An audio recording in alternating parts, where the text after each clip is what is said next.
welcome to Simplilearn's ChatGPT full course. In today's world, AI is becoming the most important than ever, and ChatGPT is one of the most coolest tools in this field.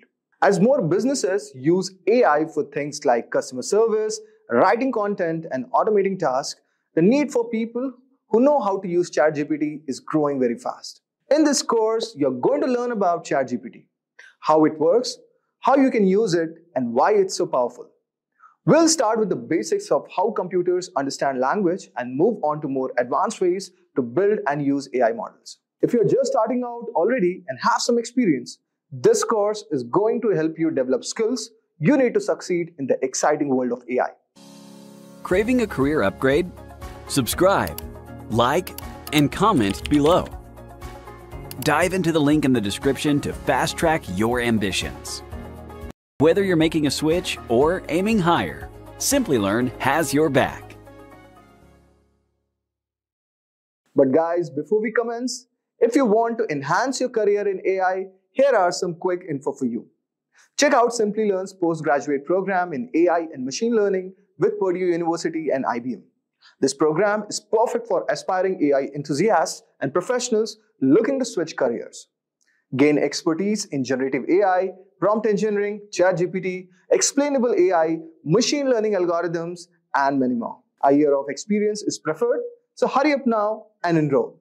The course link is mentioned in the description box. So guys, let's get started. Meet John, a talented programmer who is looking to start a company that used his personally developed mobile application to connect restaurants and customers for booking and reservations. Even though the app was ready, John had difficulty getting together a team for his startup, needing separate people for sales, marketing, programming, content creation, and customer support. Hiring reliable manpower while being strict with his budget was getting difficult. He reached out to his friend Ryan, who said John could start his company without hiring any new people, thanks to just a single AI-based tool. John couldn't believe it, which led Ryan to introduce ChatGPT, the revolutionary AI chatbot being developed by OpenAI. It is a state-of-the-art natural language processing, or NLP model, that uses a neural network architecture to provide responses. This means that the ChatGPT bot can answer questions without being explicitly told what the answer is using its own intellect, unlike previous AI chatbots. So, how does ChatGPT help John in filling out his team? Regarding sales, ChatGPT can provide full-fledged sales pitches based on the correct prompts. It can provide tips on how to pitch your product to businesses, removing the need for sales training. Completely customized to your requirements and your prompts. If you don't like some things about the response, you can ask for certain changes, and the chatbot will make sure they are done. When it comes to marketing, ChatGPT can provide efficient marketing strategies, which can help new entrepreneurs learn how to market their products to prospective clients. It can provide trending keywords that marketers can use for SEO purposes, while providing ad copies for your website and blog. Speaking of websites, since John can do a lot of the heavy lifting and programming, ChatGPT can help proofread the code and help out when looking for bugs to fix. Apart from basic bug fixing, it can also provide sample code structures for different programming languages, allowing John to focus more on improving core functionality and workflow, rather than fixing basic code errors. Websites and blogs content is very helpful in gathering potential customer leads. The revolutionary bot can provide full-length blog posts with near-perfect fast accuracy in seconds, allowing further customization, like choosing the length of the subject matter to the complexity of language. For John's customer support, the bot can draft complete customer service emails based on the situation, saving time and resources. The tone of the message can be changed to reflect the nature of the message, creating an efficient alternative for call center professionals. John was left speechless seeing this level of versatility from ChatGPT and wanted to implement it right away. However, Ryan made sure John knew about some drawbacks of the chatbot before getting started. Since the bot is trained mostly on data up to 2021, many of the newer events may still need to be discovered by ChatGPT.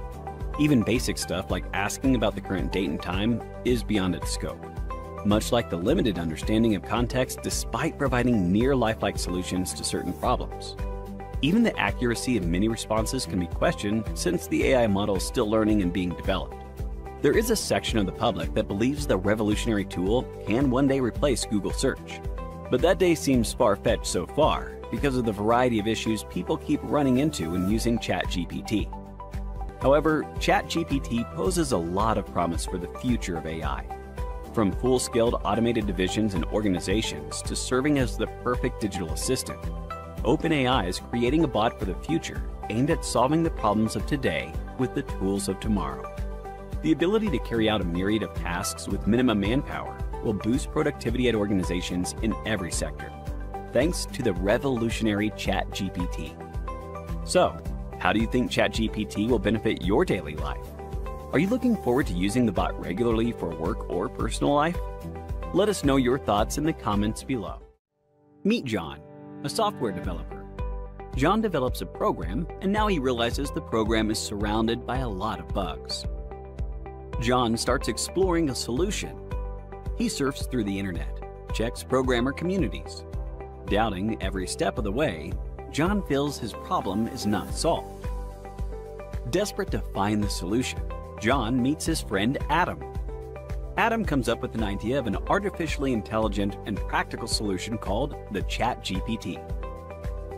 Adam says ChatGPT has the caliber to systematically resolve all the bugs with an elaborate explanation for every step it makes. ChatGPT is an AI-trained model that works in a conversational way, developed by OpenAI. Fascinated by hearing this, John asks Adam to explain him in detail. After Adam explains that, GPT, aka Generative Pre-training Transformer, has come a long way. Before the introduction of GPT, natural language processing used to deal with a specific task with large amounts of data. GPT was first released in 2018, which contained 117 million parameters. GPT, GPT-2, and GPT-3. Each one is stronger than the one before it. The main reason why GPT received little attention was that it was more of an idea or test than a finished product. But after the introduction of GPT-2, it gained a lot of attention, as it could accurately predict the word that would begin a text. Then they introduced GPT-3, which is a strong language model, achieving translation, question answering, and performing 3-digit arithmetic. But ChatGPT stands tall compared to all other achievements of OpenAI. So, how does it work? ChatGPT uses deep learning techniques to generate human-like text. It is based on the machine learning model derived from the class called the Large Language Model. ChatGPT is a byproduct of InstructGPT. InstructGPT introduced a strategy for integrating human feedback into the training process to match model outputs. This innovative technology made ChatGPT exceptional. It is trained on the massive datasets of text from the internet and learns from the patterns and relationships between words and phrases. It responds to a prompt by determining the next word based on the context, then repeats the process until a stop condition is met. As a result, ChatGPT can produce various logical responses to various queries and prompts. The most important components of ChatGPT are the transformer model and language model. Coming to the transformer model, it is a neural network architecture designed to process sequential data. It consists of multiple layers of self-attention and a feed-forward network.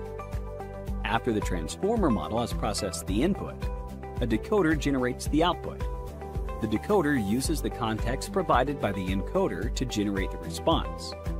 The model is trained using unsupervised learning and fine-tuned on specific tasks using supervised learning. For successful completion of tasks, it needs pre-trained data. The model first encodes the input text, then converts it to a numerical representation, which can be processed by the model's neural network. This encoding is done using the embedded layer that maps the word. Then comes the language model. ChatGPT is trained as a language model, trained to predict the next word in a sequence given the previous words. The language model intends to produce rational, consistent, and meaningful output. The pre-trained ChatGPT can be tuned for a specific task. So ChatGPT passes a fine-tuning test by answering questions, generating text summaries, or generating text in response to a query. Overall, ChatGPT is a powerful language model with a combination of techniques like deep learning, machine learning, neural networks, and natural language processing. Can ChatGPT change a wide variety of business tasks? John asked.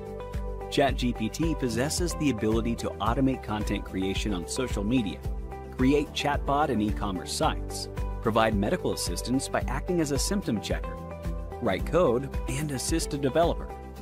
Thus, ChatGPT can change the working of every industry. Now, John can resolve any coding issue without looking into any other resources. But like any other technology, ChatGPT comes with a few limitations that can be its Achilles heel. ChatGPT is capable of developing content up to 2021. It finds difficulty in providing logical reasoning in certain situations. And also, ChatGPT lags in translation, summarization, and sometimes question answering. But above all, ChatGPT has shown remarkable ability by providing accurate answers flawlessly in a creative way in very short periods of time. Today we are diving into an exciting topic: how to make money using ChatGPT, an AI-powered tool that can help you generate passive income. If you are eager to start earning effortlessly, keep watching. Are you looking for ways to generate passive income with minimal effort? Thanks to the advancement in artificial intelligence and chatbot, you can now earn money using these technologies. So in this video, we will explore some of the most effective methods to generate passive income with ChatGPT. ChatGPT, known as the world's smartest generative AI, is changing how people make money online. With this incredible free tool, you can start earning with the little skill and no initial investment required. So we are in an exciting new era of artificial intelligence, and now is the perfect time to get involved and seize this opportunity. People are using ChatGPT for YouTube, blogging, freelancing, and many other ways to make money. So now let's dive in and discover how you can leverage ChatGPT to generate various streams of passive income. So there are numerous ways to monetize ChatGPT's capability. So in this video, we will explore some few effective strategies, or you can say categories, by giving prompts. So this is my ChatGPT 4. I'm using the premium version, right? So the first category is get businesses idea from ChatGPT. So you can discover how ChatGPT can generate personalized business ideas by understanding your interests, talents, and challenges. So now let's ask ChatGPT for business ideas tailored to a computer science engineer with experience in digital marketing and sales. Okay, or not even computer science engineer, you can ask as a graphic designer or as a sales marketer, anything, right? So I'm giving here prompt: I am a graphic designer with a knack for digital marketing. Okay, so I will write what side hustle can I start to generate? Okay, I will give here $500 income per day with minimal investment, dedicating 6 to 8 hours, or you can write 9 to 10 hours or 1 to 2 hours, 6 to 8 hours daily. Okay, so now let's see what ChatGPT says. So here, given your skills in a graphic designer and digital marketing, here are some side hustle ideas that you can potentially generate $500 per day. See, first is freelance graphic designer. Second is print on demand. Third is social media management, sell digital product online coach consultation, affiliate marketing you can do, content creation for YouTube and social media you can do. So I'm not saying you can earn like in next day itself, but it will take time. But you can take ideas for your business, okay, as per your need, as per your skills. You can just write the prompt and ChatGPT will tell you the answer, or it will give you some ideas. Okay, so once you have some great ideas, so dive deeper with ChatGPT to develop a plan and consider important factors. Okay, you can ask to brief freelance graphic designer or print on demand, social media management, like this. Okay, so our second category is freelancing itself. Okay, so and you can enhance your freelancing career with ChatGPT. So this advanced AI tool ChatGPT help professionals earn extra income by producing high quality content that impresses clients. Like you can write blog or website content, you can translate languages, you can provide email writing services, you can craft compelling headlines and calls to action, you can create social media content, you can write captivating short stories, or you can conduct hashtag research. Okay, so let me give you a small prompt. Okay, so write me a blog on Great Wall of China in 1,000 words. Or you can write in mutual funds, you can write in stocks, whatever you want. Okay, so as you can see, the Great Wall of China, a marvel of ancient engineering. So this is your title. Okay, so the Great Wall of China, this is the historical overview, the architectural marvel, everything it will give you. Okay, so the third category is build software. Okay, so you can use ChatGPT to develop software solution for common problems faced by the online businesses. Okay, create software tools using the codes provided by ChatGPT and sell them to make money. Okay, so first what you can do, you can create your portfolio, online portfolio website. Okay, so there you can mention services as a software developer. Okay, or you build software. Okay, so the first thing is identify common issues in your niche. Okay, so you can use ChatGPT to list the most common problems in e-commerce business phase, such as inventory management, customer support, or cart abandonment. Okay, the second thing is use ChatGPT to generate code and develop software solution. Okay, let me give you an example. So here you can write generate a Python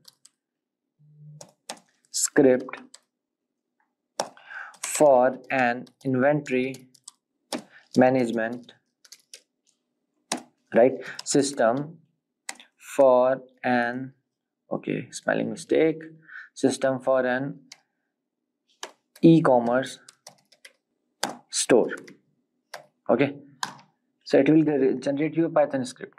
Okay, see, it's very easy to earn money using ChatGPT. You have to just give a prompt, okay, with your perfect thought. What do you want? What your client wants, right? This is how you have to give the prompt. Okay, so this is Python code for the inventory management, right? See, its feature, its usage, everything is here. You have to just give your prompt. And the third thing is, in this build software category, and the third thing is market your software to the target audience. Like you can use ChatGPT to create a marketing strategy, including promotional content, social media posts, and email campaigns, right? So here I will write one prompt for this. So write a marketing plan to promote an inventory management software for small e-commerce business or businesses, right? So as here you can see market plan for promoting inventory management software for e-commerce business. Okay, see, market is the target audience, small e-commerce owners with annual revenue, this competitor analysis you can do. So this is your marketing plan, how you can market your product or your service. Okay, so I repeat, so by following these steps and utilizing ChatGPT's capabilities, you can create valuable software tools and successfully market them to your target audience, and you can earn a hefty of money. Okay, so our next category is email marketing with ChatGPT. How you can do cold emailing, how you can do a perfect email to your client, so he or she can impress with your services or your mail. Okay, so you can boost your affiliate marketing efforts with ChatGPT email expertise. Okay, so the first step is choose an affiliate program that aligns with your niche. The second thing is build an email list of potential customer. Okay. The third thing is use ChatGPT to craft engaging email that drive conversion. Okay. So I will give you example. See, I am a digital marketer looking to promote a new project management software. So can you write a compelling email that will attract potential customers and persuade them to make a purchase? Okay. See, first subject, transform your project with a cutting edge project management software. So dear this, I hope this email found you well. I'm thrilled to announce see key features of particular, see benefits, and don't just take our word for it. Here is what our satisfied clients. See, these are the testimonials you can write. Okay. And the fun fact is, if you don't like this email, you can ask for the next email. Okay. I want something different. It will give you again with a different concept. Okay. With a different thought. Right. The next thing is you can leverage ChatGPT for blogging success. Right. So already I have wrote one blog. Okay, again let's dive into it. So ChatGPT can elevate your blogging journey by assisting in content generation, editing, proofreading, and SEO optimization. The first thing is you can generate ideas from ChatGPT, outlines and drafts. The second thing is enhance readability and reduce errors. The third thing is optimize for search engines with keyword suggested and SEO tips. The fourth thing is engage with your audience through personalized content. Okay, so let me give you example. Write a blog post on the US economy. Okay, and optimize it. See, understanding the current state of the US economy and in-depth analysis. You can write anything. Okay, this is just an example, right? So the next thing is affiliate marketing with ChatGPT. So what you can do, you can just select a medium to build your audience. Ask ChatGPT to help you decide whether to focus on articles, audio content like podcasts, or videos based on your strength and target audience. So let me give you an example. So you can write, what are the pros and cons of using articles, audio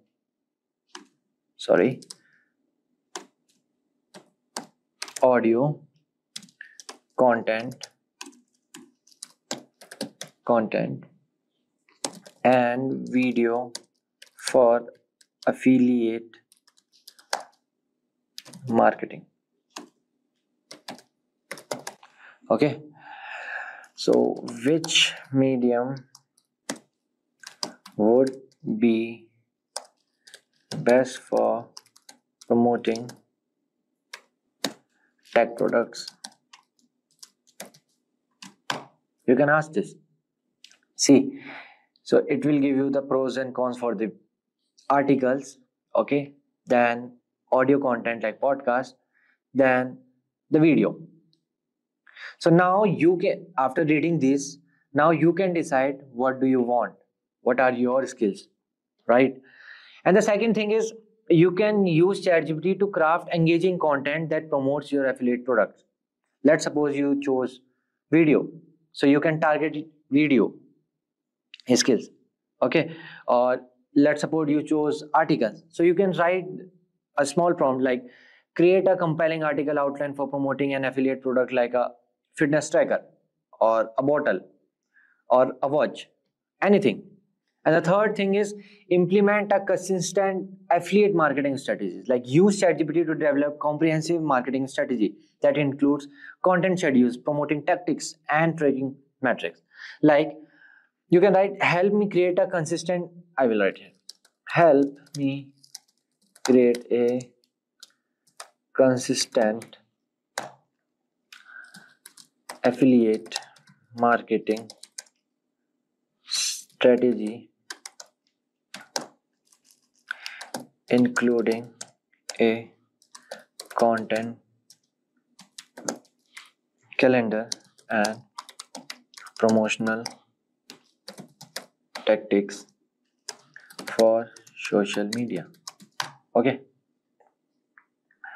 so it will give you marketing strategies. See, select product, content creation, build a website or blog, email writing, content creator. Week 1 you can do this, week 2 you can do this. And you can ask for the day wise also, no issues. So by following these steps and utilizing ChatGPT capabilities, you can effectively build your audience, create engaging promotional content, and implement a successful affiliate marketing strategy.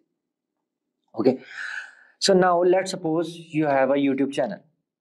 So what you can do, you can ask ChatGPT to generate video ideas and script, making content creation easier. Okay, you have to just write, I want to create a video on what is machine learning. So give me, so write a script for me in 1,000 words. Okay, so it will write into 1,000. See, you can see opening scene, background music starts softly, text on the screen, this. So it makes content creation easier, ChatGPT, right? So you can use AI powered platform like Pictory.ai, InVideo.io to convert your script into professional video. So even we have multiple GPTs here. Okay, see, for writing you can use these GPTs. Okay, I guess these GPTs are free only with the premium version. I don't know about the 3.5 which is free. Okay, so for the productivity you can use Canva. Okay, you can use the diagram thing, and you can generate the images. See, video GPT by Veed. It's very easy. Let me show you something. Okay, see, generate text to video maker. Let's try this. Okay, start a chat. Create a video on what is machine learning.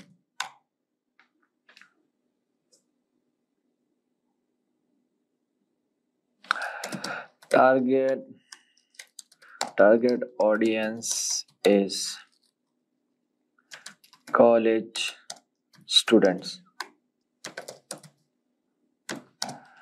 and I am aiming for the engagement. So you can just fill these details, so later on it will give you the script and the video itself.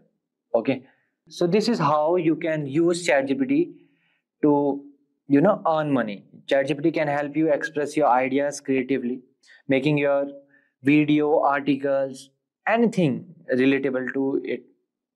Okay, so these prompts and strategies illustrate how versatile ChatGPT is in helping you to make money across various fields. Okay, and to earn money using ChatGPT is very simple. It will take time, but it is very simple. Okay, it is less time consuming. Today we will dive into the latest AI advancements, comparing ChatGPT 4 and the newly launched ChatGPT 4o. ChatGPT 4o offers a 30% improvement in factual accuracy and excels in creative tasks. We will reveal the top upgrades and how they can transform your AI experience. Get ready for an in-depth look at these powerful tools and find out which one is the game changer you have been waiting for. So let's explore the future of AI together. So guys, here we have searched about the ChatGPT 4.0 documentation, and this is the official page of OpenAI. And here you can find out that they have put on advancements and the model capabilities that ChatGPT 4 possesses. You could see here they have posted the videos that two GPT-4os are interacting and singing. You can play and watch these videos. So how they have advanced this ChatGPT 4o compared to ChatGPT 4. And you could see the vision capabilities of ChatGPT 4 as they are asking for the interview preparation with their vision capabilities. So similarly, you can check out all the other videos that they have posted, and moving downwards, we can see that they have posted explorations of capabilities. You could select the sample that could be visual narratives or poster creation for the movie or character design. So you could check out how ChatGPT 4 and 4o are different. And as we move down, here they have mentioned the model evaluations between ChatGPT 4o and ChatGPT 4 Turbo. Here we have the text evaluation, audio ASR performance, audio translation performance, and they have posted the bar graphs and the charts with all the other AI tools compared. And then we have the language tokenization and what improvements they have made in that. That is, they have used Gujarati language, Telugu, Tamil, Marathi, Hindi, and they have achieved the fewer tokens in these models. Now we move downwards. We can see that the model safety and limitations, they have added some more safety features, and the model availability, that is ChatGPT 4o is available for both the free version and the paid version. So this was all about the official documentation of ChatGPT 4o. So let's get started with the comparison analysis of ChatGPT 4o and 4. So guys, I have opened ChatGPT 4 here, and in the other window we'll open ChatGPT 4o, and we'll provide the same prompts to both ChatGPT 4 and 4o, and we'll see what responses they provide to us and in what time frame. We'll compare the time frame also, and how they conceptualize or provide the fractional prompts to responses.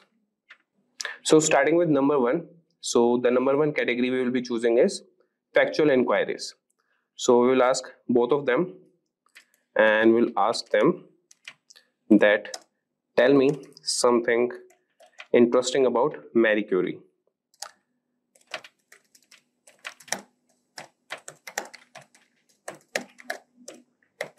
And provide to ChatGPT 4 also.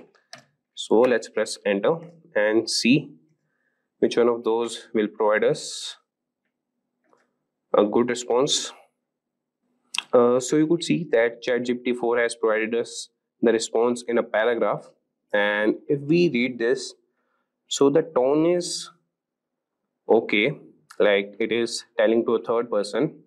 And if we move to ChatGPT 4o, you could see here that it has categorized the points here, that these are the main points that you could use as an interesting points about Marie Curie. So I would say ChatGPT 4o has an edge here, and I won't think like there was a time difference, and I can say that we can't have any difference in the time taken by both the models. So now I'll move to next category, that is complex scientific and technical prompts. So here we'll ask both the models about how quantum computers work and compare their advantages to classical computers. So let's ask them that explain how quantum computers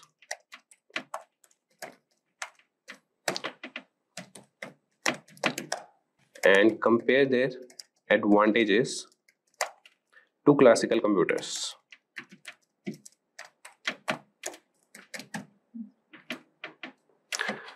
We'll copy the same prompt and paste it to ChatGPT 4 also. So let's press enter, and till then I will tell you guys that from here you can use the different model also, that you have used GPT 4o here. It's showing you. After generating the response, I will show you guys how you can switch to the models also. Here you can copy it and here you can read it loud. And in the settings also, you can check out what voices you need as an assistant here. So moving back, we can see that ChatGPT 4 is still responding and generating the response while ChatGPT 4o has already done it. We can surely say that ChatGPT 4o has an edge with the time frame thing, as it generated the response much faster than ChatGPT 4. And if we compare what the responses they have provided, and ChatGPT 4o has mentioned how quantum computers work, advantages of quantum computers, comparison with classical computers, and after that challenges that quantum computers are facing. And if we see what ChatGPT 4 has provided, you could see that how quantum computers work, and after that the advantages of quantum computers and the comparison with classical computers. So you could see that with the less time frame, ChatGPT 4 has provided more subtopics and the more points that he has covered, whereas ChatGPT 4 has provided the least information, but he has provided the okay information that we are sufficiently acquired with the prompt. But definitely I will give an edge to ChatGPT 4 here. So here I was telling you about the change model thing. So you can click here and check out ChatGPT 4 and ChatGPT 4. If you click here ChatGPT 4, it will generate the response again with GPT 4 model, as we have selected the ChatGPT 4 model here, but neglecting that, he will generate with the ChatGPT 4 model. So here after generating the response, if you click on 1/2, so these arrows, you can find out this response has been generated by GPT 4 model, and this response has been generated by GPT 4 model. And you can have this comparison in the same window also, but I am using different windows, so we'll compare it in one another only. So now moving to the next section, that is creative writing. So now we'll ask both these models to write a short poem about a moonlit night in a forest. So let's ask them that write a short poem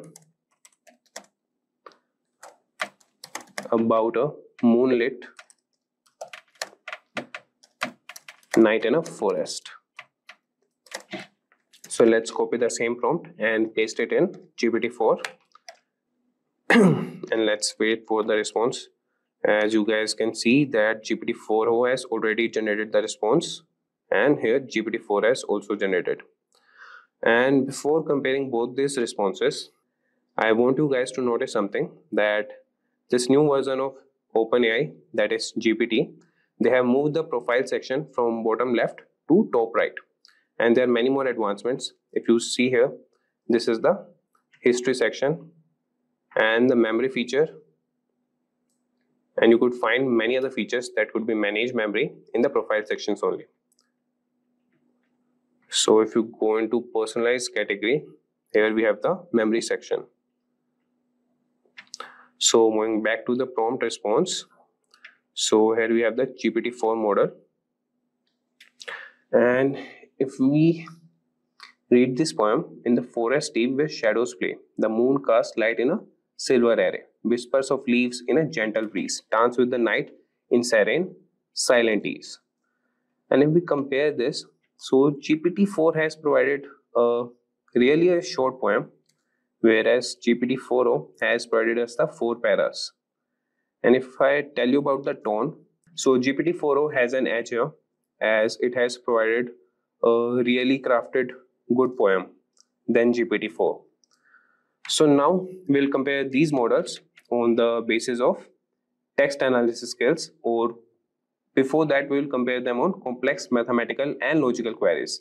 So we'll ask them to solve a quadratic equation, and we'll provide them the equation. Solve the equation. That would be 3x square minus 12x plus 9 equal to 0, and explain each step.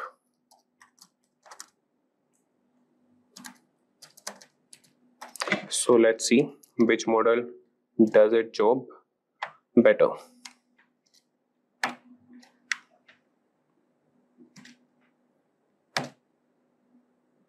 So you could see the writing speed also, like how this cursor is moving. I would definitely say that ChatGPT 4o has a good speed here, and it has generated the response, and GPT-4 has also generated the response. So I would say that GPT-4o has taken 6 steps to solve this and provided a detailed information how you can solve the quadratic equation, and whereas GPT-4 has shown us the 3 steps and he has integrated other steps in step 1 only, that is factorize the quadratic equation. So if you are a beginner, you could definitely switch to ChatGPT 4o to understand these quadratic equations or mathematical equations. So giving another point to ChatGPT 4o here. Now we'll move to another category, that is data analysis questions. So now we'll provide a data set to both of them. So this will be the data, samples, sales data.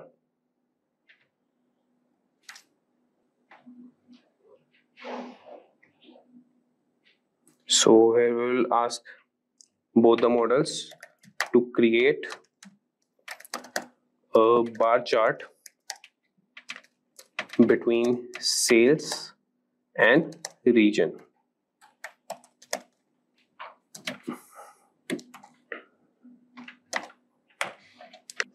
You would see that both the models are analyzing, and here we are.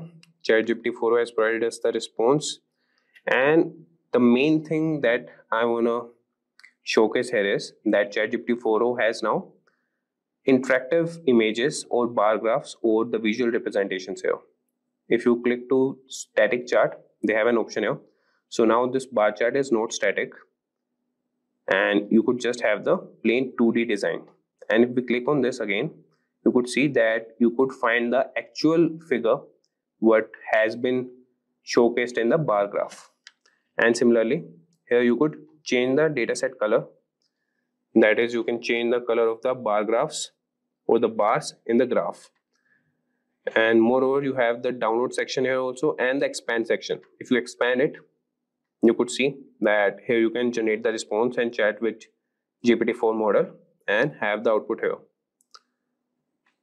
So we will get back to the window, and here you can see that ChatGPT-4 has provided us the basic response as it was doing previously also.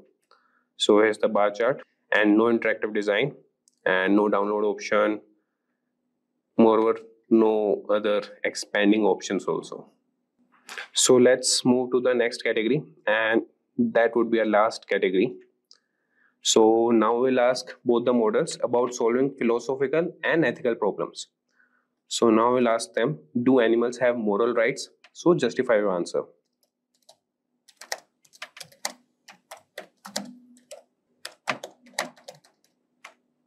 We'll copy paste the same prompt to GPT-4 model and ask both of them to generate the response.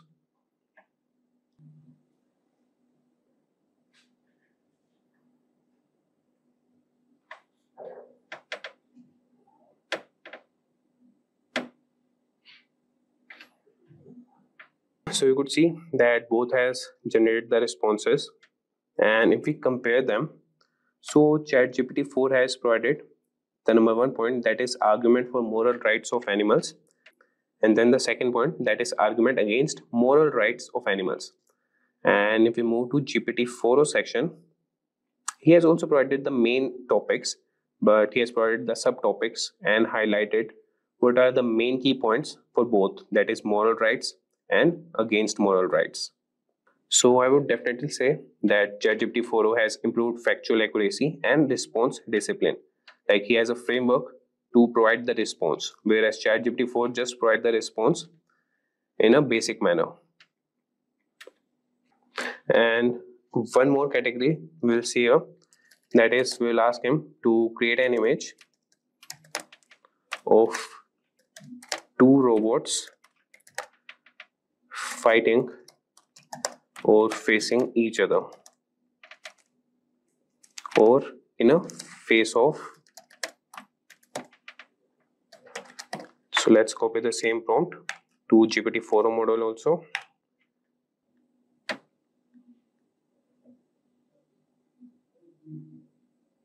So here's the response.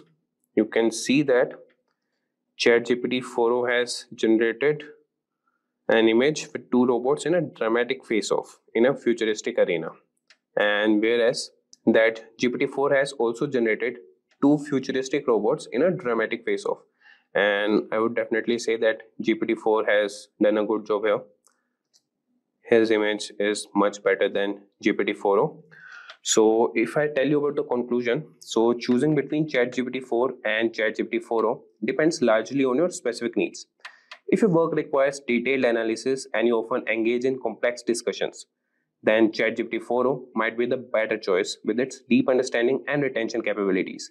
However, if you need quick turnaround times and are managing multiple tasks or collaboration, speed and efficiency will likely serve you better. So both tools have their merits and can significantly enhance your content creation process and other data analysis processes. So as these technologies evolve, staying informed about updates will help you continue making the best use of Gen AI in your work.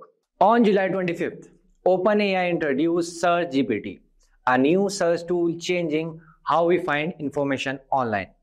Unlike traditional search engines, which require you to type in specific keywords, SearchGPT lets you ask questions in natural, everyday language, just like having a conversation. So this is a big shift from how we were used to searching the web. Instead of thinking in keywords and hoping to find the right result, you can ask now SearchGPT exactly what you want to know, and it will understand the context and give you direct answers. It's designed to make searching easier and more intuitive without going through links and pages. But with this new way of searching, so there are some important questions to consider. Can SearchGPT compete with Google, the search giant we all know? What makes SearchGPT different from AI overviews, another recent search tool? And how does it compare to ChatGPT, OpenAI, popular conversational AI? So in this video, we are going to explore these questions and more.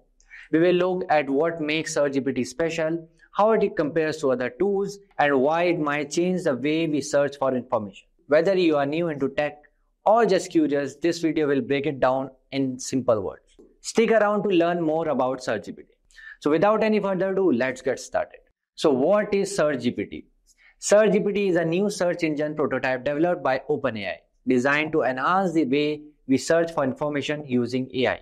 Unlike a typical chatbot like ChatGPT, SearchGPT isn't just about having a conversation. It's focused on improving the search experience with some key features. The first one is direct answer. Instead of simply showing you a list of links, SearchGPT delivers direct answer to your question. For example, if you ask, what is the best wireless noise cancellation headphone in 2024? SearchGPT will summarize the top choices, highlighting their pros and cons based on expert reviews and user opinions. So this approach is different from the traditional search engines that typically provide a list of links leading to various articles or videos. The second one is relevant sources. SearchGPT responses come with clear citations and links to the original sources, ensuring transparency and accuracy. So this way you can easily verify the information and delve deeper into the topic if you want. The third one, conversational search. SearchGPT allows you to have a back and forth dialogue with the search engine. You can ask follow-up questions or refine your original query based on the responses you receive, making your search experience more interactive and personalized. Now let's jump into the next topic, which is SearchGPT versus Google. So SearchGPT is being talked about a major competitor to Google in the future. So let's break down how they differ in their approach to search. The first one is conversational versus keyword-based search. SearchGPT uses a conversational interface, allowing users to ask questions in natural language and refine their queries through follow-up questions. So this creates a more interactive search experience. On the other hand, Google relies on keyword-based search, where users enter specific terms to find relevant web pages. The second thing is direct answer versus list of links. So one of the SearchGPT's standout features is its ability to provide direct answers to the question. It summarizes information from the various sources and clearly cites them, so you don't have to click through multiple links. Google typically presents a list of links, leaving users to sift through the results to find the information they need. The third one, AI-powered understanding versus keyword matching. SearchGPT uses AI to understand the intent behind your question. offering more relevant results even if your query isn't perfectly worded. Google's primary method is keyword matching, which can sometimes lead to less accurate results, especially for complex queries. The fourth one, dynamic context versus isolated searches. So SearchGPT maintains content across multiple interactions, allowing for more personalized responses. Whereas Google treats each search as a separate query without remembering previous interaction. And the last one, real-time information versus indexed web pages. SearchGPT's aim to provide the latest information using real-time data from the web, whereas Google Vast Index is comprehensive but may include outdated or less relevant information. So now let's jump into the next topic, which is SearchGPT versus AI overviews.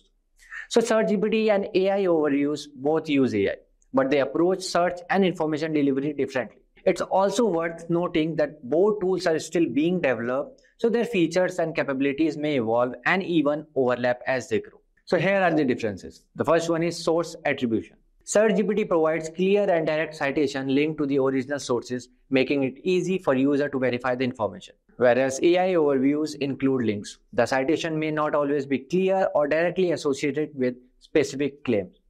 The second one is transparency control. SearchGPT promises greater transparency by offering publishers control over how their content is used, including the option to opt out of AI training.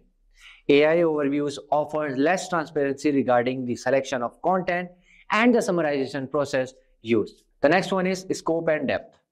SearchGPT strives to deliver detailed and comprehensive answers pulling from a broad range of sources, including potential multimedia content.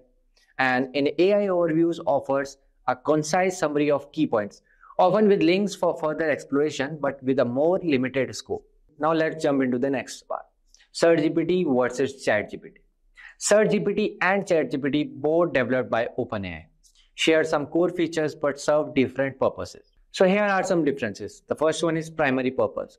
SearchGPT designed for search, providing direct answer and sources from the web, whereas ChatGPT focused on conversational AI, generating text responses. The second one is information sources. SearchGPT relies on real-time information from the web, whereas ChatGPT knowledge based on this training data, which might not be current. The third one is response format.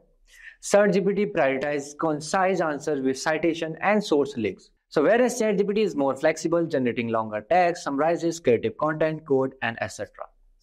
The next feature is use cases. SearchGPT idle for fact-finding, research, and tasks requiring up-to-date information, whereas ChatGPT is suitable for creative writing, brainstorming, drafting emails, and other open-ended tasks. So now question arises, when will SearchGPT be released? SearchGPT is currently in a limited prototype phase, meaning it's not yet widely available. OpenAI is testing with a select group to gather feedback and improve the tool. So if you are interested in trying SearchGPT, so you can join the waitlist on its webpage, but you will need a ChatGPT account. A full public release by the end of 2024 is unlikely, as OpenAI hasn't set a timeline. It's more probable that SearchGPT features will gradually added to the ChatGPT in 2024 or in 2025, with a potential standalone release later based on testing and the feedback.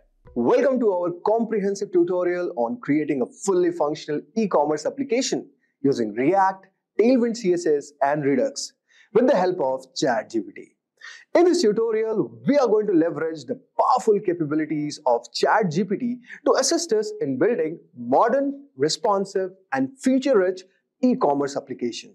You will learn how to set up your development environment. We will start by setting up the essential tools and libraries required for our project, including React, Tailwind CSS, Redux, and React Router. We are also going to design the application layout using Tailwind CSS. We will create a visually appealing, user-friendly layout that includes the header, navigation bar, product listings, shopping cart, and checkout pages. We are also going to implement the state management with Redux. We will use Redux for managing global state, ensuring our application is scalable and maintainable. You will learn how to set up slices for handling user authentication, product data, and the shopping cart. We will also create reusable components.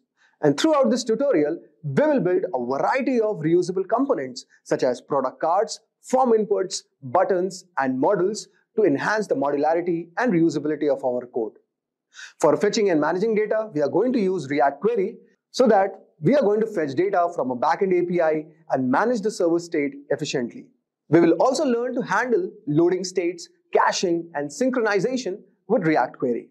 With that said, guys, watch this video till the end if you want to learn how to make an e-commerce application using ChatGPT. So guys, this is a website which we are going to create with the help of ChatGPT. So you can see all over here, we have the navigation bar which includes home, about, products, cart. Okay. So suppose I want to add this product. Okay. This is a lamp and say I want to add in this quantity, say 3. And if I click it up, you can see there's a notification which is coming up and it's saying item has been added to the cart. Now we can also go and check the cart, but before proceeding for checkout, you need to also log in. So suppose I have not created any account. So let us create an account.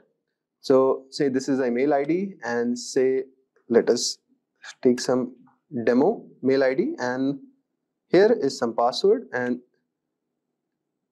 you can say email is already taken. So let us give some random mail. Suppose name @123 and say the password is 1234. Okay. Now let's log in. So it's saying email must be a valid email. So I have also put like you can say checkpoints where if the proper validation of the input field is also given.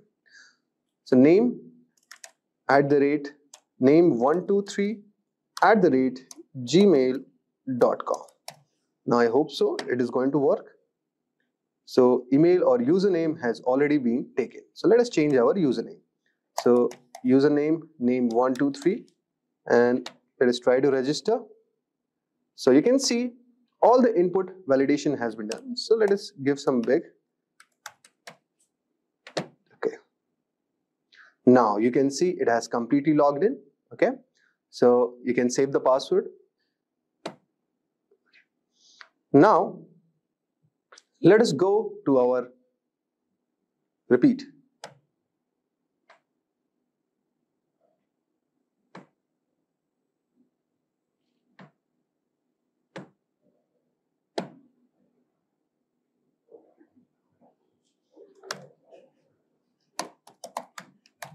So you can say I'm trying to log in all over here and it's been logged in.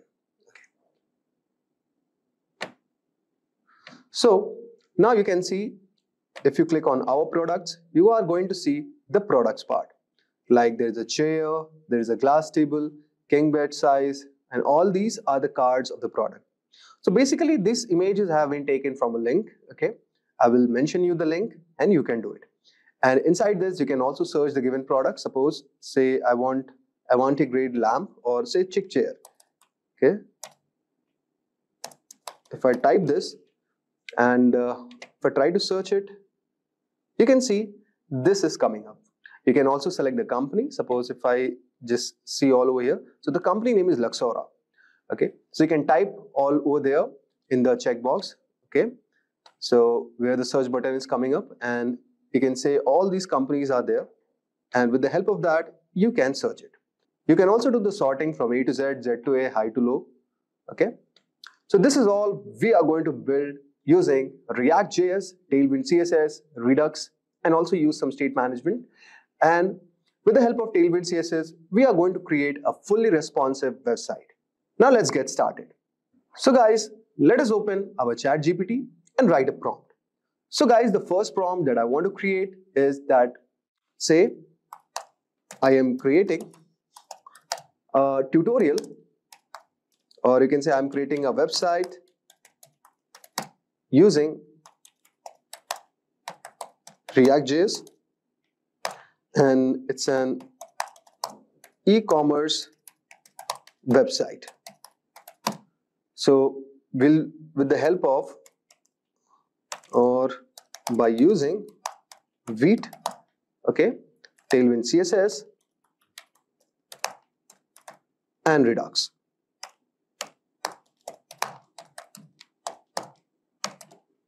Now, the next thing what I have to tell the GPT that can you help me outline the agenda of this project? like including the main features and functionality. Okay.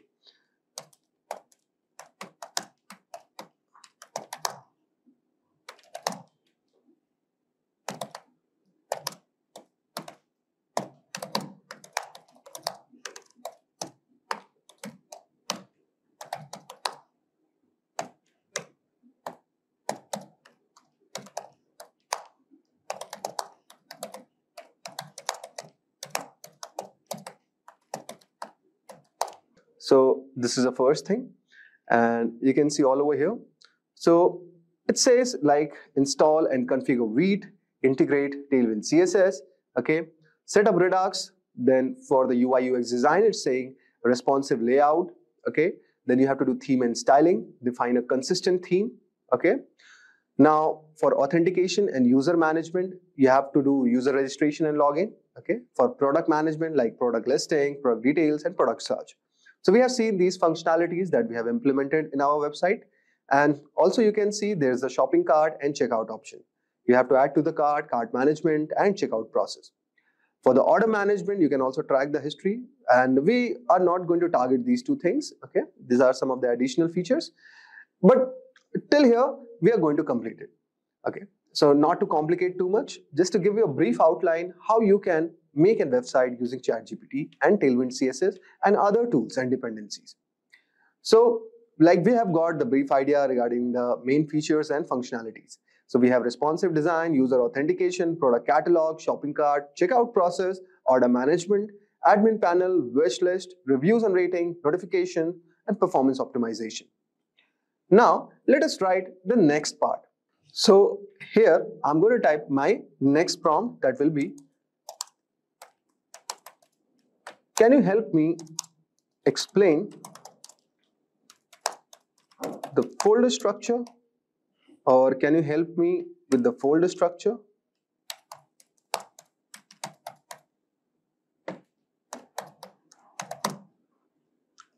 of this React e-commerce app?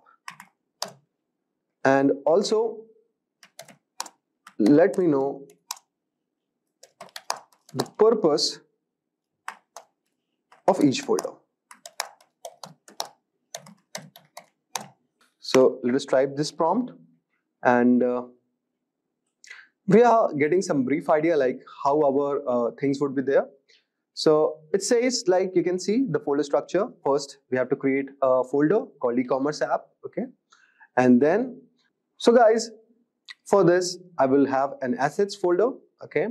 Then we are going to create a components folder. Inside the components, there are going to be various components, okay?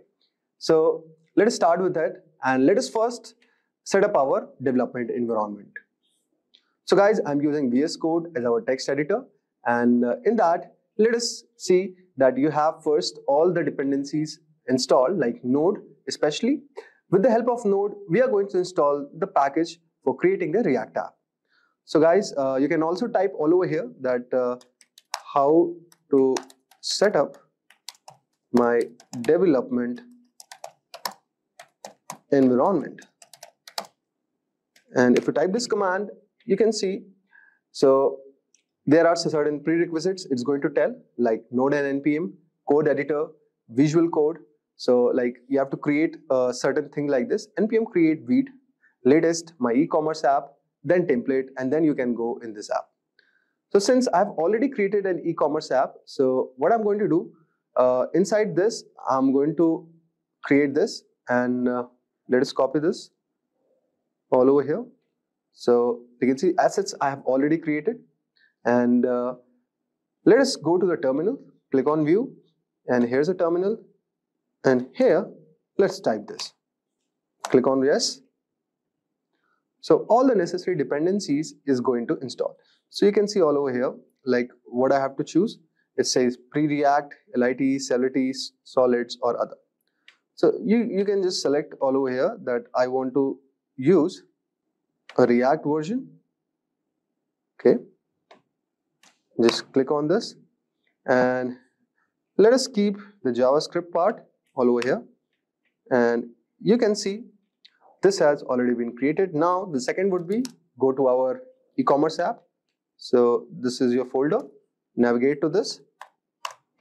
And next type npm install. And finally, click on OK. It's installing the node modules. We are going to wait for some time. So guys, as I have asked GPT all over here, give me the folder structure for our components. So you can see all over here, it has given cart item list, cart totals, checkout forms, complex pagination container, and it has given error element, feature products. Then for filtering, it has given for filter.js, form checkbox, form input, okay, form range, form select, header, hero, loading, navbar, navlinks, order list, pagination container, product container, then product grid is there, product list is there, then section title. And you can also learn about the process, or what do you say, the purpose for each component, okay, all over here. Now, like product grid, what it does. So you can ask GPT the same question with a prompt like, what is the purpose of this given component? So you can see it is going to tell you all over here. So guys, use it excessively wherever you feel doubt. And it has also given the code all over here. Okay. Now, before that, since I have told you, we'll be using Tailwind CSS. So now let us type the command to set up our Tailwind CSS. So type, I want to set up the Tailwind CSS in my project. Help, give me the, you can type. Okay. So if you type this, so it is going to see that first you have to install the Tailwind CSS and its dependencies. So guys, for the same purpose, just copy this all over here, come to your folder. So now click it all over here, that npm install the post CSS auto prefixer. So it is going to start the downloading part of it. Okay.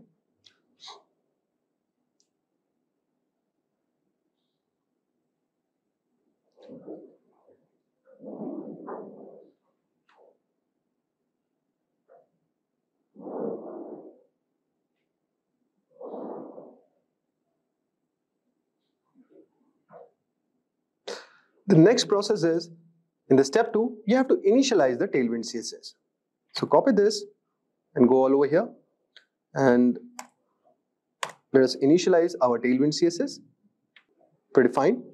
What is the next step, guys? In the next process, we have to configure our Tailwind CSS.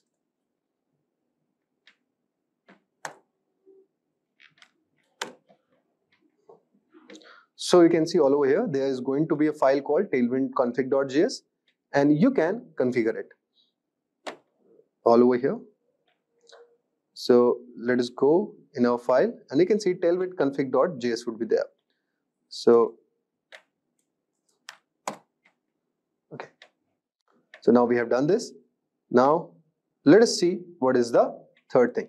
In the step 4, it is saying add the Tailwind directive to your CSS file.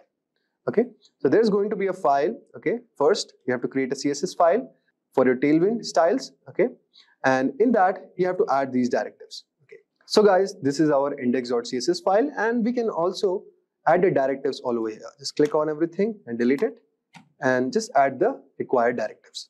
Okay, so I have added this part. Now let us move to the next part.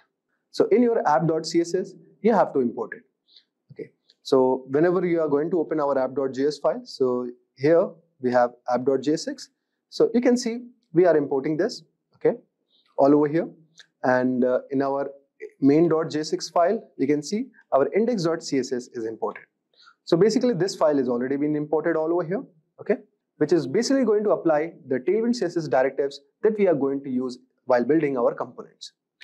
Now let us build our components one by one, okay. So you have seen all over here that our folder structure was something like this, okay. So we have cart items, cart item list, cart totals, checkout forms, complex pagination container, error element, featured products, filter, form checkbox, and form input, form range, header. So let me create all these folder for you. So we'll go all over here. Now click on the new folder and say components. Pretty fine. Now here we have to create all the files. So guys, you can see all over here, I have created all the components in the meantime. So I have cart items, cart item list, cart totals, checkout forms, complex pagination container, error element, featured products, filters, form checkbox, form input, and many more. So the same thing which ChatGPT has given me, I have created all these things. Okay, these are the basic things. And while also creating a website, I would also recommend you to understand like how these components which are reusable throughout the process have been used. Okay. Now let us ask ChatGPT to populate this. Okay. Now this thing has been done. Now let us ask for pages, like what pages I want to make in our website. So if I navigate to our website, we can see we have a home page, we have about page, we have a products page, we have a cart, checkout, and orders. So let us ask GPT the same. I want to create pages for about, home, cart, checkout, error, okay, orders, then we have the home layout, login, register, single product page, okay. So like these things you have to identify, or the best thing you can do it, you can take the screenshot of this, okay. So take like everything, you can just take a picture, okay, snap it up and send it to ChatGPT. It is also going to recognize it, and let me show you this, okay. So say I'm going to snip it up. So say I want to create these pages, and you can just take an image and just paste it up. So you can see the image is going to get pasted, and you can type a prompt, something like this, that I want to create pages like this, which includes home, cart, checkout, orders, home layout, login, register, single product page. And you can also ask GPT to give a Tailwind CSS for these things. So GPT is going to answer you for the same. But as a developer, you can take this help, but don't rely over it too much. You have to also do a little bit of modification by yourself. So this thing I have written, and let us click it. So first it is telling you to install the React Router DOM. Okay. So now you have to install this. So copy this. Okay. So you can see in your package.json file. So this will be our package.json all over here. And you can see all over here that we have dependencies all installed, which is React Router DOM. So you can see all over here, its version is 6.24.1. Now, the most important part, like while using this project, so what dependencies I have used all over here. So I'm going to give a brief idea regarding this. So guys, for building this project, you are going to require these dependencies.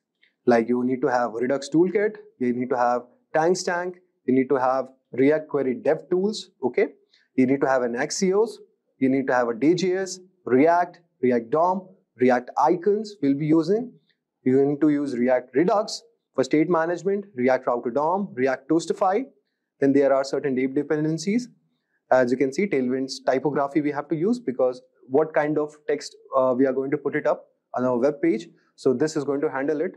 Then we are going to use types React DOM, then Vite plugin, okay, this we have it. Daisy UI, okay, ESLint, then we have ESLint plugin React hooks. Then we are going to use Post CSS, Tailwind CSS, and Vite. So what you can do next? You can copy all these things, okay? So since I've already copied, now let us go to our GPT and say, give me the command to install these dependencies.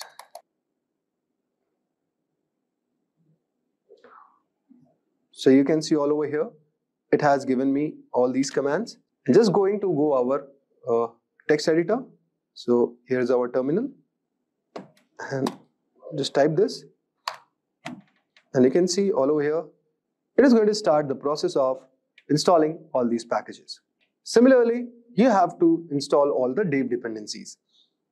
Now, the best thing is that what are the dependencies required? I will share you in the given video and you can install it. And also for the dev dependencies, similarly, you have to do it. Just copy it and go all over here and paste it. And you can see all the dev dependencies are going to be added in your package.json file. Okay, since we have used it, now these were the given components and these were some of the pages. Okay, now let us create the pages that we have discussed before.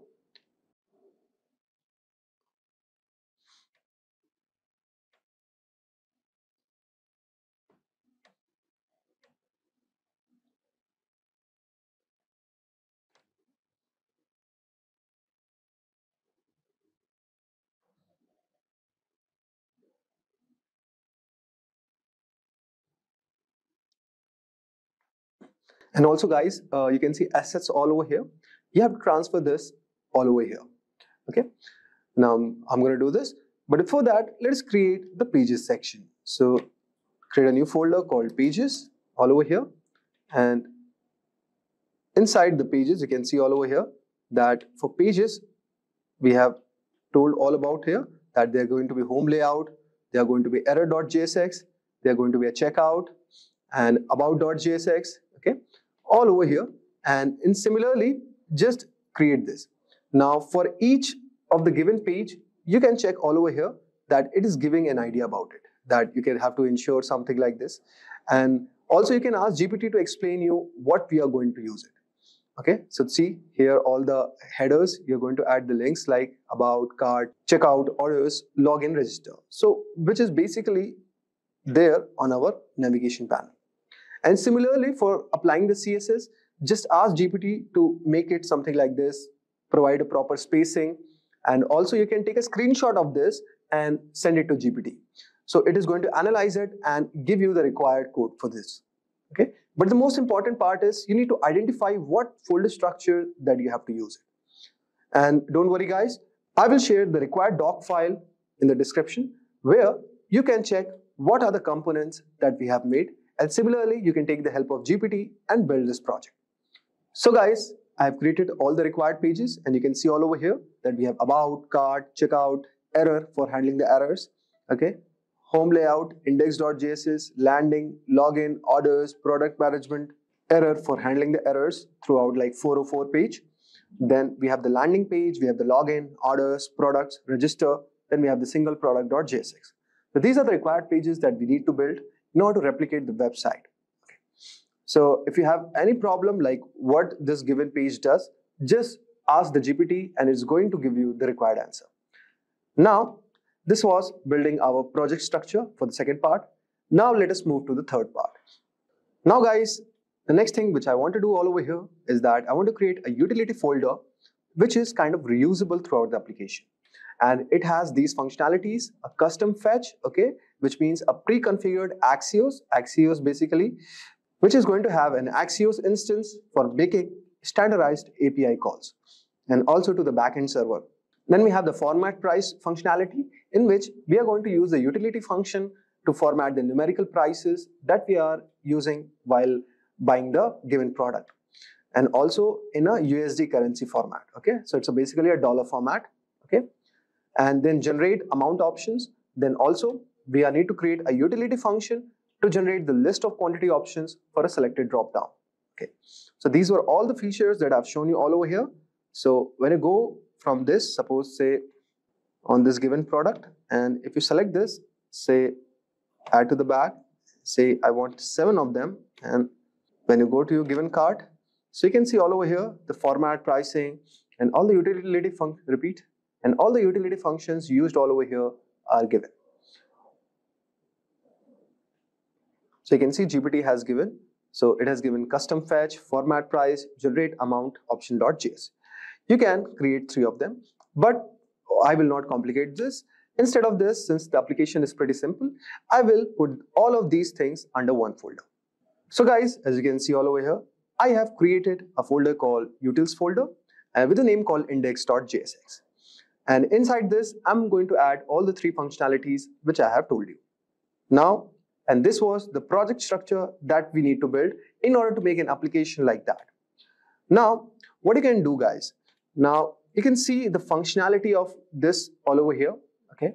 Now, since you will not get an access to this website, what you can also do, you can create a demo website like this, or you can take a picture of this and send to GPT. It is going to give you the required idea like how you can proceed to build the project.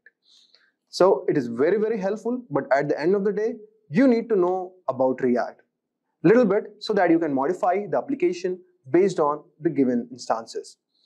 So guys, inside our My E-commerce app, you can see our project structure is set up. So inside the SRC, we have the assets. So I have pasted these images. Okay. So if you click on this, so it is going to show you these kind of images. So I'll share you the link for the assets. You can use this to create this website. For the same, you have components, and all the components like cart items totals, checkout forms, form checkbox, hero, loading, nav links is all being mentioned. So this is for all the components that we'll be needing to build this website. For the required pages, we have about, cart, checkout, error, home layout, landing, login, orders, product, registers, and single product. Okay, so these are the required pages. And one, we have the utility folder all over here that we have created called index.jsx for handling these custom functionalities. Now, this was the basic idea regarding the project structure. Now, what you can do, guys, since you have got an idea like what components we'll be using, so ask GPT, okay, now build each of the components by using this prompt. Say, now help me, I want to make the, give me the code, or you can ask something like this, give me the code for cart component and with the required Tailwind CSS configuration, the Tailwind CSS snippets, or you can say with the Tailwind CSS code. Now, if you type this all over here, so it is going to give you a demo idea. Okay, suppose you have this cart JSX and cart item.jsx. So you can see all over here, it has started using these CSS, which is basically a Tailwind CSS. And I know it on the first time, you are not going to get exactly the same you wanted. So on it, what you can do, guys, that you can take a picture like what the output is coming and send it to GPT and ask it to, you have to ask for each of the components. Similarly, ask for the pages. Okay, so ask like something like this.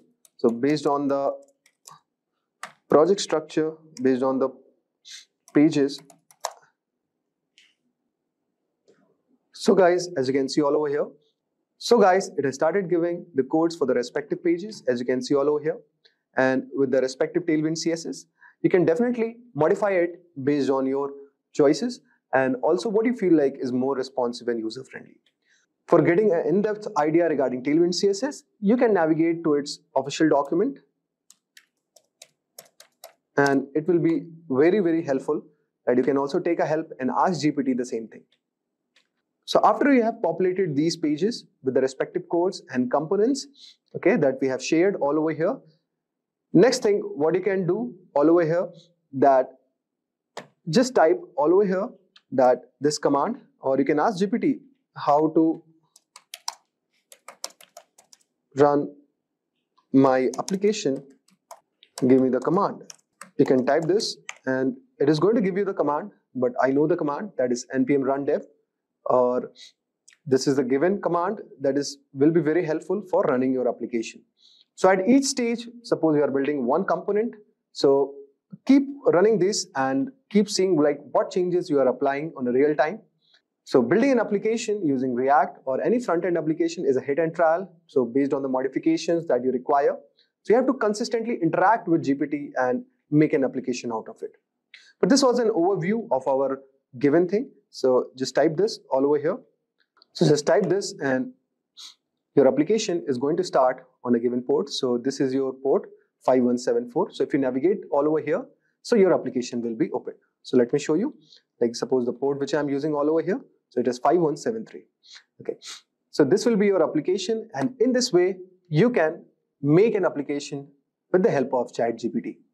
So I've given you the basic idea, and I will also share the given documents for the components pages so that you could have a brief idea, and you can ask the GPT to give the required tailwind CSS for the same. I will also share the assets. You can use it, or you can download the assets from various other websites where they have like free pick, where you can make the images for the given products, like you can say lamp, coffee table, comfy bed, which are easily available, and you can start designing all these things.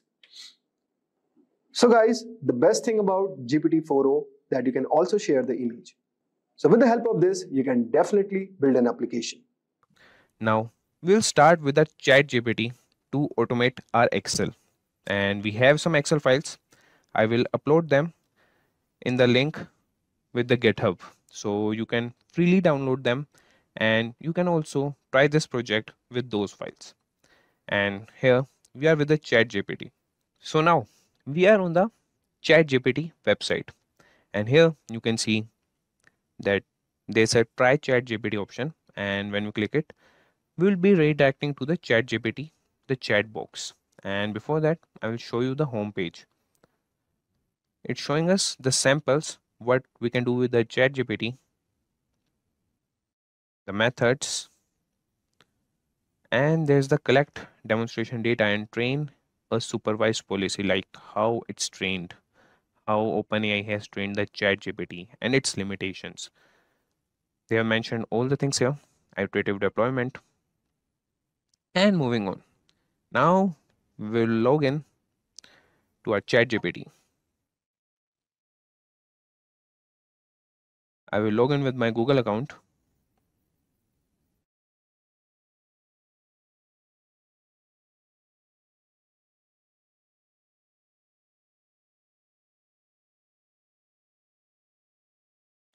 Tell us about you, and this is my name, and he's asking my phone number. So I will get this blurred so you guys won't be seeing my phone number, okay?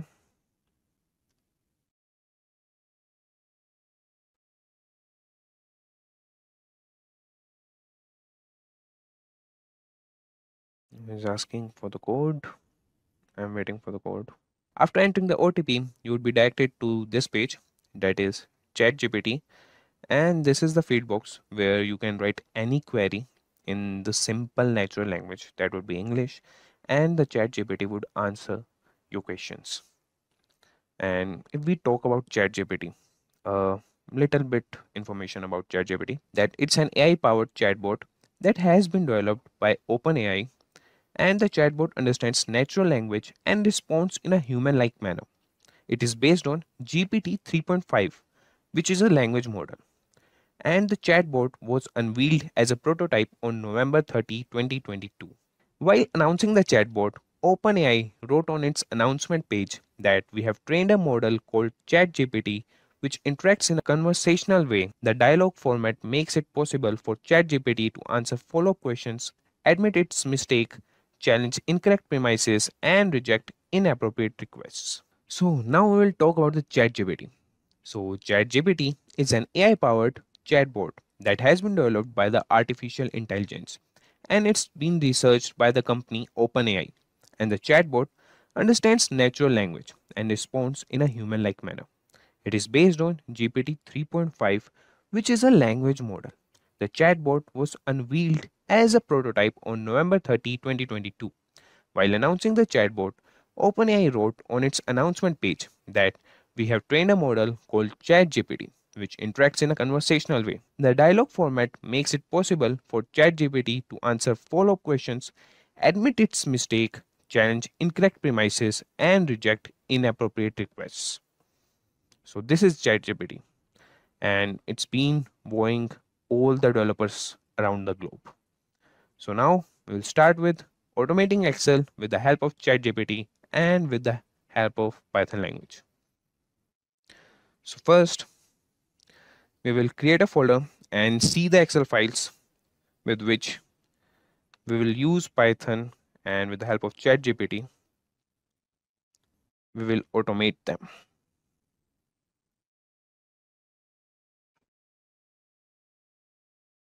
So first we'll create a folder for our project, and we'll create in Python projects and name it as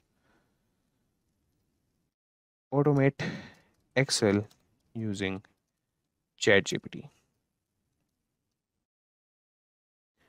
And inside this, we will open the command prompt, and now we'll open any ideally, so that we'll write a request to ChatGPT and he'll answer us with the suitable code, and that code will copy paste into our IDLE and run it. If it gives any error, we will copy paste the error same to the ChatGPT, and as I know, he answers them. So here we will open our IDLE, and for that we are writing a command that is code space period, and that will open our IDLE, that is Visual Studio Code.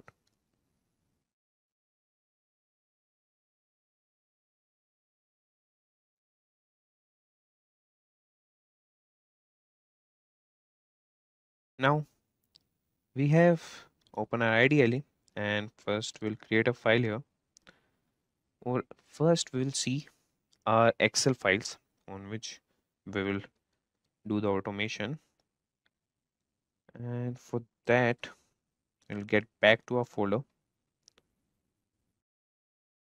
and here we have the number folder in which we have two files, that is CSV files, phone number and phone number 2, and other we have the sales folder, and in that we have the data of the sales of the year 2022. So we will use these files, sales and the number. So we'll cut them and get to a folder, and inside the number file, we'll start with sales. First we'll do the automation with the sales files. So we'll open the sales folder, and inside that we'll create a file that would be the py file, and the first automation we would be doing is concatenating all the files in a single Excel file. We have the files from January to December, that is the sales files, so we'll concatenate them and ask the ChatGPT to write the code to concatenate all these. So for that we'll name the file as concatenate only. Nate underscore data dot py.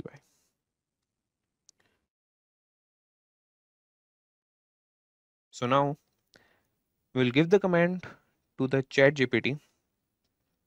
So here is our ChatGPT, and here we will write a command for it that would be I have 12 Excel files and I want to concatenate them, and we'll also mention the name named January. The spelling of January is this only, but we'll check with the file January, and then we have February, and moving on, so on we have till December. So we have all these 12 files, and now we will command him to use Python to concatenate the data inside the 12 Excel files into one file.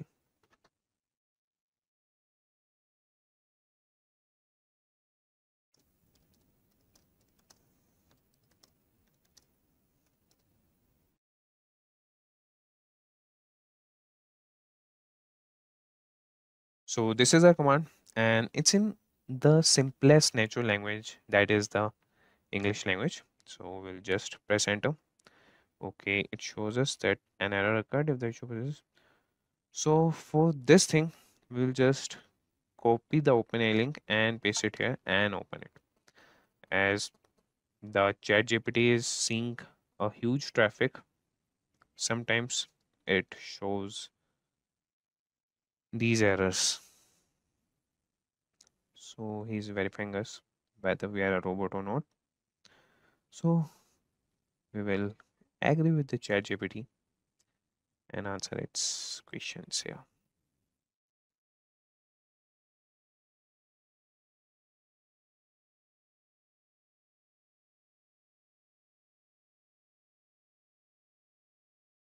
It's asking again. Okay, now we are clear with the ChatGPT and we'll paste our command here and press enter. And here you can see that it has started answering our question that you can use the pandas library in Python to read in the data from each of the Excel files and use the concat function to combine the data from all the files into one data frame. Here's an example of how you would do this. Okay, he's going in a very right manner and he has imported pandas and then created a data frame, and using the for loop he is going through all the months, reading the Excel file and appending. Okay, done. And result, he has concatenated, but he has not created the Excel file where we can see all the data, and he has also not printed it. So what we want, so first we'll see what does this code do. As I have seen, so it will concatenate, but it has not created the Excel file in which we can see all the data. So we have copied the code, we'll paste it here, save it and run it. And most important thing, you have to import the pandas library, and if you have not installed it, please install it in the command prompt with the command pip install pandas, or you can use it in the terminal. Okay, it has not found the january.xls. Okay, so JNUARY, the correct spelling. We'll see what error it expects.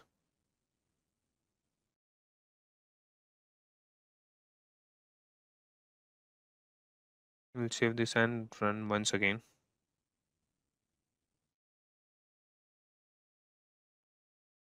So we'll just copy the error and write it back to ChatGPT and see how does it respond.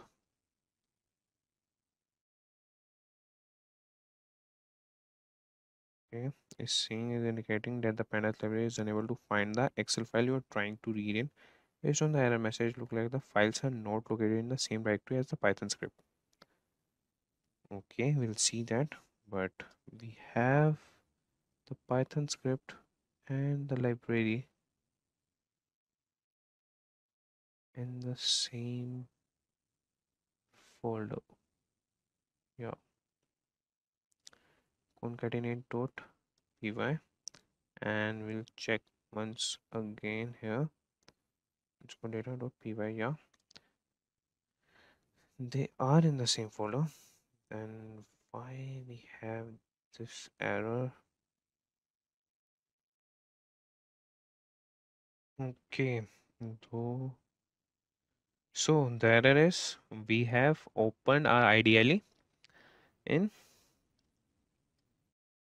the automated Excel using ChatGPT folder, and currently we are in sales folder, so it is not recognizing the directory.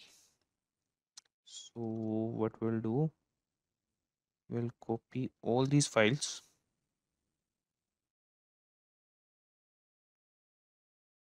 copy these sales files and paste it here.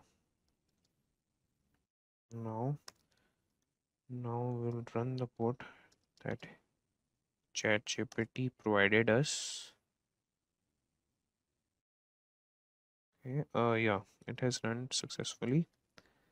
It's good successfully. Okay, we'll try once again. We'll kill the terminal, save it, and run it again. Now we'll see. Yeah, it has executed successfully. But the thing is, it has not converted it into a single Excel file. For that, we'll write you forgot to create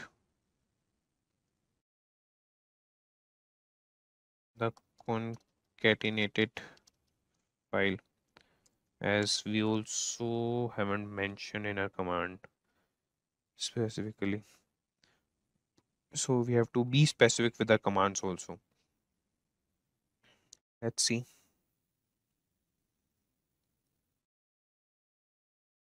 Yeah, after concatenating the data frame to export to a Excel file, we can just write this command.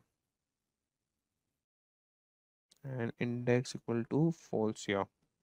Okay, and he's giving all the explanations, so you can just read them. You're correct. I apologize for the oversight. To create a new Excel file that contains the concatenated data, you can use the to underscore Excel method of the data frame. Here is an example of how you could do this. Okay, you create a new Excel file named concatenated underscore data.excel sx, the same directory as your Python script, and it will contain the concatenated data from all of the original Excel file.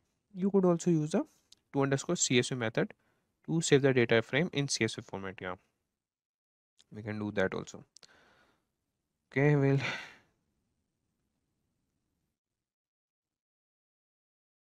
make the XLSX file, and just beneath it, okay, yeah, ठीक है. C part 2 okay. We don't need any path, we'll just do it here only.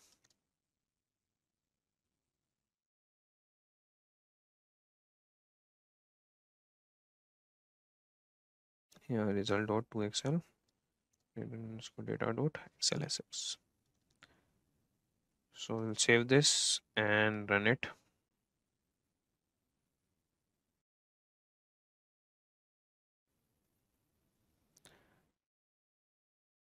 And it's showing that it has executed successfully. And yeah, outside the sales folder, we'll close it. You can see that it has created the concatenated underscore data dot xlsx. So for that, we'll move here. Yeah, it has created it here. We'll open it. And first I will show you what these files contain. So every file have the entry of around 1000. Every file has 1000 entries. So the concatenated file should have around 12,000. So this is the concatenated underscore data. And if we go beneath, yeah, we can see 2000.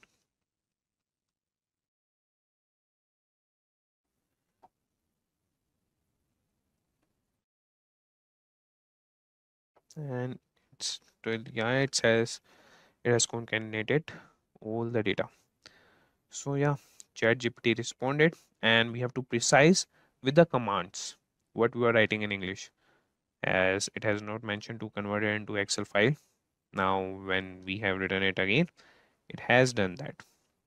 Now moving on, we will do the second automation, and for that we'll move back to our ideally, and the next automation we would be doing would be that we will be using the sum and the average function to all the files, that is from January to December files, and we'll use sum and average function. I will show you where we'll use. So it's concatenated data. So we'll open the August file, and here you can see the quantity in the H column. So we'll average down the quantity. So what is the average per customer? And in the J column we have the total cost. So we'll add all the cost. in all the files. This is the August file. From January to December, we will do in column H the average for the quantities, and column J will do the sum of the total amount per customer, and we'll get it printed at the last column. That would be, we have the 1000 entries. It's going till H1001, so we would get it printed on H1002, and the sum we would get it printed on J1002. Okay, so moving on, we'll close these files. We will get back to a ChatGPT and give him a command that I have 12 Excel files, and we'll tell him that we have named them January, then we have February, then we have till December,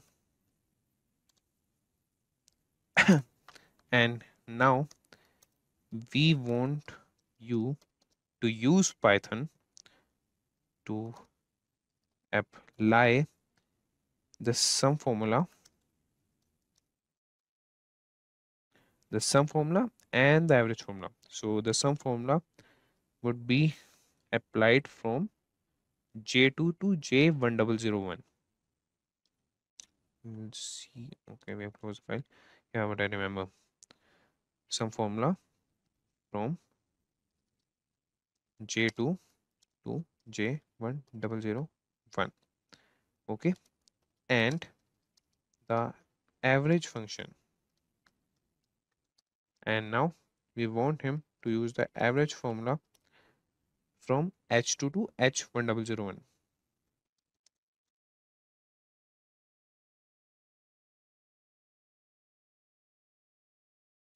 Okay, and that would be in all the Excel files. And we want him to write the results in the cells, and that would be J1002 and H1002 respectively. So we have to be precise with the commands, and we have an error here. That is done, and yeah, it's all done. I'll just give this command to ChatGPT and see how it answers. Use the pandas library in Python to read, okay, and perform the sum and average calculations. Good, and then write the results back to the same file. Here is an example of how you could do this. Yeah, we are writing in the same file.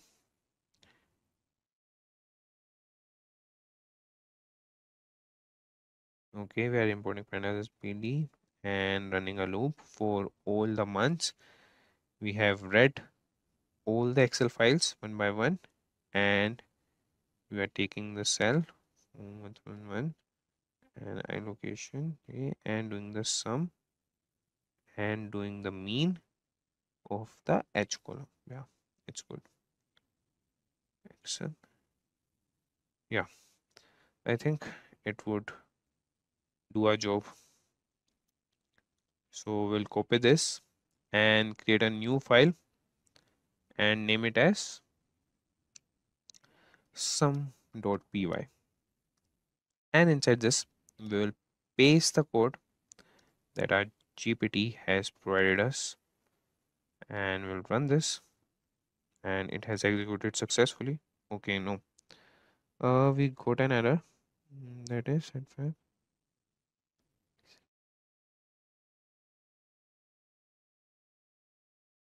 Okay, okay, it has made the mistake. Yeah, got it.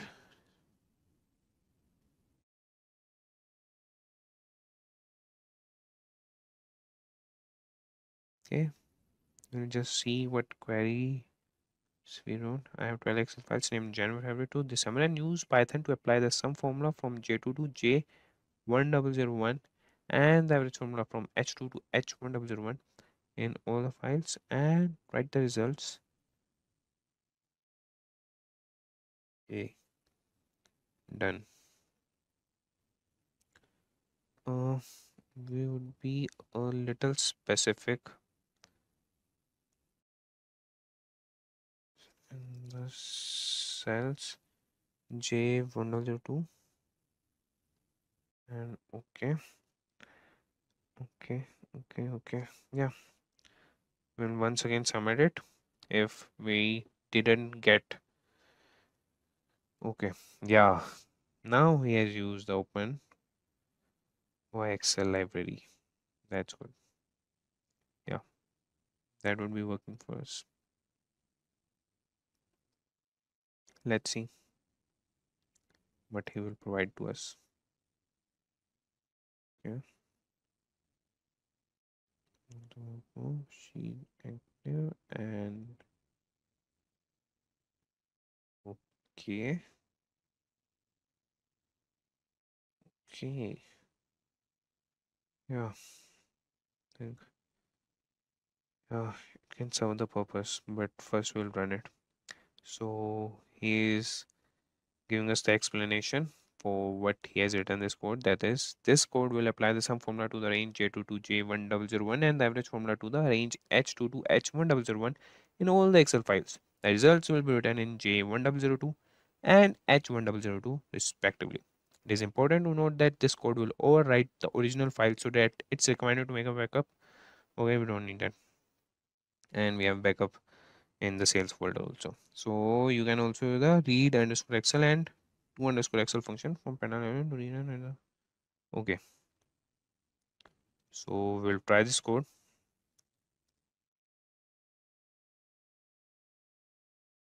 It is not return to import OS. And guys, you have to install all these libraries. Open PyXL. I have already installed them. You can search on the browser that open PyXL installation Python, and it would be directed to pypi.com. That's the official website for the particular libraries, and there you can see the command that would be the pip install and the particular command for the module name. It is showing that it has run successfully, so we'll just see if it has done its job or not.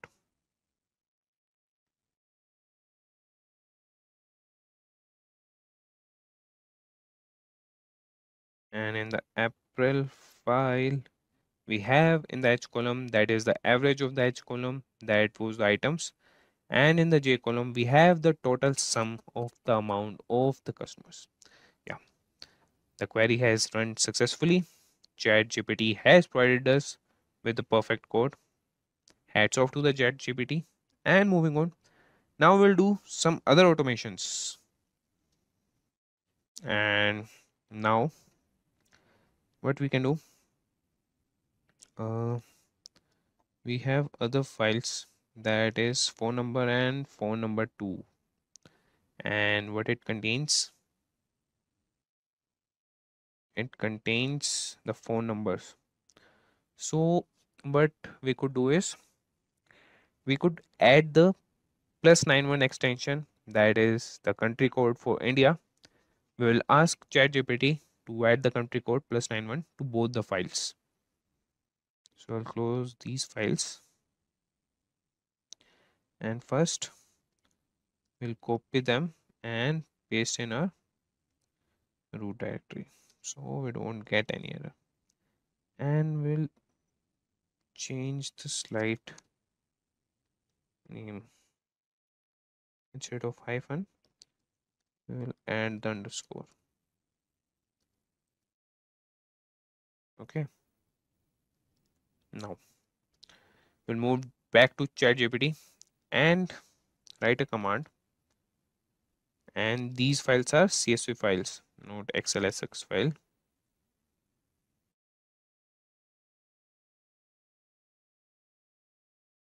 Yeah, these are CSV files. Both the files are CSV files, other files are XLSX files.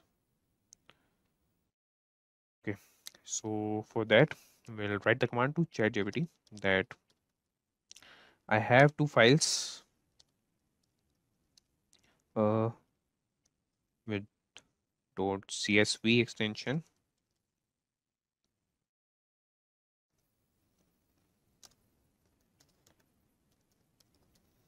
and they are named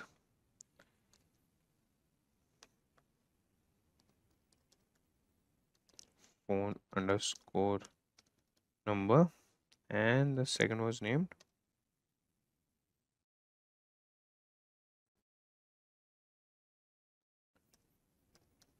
phone underscore number underscore 2. Okay, so we have told the ChatGPT that we have two files, and now we'll tell him to use Python to add the country code, add the country code plus 91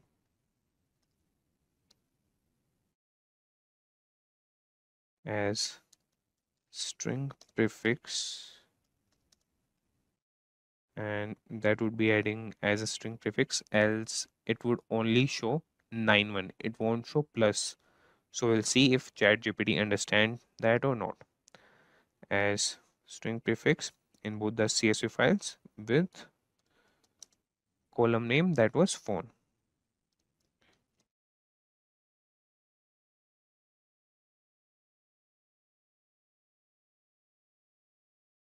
Okay, now we'll just press enter and wait for our ChatGPT to answer this query, and we'll see how it responds. You can use the pandas library to read as well. Okay, and the prefix to the phone numbers and the modified data package is all okay. Hey, then I could do this. Okay. Phone number and phone number. Okay, both the files. Now we are reading files and the phone directory. It's adding as type string. Okay, it has understood that. And to CSV, and this code will fit in both the files. Yeah, I think this will work. We have copied the code. This code will read in both CSV files and the plus +91 string to the phone numbers and write the modified data back to the CSV files. It's important to note that this will overwrite the original file, so it's recommended to make a backup of the original files. Okay. You could also use the apply function to add the prefix to the phone number in the column. Okay.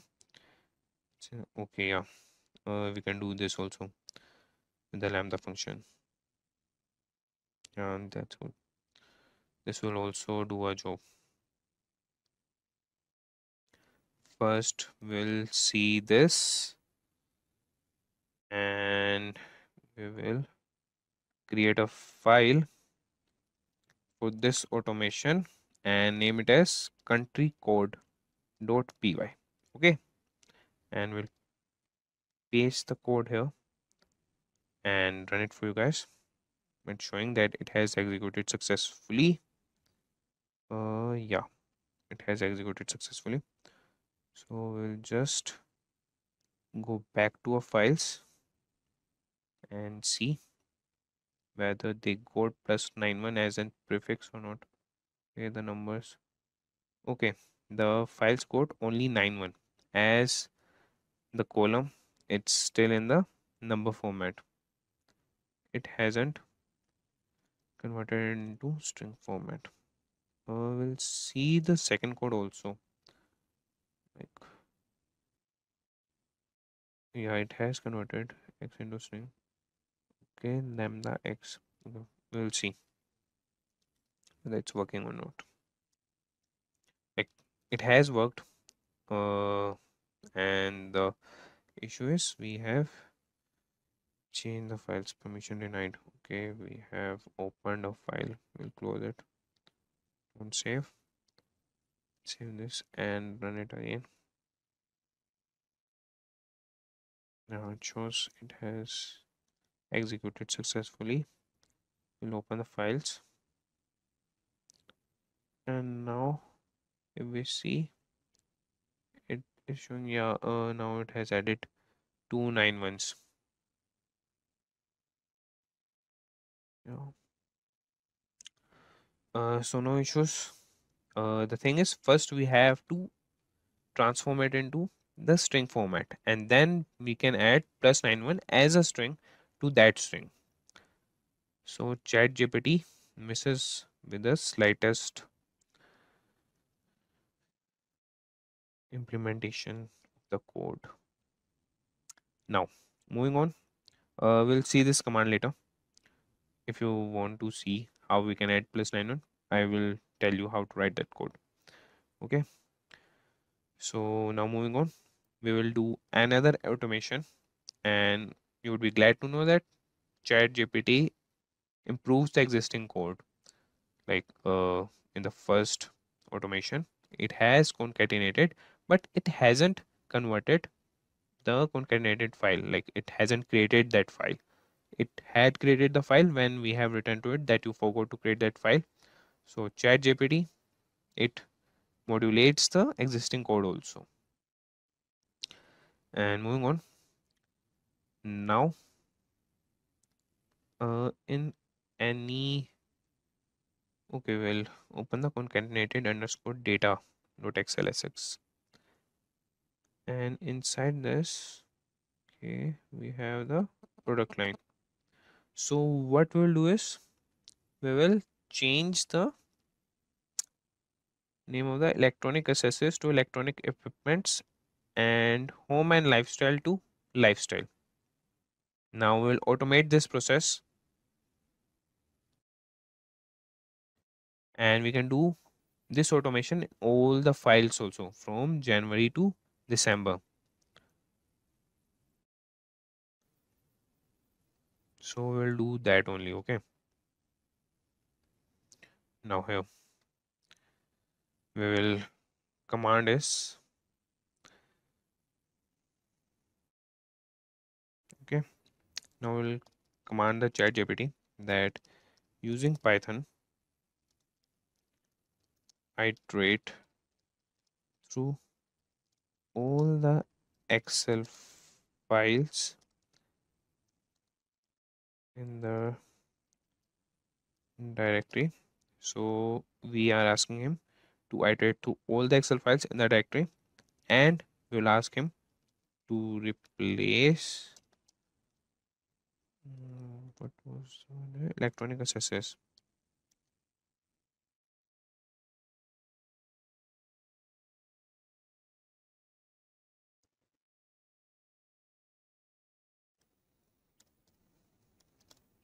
Electronic accessories. See the spelling. Electronic accessories. Okay. Yeah. Electronic accessories with electronic equipments.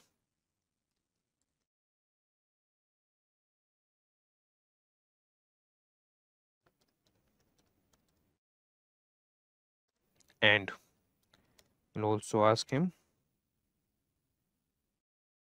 equipments. Is there any mistake? Okay. We'll do equipment only. And home and lifestyle. We have chosen, yeah. And home and lifestyle, and we'll change it with only lifestyle. Okay, so using Python we are iterating through all the Excel files and changing these. That would be in each Excel file, so we have to be specific with a written language. And now we'll save the modified workbook in we'll create another folder, and in that we'll save the files. Okay, save the modified file in the output folder,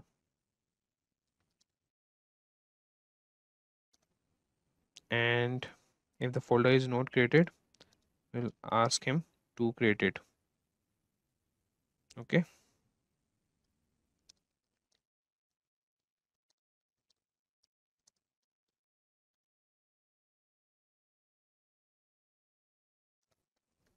then create one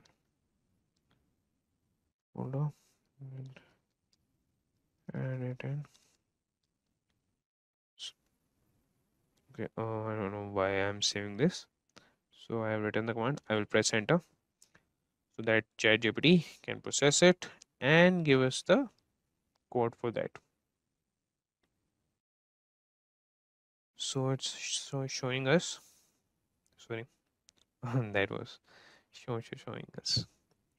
You can use the OS library to iterate through all the Excel files and directory, the pandas library to read in the files and make the changes, and to save the modified files. Okay, here's an example of how you could do this. Now here we have imported OS pandas as PD, and it has written the code. We'll copy that.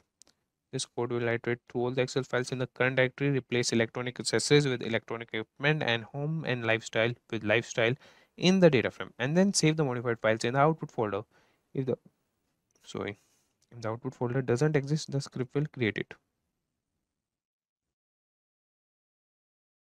You would also use replace function to replace the values in the column. Okay.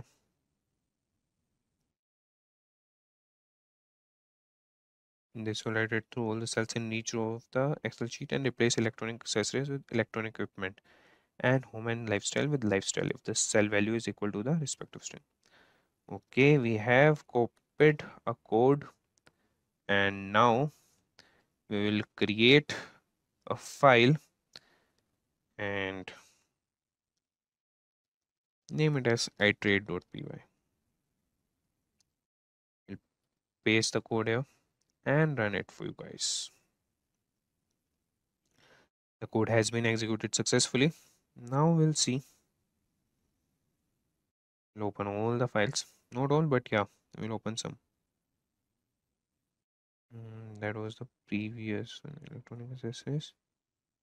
Okay, so it hasn't changed in this. Okay, we will open another file and see if we code the changes in that or not. That also states the electronic accessories, so it hasn't done its job. So we'll move back to GPT and use this code if it functions, else we'll write back to the chat GPT. Showing good. Okay.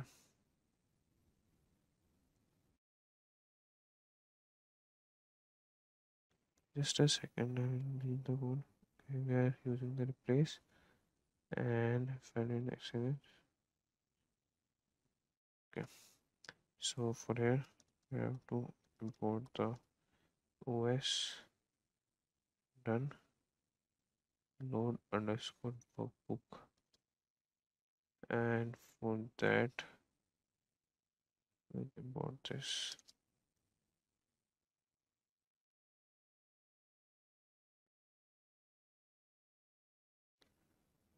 And run it and close these files.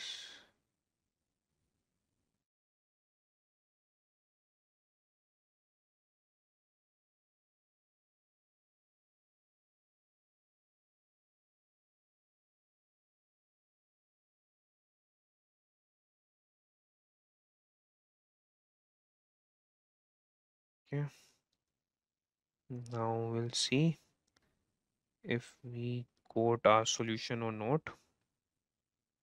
No, it's showing electronic accessories and home and lifestyle. So ChatGPT doesn't got the code to change them.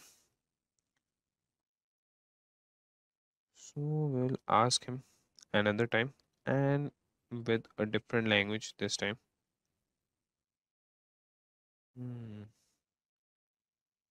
Also, I don't think it has created the output folder. It has, oh, sorry. I'm really sorry. What I have done is my mistake.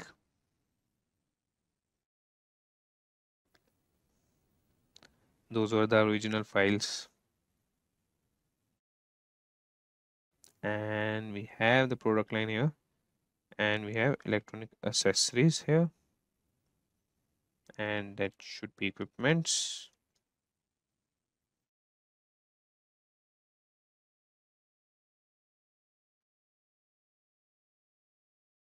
Okay, we have electronic accessories and lifestyle. Let me see my command. Okay, I have asked him to change electronic accessories with electronic equipment and home and lifestyle with lifestyle. So it has changed only lifestyle. We'll see.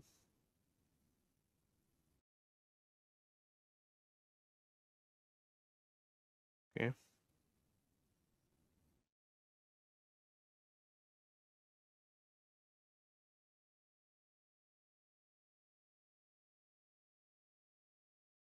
Okay. Uh, the E here is small. We'll update that in the code. You can write this back to ChatGPT also. But yeah, first we'll do this. And what are I showing?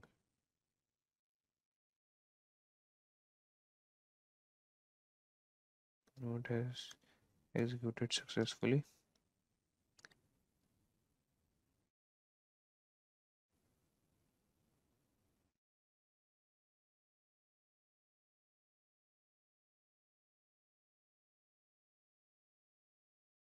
Okay.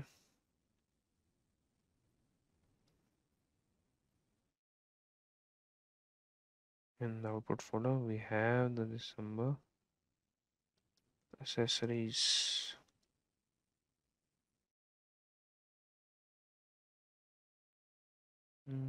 That's it, the capital E. Okay. Okay.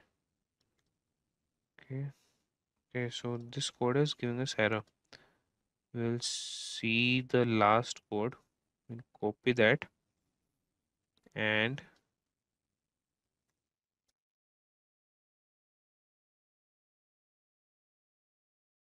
try to use this.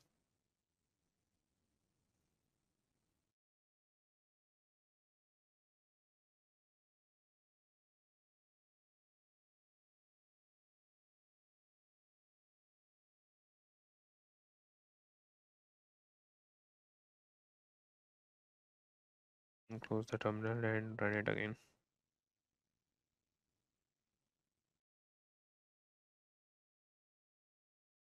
It has executed successfully. Now we'll see the file whether it has changes or not. It has not. Now we'll ask the chat GPT. What have you done, brother?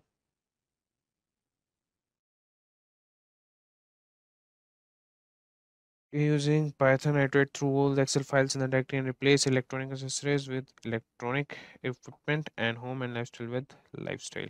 Okay, in each Excel file, save the modifies file in the output and if the okay. Okay, we'll ask the same thing once again to him. And with this electronic accessories, oh sorry,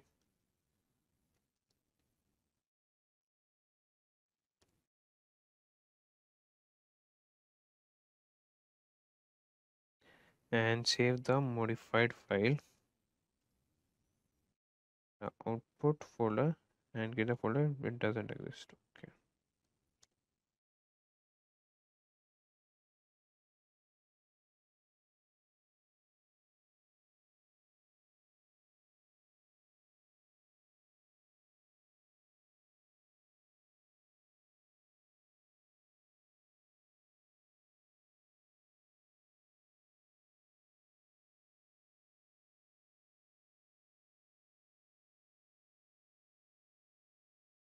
Okay.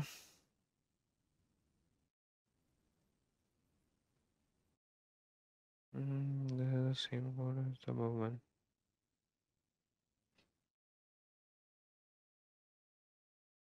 Okay, we'll see once again.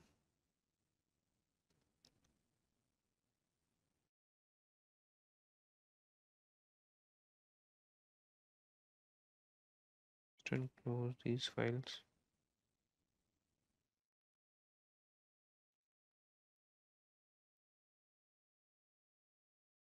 has executed successfully. Now we'll open it.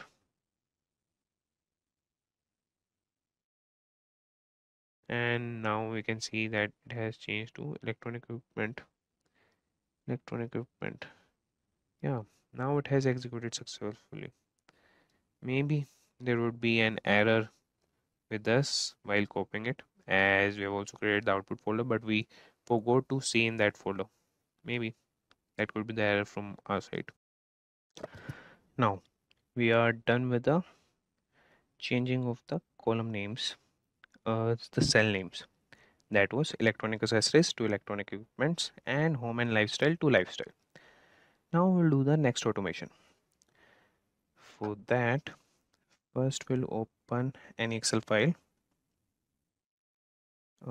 This was in the output folder. We'll get back to our main directory and open the file July. And here we will filter the Excel file for gender. That is, we'll select gender as female and with the unique values in column city. And we'll extract the data from column A to Q. That would be the whole data. And for each unique city value, we'll create a new Excel file for each city, and that will contain data only for that city and for females only. And after that, we'll save this file in a folder named city. So we'll give this command to ChatGPT. And here you can also specify the module you want ChatGPT to use for the particular command. Here we will be commanding the ChatGPT to use the pandas module. And for that, we'll write the command, not command, in the natural language. We'll give this command to the ChatGPT. And for that, we'll write using Python and pandas. Filter the, okay, we will just pick a single Excel file, or we can pick the concatenated file, that is concatenated underscore data. Filter the concatenated underscore data dot excel sx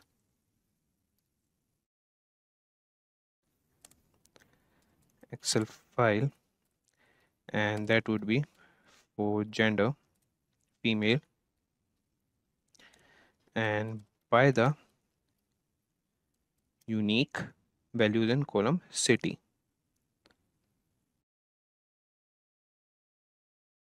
We first will give the command by the unique values in the column city.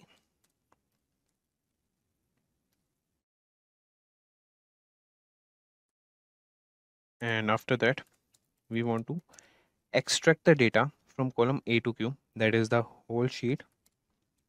Extract the data from the column A to Q, and for each unique city value.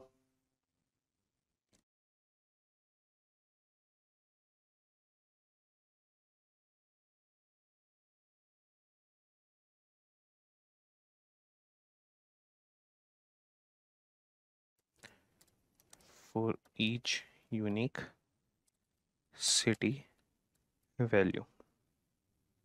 Now we will extract the data, and now we'll create a new Excel file. So for that also we'll give the command to ChatGPT, and we'll write create a new Excel file, and that would be for each city. Okay, so we'll write create a new Excel file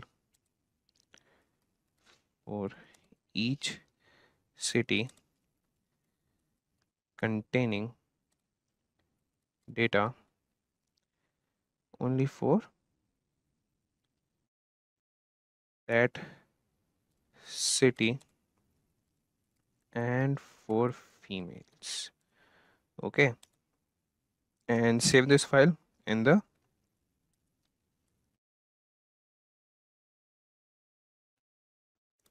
city folder, and if it's not been there, ChatGPT can create the folder for that also. Okay, city folder, and naming the each file with the city name. Okay, naming each file after the corresponding city. Okay, now if the city folder, that is, we have written the small city. Okay, if the city folder doesn't exist,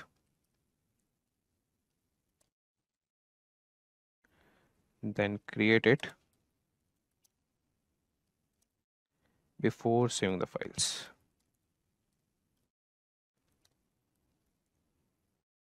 Okay, now we have given this command to the ChatGPT and it has responded us with, you can use the pandas library as we have already mentioned to use that to read in the concatenated underscore data dot xlsx file and filter the data for gender female, group the data by the unique values in the city column, and extract the data from the specified columns for each group. And here is an example. So we have put the code. We'll wait till ChatGPT continues.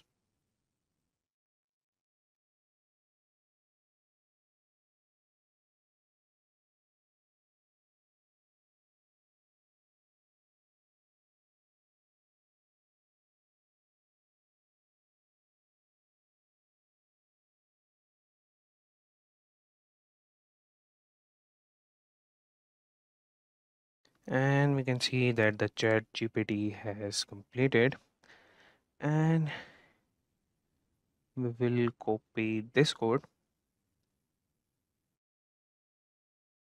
for setting open female. I don't just see related gender equal to female city. We'll make the directory for city, and for city group in female data dot group by okay city. And you could also use the asn method to filter the data frame for female gender. Okay, first we'll see this, and for that we will create filter.py and run the code. It has been executed successfully. So now we'll see that the city folder has been created or not. I'm not able to see the city folder.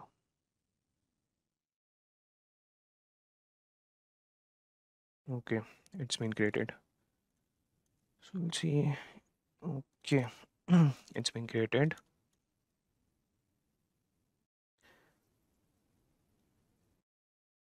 And it's still empty. So we'll give time. Okay, and we got an error. Okay, okay, we'll pass this error to ChatGPT first, and after that we'll see what's wrong with this.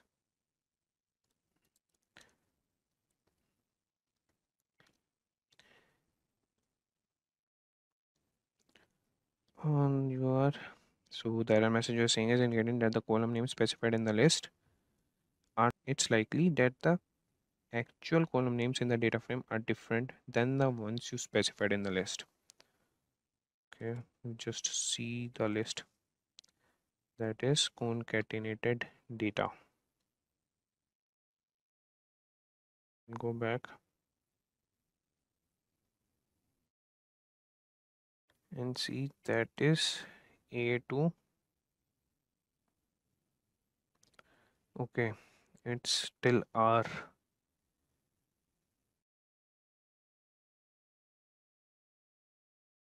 Okay, we made a little mistake here. So we'll just change a command.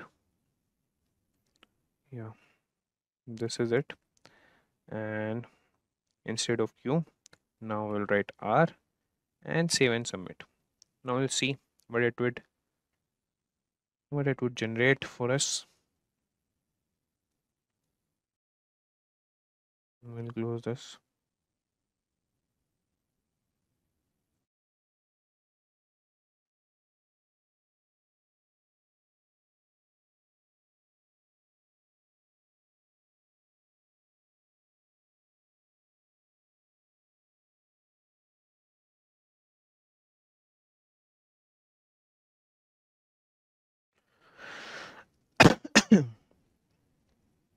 Okay, this command will render the content fields in the Excel files. Filter the data for females. Group the data by the unique values in the city column. Great. And extract the data from the column A to R for each unique city name, and then create a new Excel file for each city containing data only for that city and for females. Files will be saved in the city folder, naming each file after the corresponding city. Okay, it's done. Now we'll copy this code and paste it here and see whether this code works for us or not.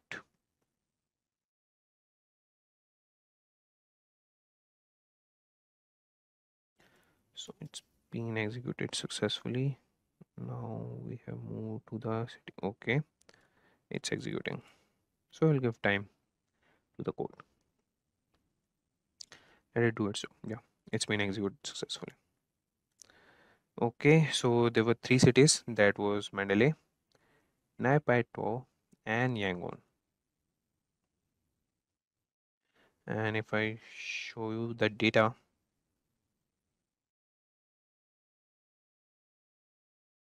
you could see there's three cities, and it has created the Excel files with the name of the cities only, the unique cities, and it has extracted the data for the gender female. Now we'll see those files. Close this.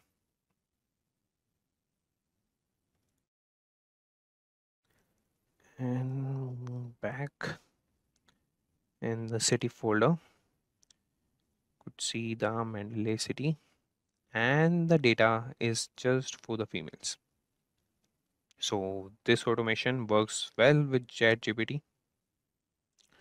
Now moving on, we will do one more automation, and that would be to use Python to identify what is the count of each payment mode.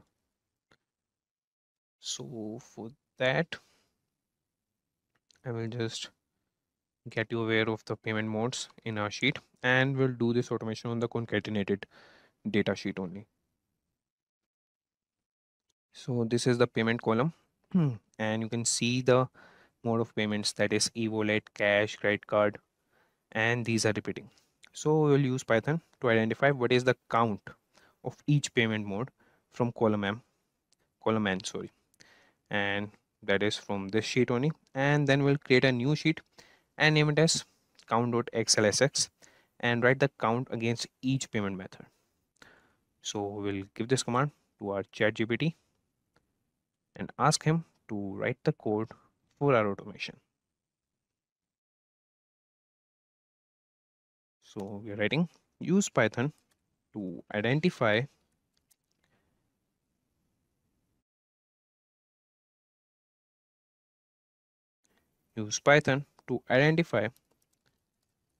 what is the count of each payment method from column, and the column was n, from column n, and that was an concatenated underscore data dot xlsx sheet, and create a new sheet named count.xlsx and write the count against each payment method. Okay. Now we have given this command to our ChatGPT, and we'll see what it offers to us. You can use the pandas library to read. Okay, that's the same. Value counts function to get the count of each payment method. Okay, and you can use the toXL method to the data frame to write the count to a new sheet. Okay, that's good. And he has imported the pandas library and created the df variable in which he has read the concatenated file and used counts function with the payment method and column equal to payment method. Okay, the column name is payment, not payment method. I think it would generate an error for us. So Python of each one method from column n, and we will specify column m n that is named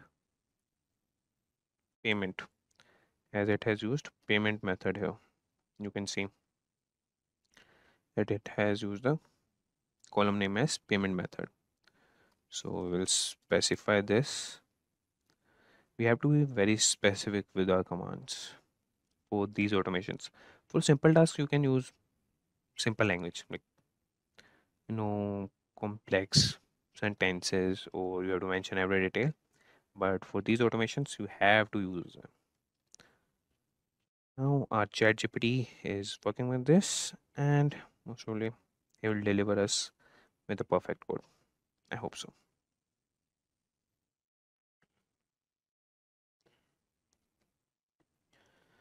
Okay, it has read and the value count, and it has exported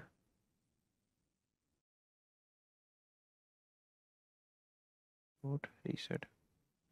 You would also use the group by function to group the data by the payment method and use the size function to get the count of each payment method.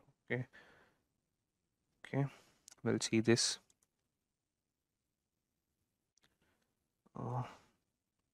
And here we will create a file as count.py, and in this file we'll paste the code delivered us by the ChatGPT. We have executed it. It's being executed. We'll wait for that.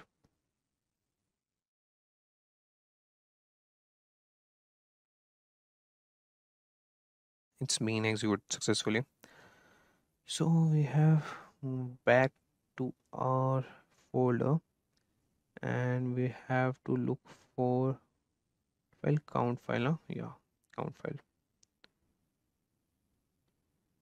Okay, is this the no? It's the okay. Yeah, it's showing us the mode of payments, that is e-wallet, cash, credit card, and the number of usage. Yeah, 448,003. 12. Yeah, it's 12,000. That was the whole entry of the concatenated underscore data dot xlsx. So we have done with this automation, and now we'll do one last automation. And first we'll close all these files.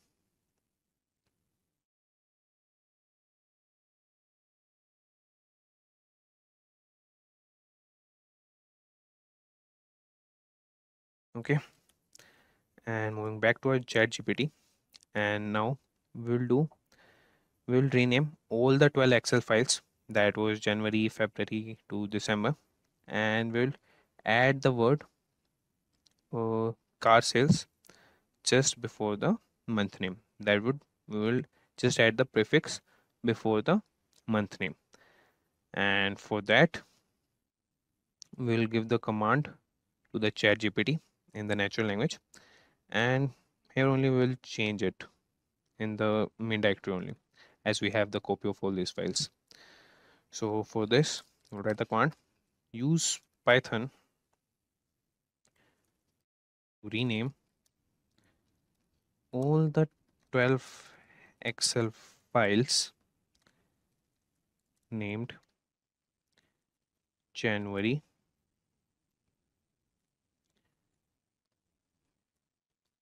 February until December.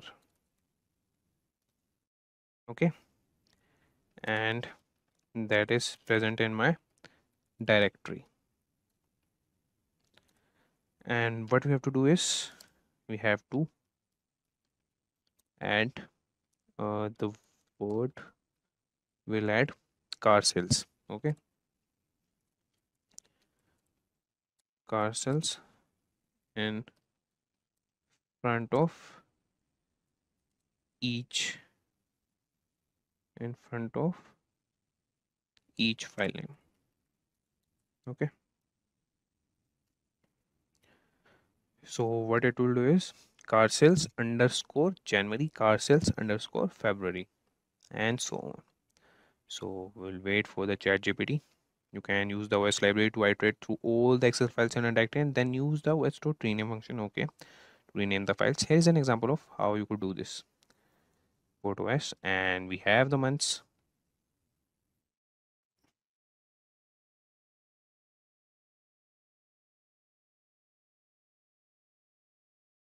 Okay.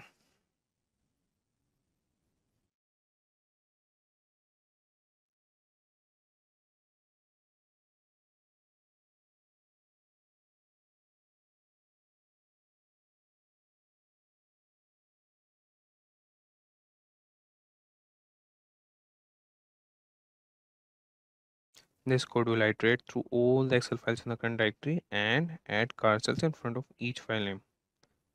And those files would be those only, the months. And good. It's using the glow module. And you could also use the glow module. Okay, that's the second code. It's the easy one, okay? But we'll go with OS first and get back to our ideally and name the file as rename.py. And here we'll paste the code and run it. It's been executed. We'll move back. Yeah, you could see that car sales have been added to all the files. And with that, we have done with our automations. And if you want, you can also submit your code to ChatGPT and ask it to add comments to your code so that it could explain you what that line does or what that function does. It would explain very tediously. And if you want, you can also try ChatGPT to automate many office tasks. You can automate PowerPoint for that and do many more tasks with ChatGPT. Did you know that 93% of online experiences begin with a search engine? That's a massive audience you are missing out on if your website isn't ranking high on search result pages, that is SERPs. But SEO can feel challenging, filled with complex algorithms and ever-changing practices. Enter ChatGPT, the AI assistant that's like having a secret SEO weapon in your arsenal. By using its language processing power, you can put it into work and watch your SEO results explode. With the help of it, you can generate keyword ideas that drive targeted traffic. You can craft compelling content that keep visitors attracted. And you can also optimize your meta descriptions and titles for maximum clicks. So in this video, we will understand how using ChatGPT, you can boost your SEO strategy backed by actionable insights and metrics that matter. So in this tutorial, we will cover finding a title, generating the content, how to modify the content according to you. Then we will understand SEO prompts for statistics and FAQs. After that, we will understand plagiarism check, meta title and descriptions, and in the end, ChatGPT for summary. Alright, so now before using the ChatGPT's abilities to enhance SEO in your system, we need to install an extension. That extension is known as AIPRM. So the AIPRM extension is a powerful tool designed to enhance ChatGPT capabilities, especially for SEO and digital marketing. This extension integrates with ChatGPT, enables it to perform advanced tasks that improve your online presence. With AI BRM, you can optimize your content for search engines, ensuring higher rankings and better visibility. So let's first understand how to add this extension to your Chrome browser. So this is our Chrome browser. Here we'll go and we'll type AIPRM extension. Click on enter. So this is the first link basically. We'll click on it. And this is AIPRM for ChatGPT. Don't get confused with any other extension. This looks like this. And now we'll click on add to Chrome and then add extension. And that's it. Now let's just click on allow. And it is integrated, I believe. Yes. So as you can see, it is also showing a quick start tutorial. Select a prompt template, enter the word phrase or more, send message. So we'll click on get. If you want to view tutorials, you can click on this. Otherwise, you can get started with AIBRM. So as you can see, the whole layout, the whole interface is changed. There are a lot of things over here. Let me explain to you guys what all these things are. Alright, so there are various options under public and on, from which you can filter prompts by topic, as you can see, or activity. And then prompts can be sorted by top videos trending, as you can see. And there are actually 4892 prompts available, and you can see the first 12 on this page, as you can see. And some examples of prompts here is like, you can say Yoast SEO optimized content writer, human written 100% unique SEO optimized article. So these are the examples of prompt. Now, first of all, we'll ask ChatGPT to write a blog post for us on, let's say, fitness. All right. So we'll ask ChatGPT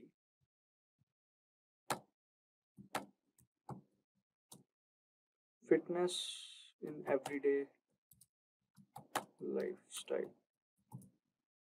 All right. Let's click on this. So we haven't used any prompt till yet. So let's just first put this input and let's see what ChatGPT gives us. All right. So as you can see, this is the topic name, importance of everyday fitness, simple strategies to incorporate fitness. Then we can see subtopics are also there. All right. And here's the conclusion. All right. So this is basically our blog post.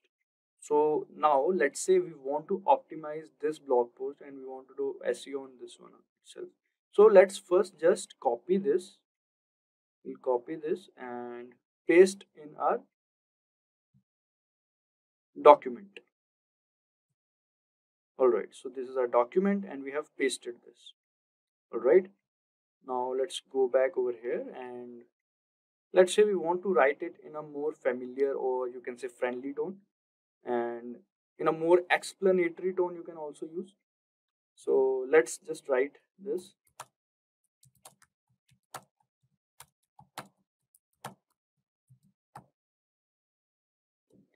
Don't worry about the spelling, guys. ChatGPT take care of this. Alright, so let's see what are the changes in both of these blog posts. Let's just wait to finish it. And here's the conclusion. So this is the second blog post. So let's understand the difference in between these two first. We'll first check out for this one. Start small, begin with manageable changes. Alright. As you can see, here it is begin with manageable changes. Take the stairs instead of elevator. Walk or bike to nearby destinations, or stand and stretch during work breaks. These small efforts can add up over time. Alright, let's just see what is written over here in the second blog post.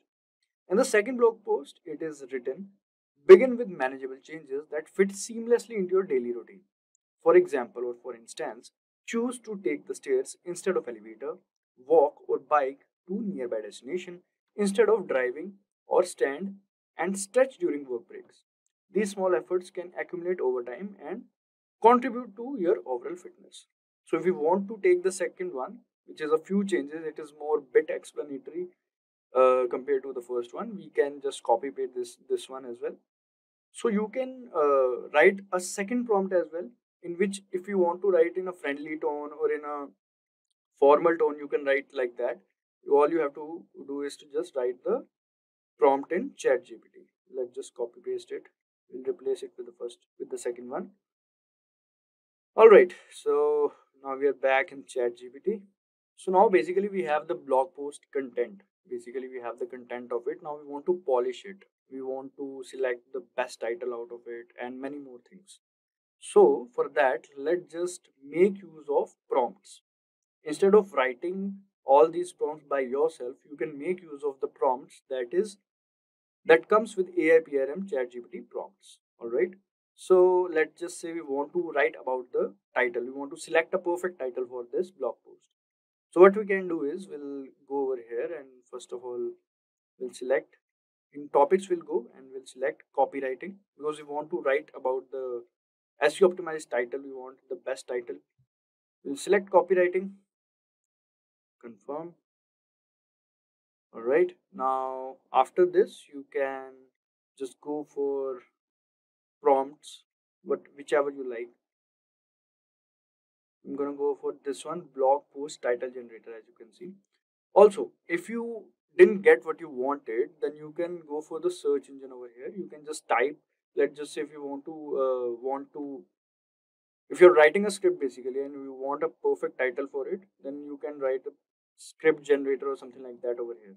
Automatically, whichever prompt that are relevant to it will come. All right. So we have selected this one, blog post title generator, because we have to create a title for our blog post. We'll click on this. And now all we have to do is to write the name of our blog post. The name of our blog post is, we'll select everyday lifestyle, fitness in everyday lifestyle. Let's just select this one. All right. Now, as you can see, you can select the titles to write. It is 5. Let's just select 10. All right.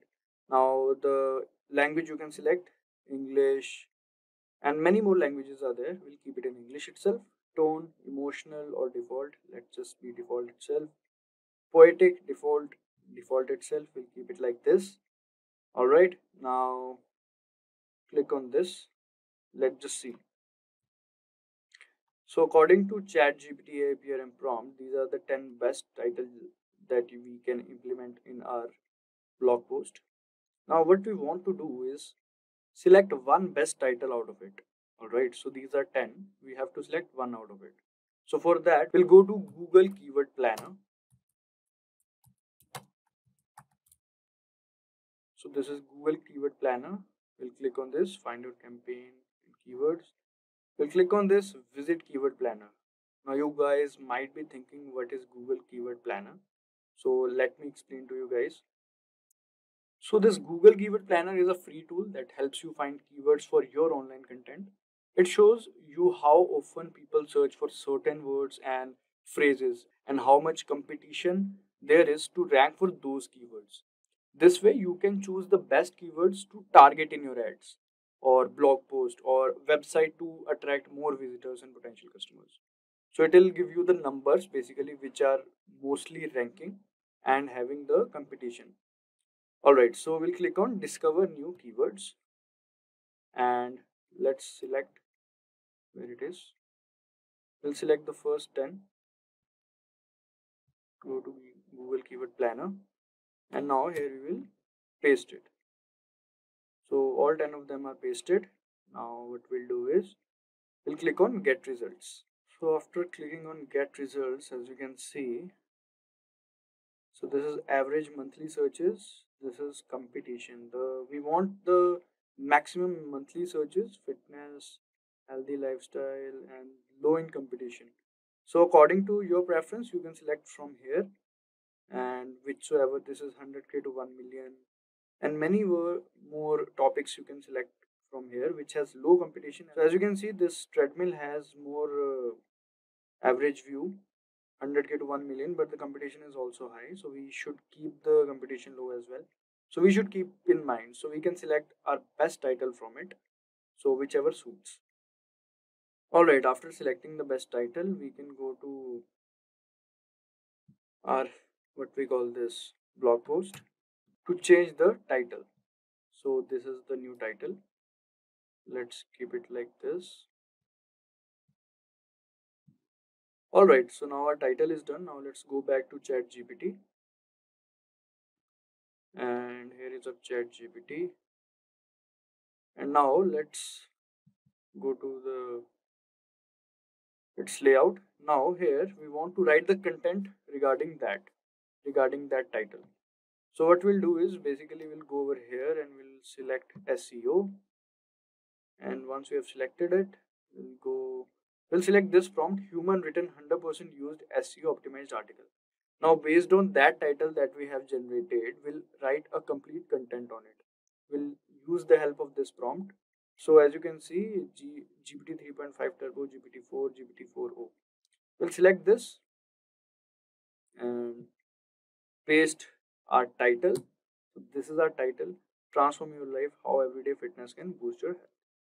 So now this prompt will generate the content based on this title. Alright, now let's see. So as you can see, transform your life, how everyday fitness can boost your health. This is the content outline, the article outline you can say.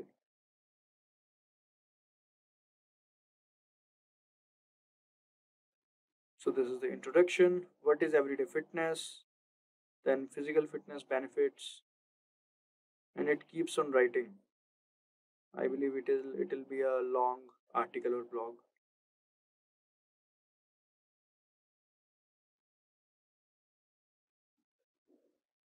So you don't have to write too many prompts for this. You can just do this and the whole thing will take care of it on. As you can see, FAQs are also being generated by this prompt. Otherwise, we would have wrote another prompt for the FAQ. And many things are there that should be in there in the article or blog. So yeah, now we can select our article or blog, we can say. So we have the title. We don't want the outline, let's say. We'll take it from here, from the introduction. It's a long article, I believe. As you can see, this last question is not completed, but you can click on continue generating and it will complete that. We don't want the last question. I think 3 questions or 4 questions are sufficient for us.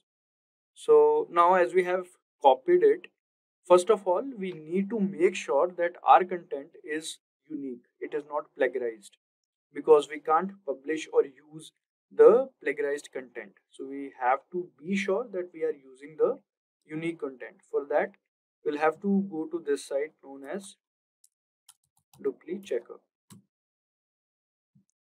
We'll click on this first link, and now as you can see here, we can copy and paste it. We can just exclude this last question as I told you. Alright, now our content, our article is pasted. Now we will check the plagiarism.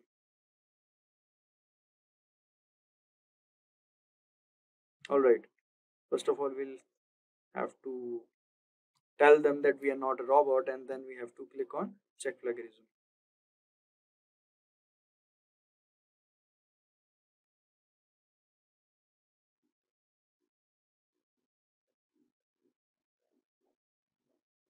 Alright, so it is showing maximum 1000 words allowed per search. Alright, so let's just do one thing. We'll do it because if you want to do 1000 words, you'll have to go for their pro version or the premium version. So we now have to use some part of it, not the complete part.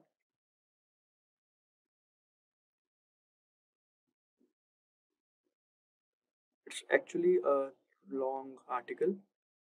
So from the role we'll take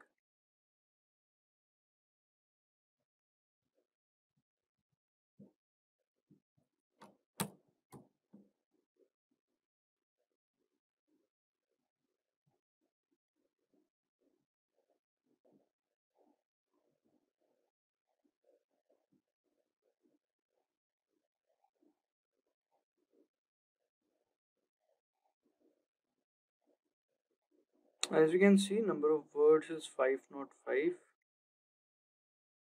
and result found 0, 0% plagiarism, 12% unique. Alright, so plagiarism is 3%. I think that can be, we can neglect it. And now let's check for the rest of this one. Alright.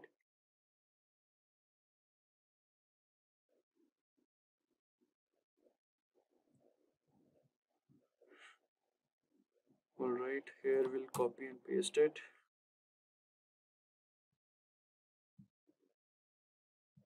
Check plagiarism.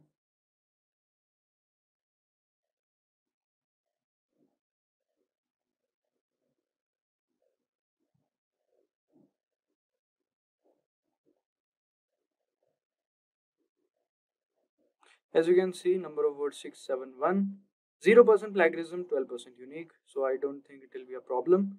So it is good to go, I believe. And now we just copy and paste it. So let's take it from here till here.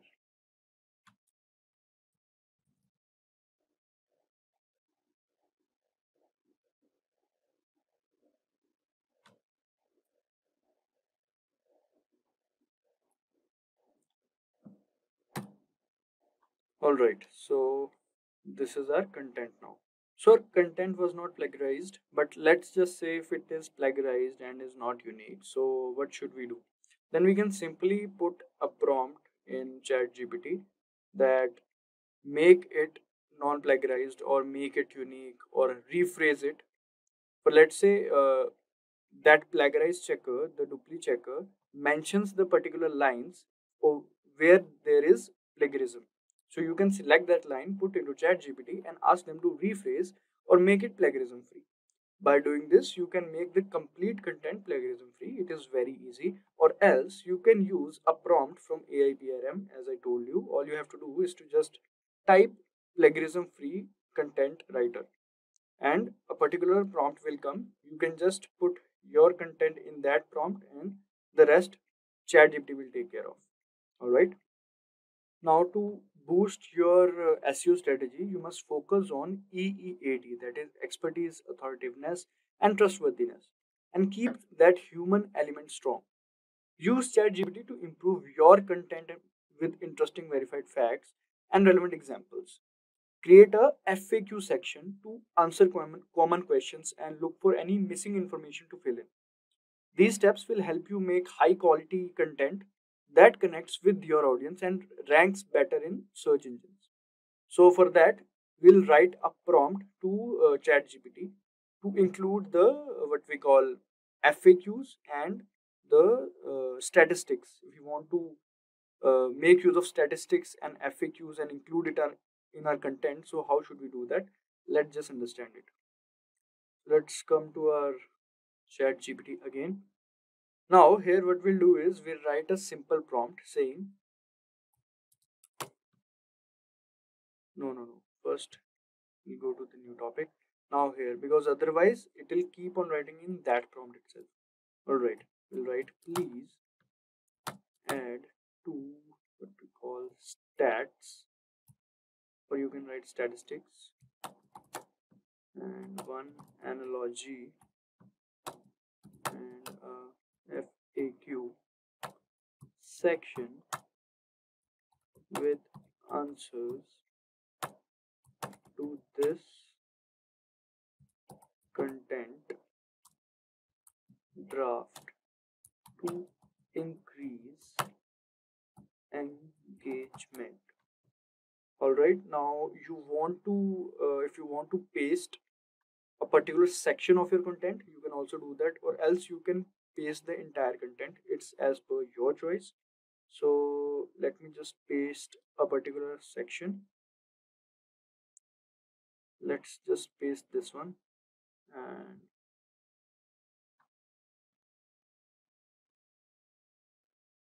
all right, let's see.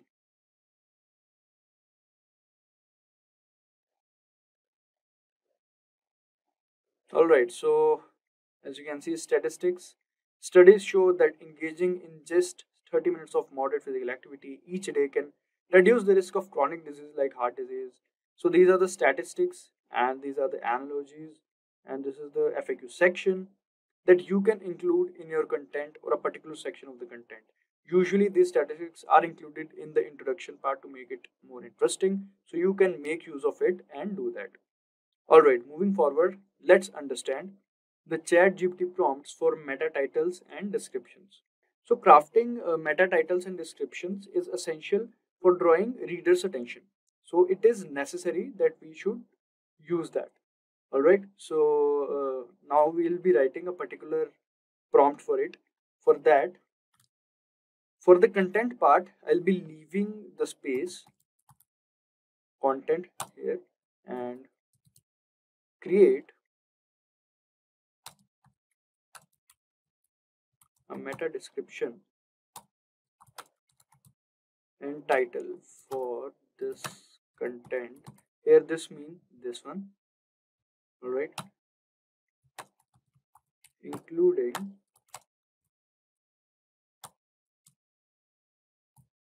the keyword. Now here we'll mention the keyword. Alright, so whatever is the focus keyword or the primary keyword you want to include it in. Alright, and make it easy to read and add a CTA. So let's just paste our content over here. So where is our content? This is our content, and let's just use this one again. You have to use the entire content, but I'm just showing you, so you can use this one itself. It will be more than enough. You don't have to worry about it.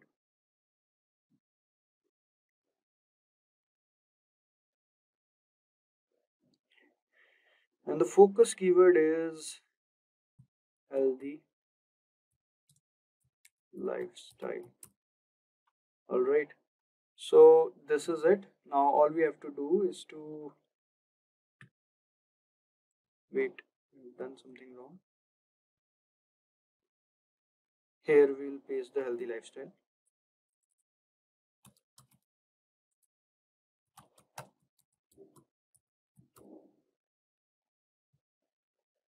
And as we can see, title, transform your health with everyday fitness. This is meta description. Discover how incorporating everyday fitness into your routine can transform your health. This is meta description. This is CTA. Ready to transform your life? Start incorporating everyday fitness into your routine today. So you can make use of it using this prompt. And yes, now let's understand the ChatGPT prompt for writing summaries. So now, like, writing blog summaries and posting them on LinkedIn and Twitter helps you reach a wider audience. By sharing engaging snippets, you can attract more visitors to your blog, increasing traffic to your website. This practice also establishes you as an expert in your field, building your brand and reputation. So social media platforms facilitate interaction through likes, shares, and comments, boosting engagement with your content. So posting a blog summary in your social media like Twitter, LinkedIn, etc., will be helpful for you. So now let's just write a particular prompt in ChatGPT for creating that blog summary for us. All right. So let's make use of it. We'll write, please create 100-word summary of this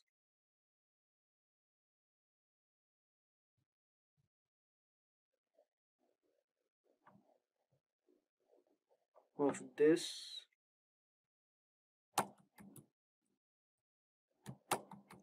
post optimized for Twitter.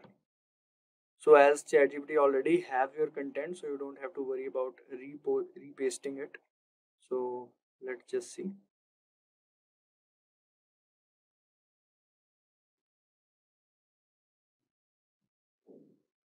Alright, as we can see, looking to improve your health without spending hours at gym, everyday fitness is the key.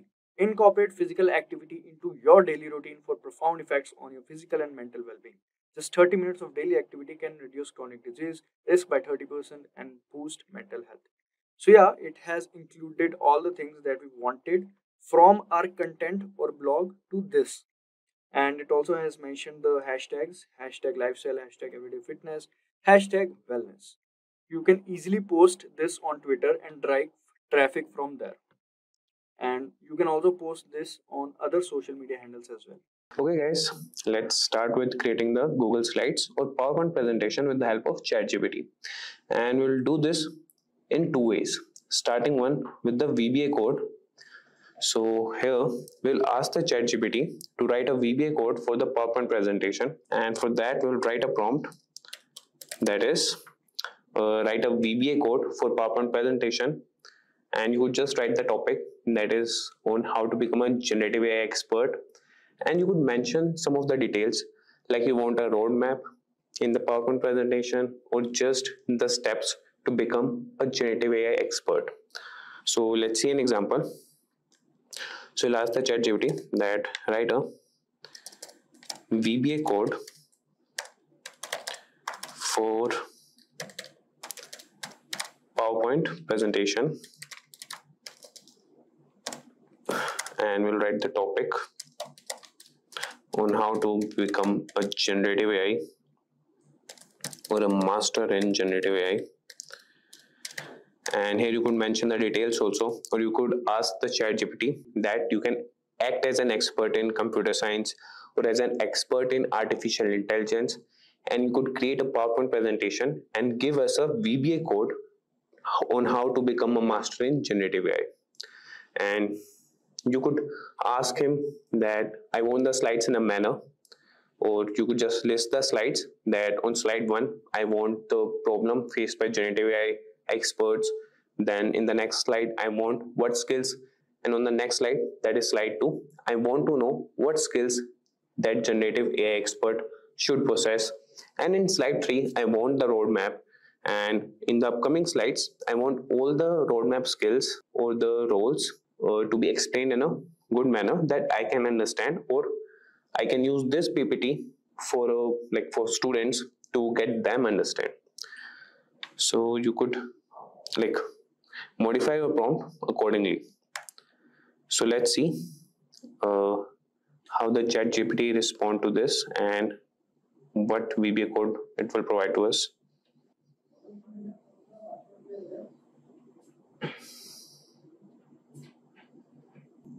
So you could see that ChatGPT has started generating the response, and you could see here that to use this VBA code, you will need to access the VBA editor in PowerPoint, and for that you just need to press Alt plus F11 and then insert a new module. I'll show you how you could insert the VBA code in PowerPoint. Till then, he's generating the response. We'll come back here. So this is the developer option that we need to unlock. So just click on the blank presentation, and coming on the blank presentation, just right click here and you could see the option customize the ribbon.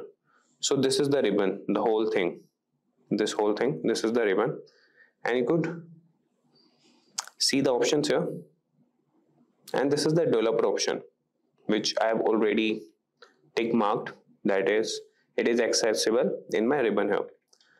So we'll make it accessible, and here in the developer option you have to click on Visual Basic and then insert user form, then we have module here, click on the module, and here we have to paste the VBA code that will be provided by the ChatGPT. As you could see that it has provided the code, and there's another method, that is you just press Alt plus F11 and then you will come on the particular slide here, then you have to go here and use the module and paste it here. So we will copy the VBA code, get back here, paste the code, and this is the button you have to click, that is run sub or user form. Just click on it and you could see that it has provided the PowerPoint presentation. So it is the basic presentation, as I have not like commanded the ChatGPT, or I have not modified my prompt accordingly. I have just used the basic prompt that just generate a basic presentation on how to become an expert in generative AI. So you could modify your prompt accordingly on how you want your presentation. And for the design thing, you could use any template or layout. So we have the design here. So you could use any design, what you prefer. So you could see that it has applied the design to all the presentations. You could ask the ChatGPT if you want to like have more text heavy, and if you want to generate images also, you could do that with the help of DALL-E. So now moving to the next method on how we can create PPTs or the PowerPoint using ChatGPT. This is the one method that is using the VBA code. Now moving back to ChatGPT. Now here we will ask him that generate a PowerPoint pitch deck for a topic, and that could be any topic you want. So here we will modify our prompt and ask him that act as an expert in CS, that would be computer science,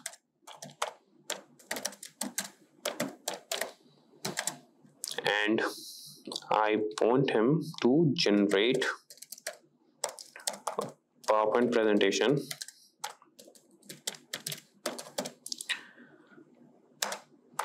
that would be pitch deck, and that would be for a topic. Let's move to the topic for the cloud computing topic on mastering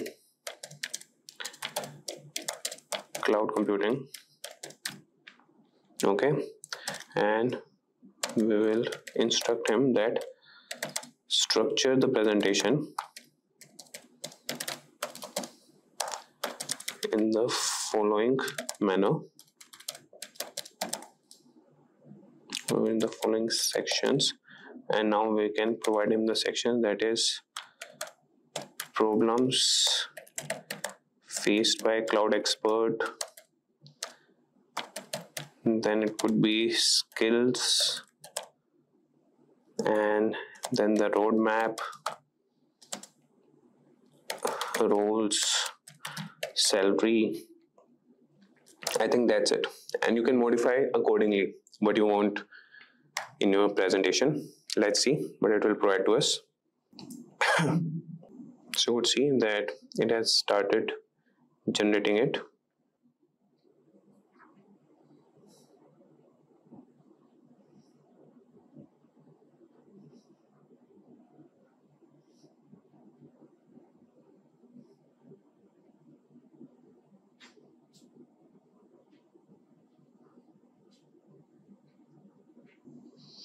So what we'll do here is we'll open the Word here, and we'll paste all the content that has been provided by the ChatGPT, and using the Word only, what we'll use here, we'll paste, and we'll use the paste formatting here, that is the merge formatting. So first delete all these.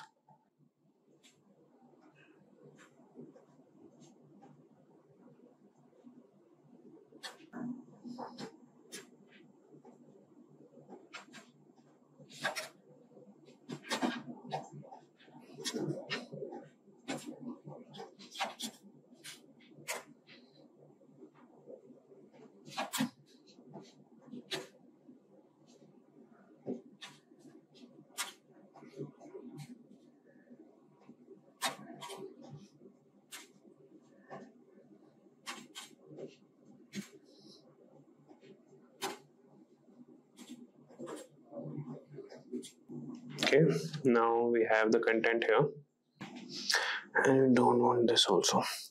Now moving to the view outline, and here what we'll do, we will make these like the titles. We'll just get back and use Control H. we'll find all the slide titles and replace them with a space. Okay, and there are colons also, so we have made the replacements here. Now for the content part also we have to make that replacement, so we'll use the Control H only, and what we have here is content, and we'll replace it with like nothing, that would be empty only, and subtitle.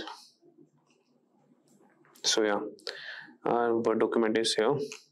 Now moving to the view, outline, and here what we'll do, we'll make all this, that is the heading of the slides, we'll select all of them and make them as level 1, and all the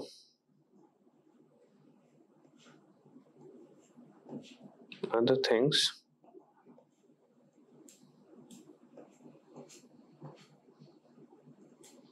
as level 2. If you see the content, it has not provided us the good content, that it has just provided what things we can include in the PowerPoint, not like the ChatGPT has not given us the all the content that should be included in the PowerPoint. Like you could see here, that is in the first slide, it has stated that mastering cloud computing, a comprehensive guide, and unlocking the future of technology only. It has not provided us the content. And in this, what is cloud computing, it has said that define cloud computing and its importance in the modern digital landscape. It has not defined for us, it has just provided the definitions. So you have to modify a prompt that I want the whole PPT presentation with all the information or all the understandings of the concepts. So you could do that. And now in the view section only, with this we'll save this, and we'll save this on the desktop only and name it as PPA.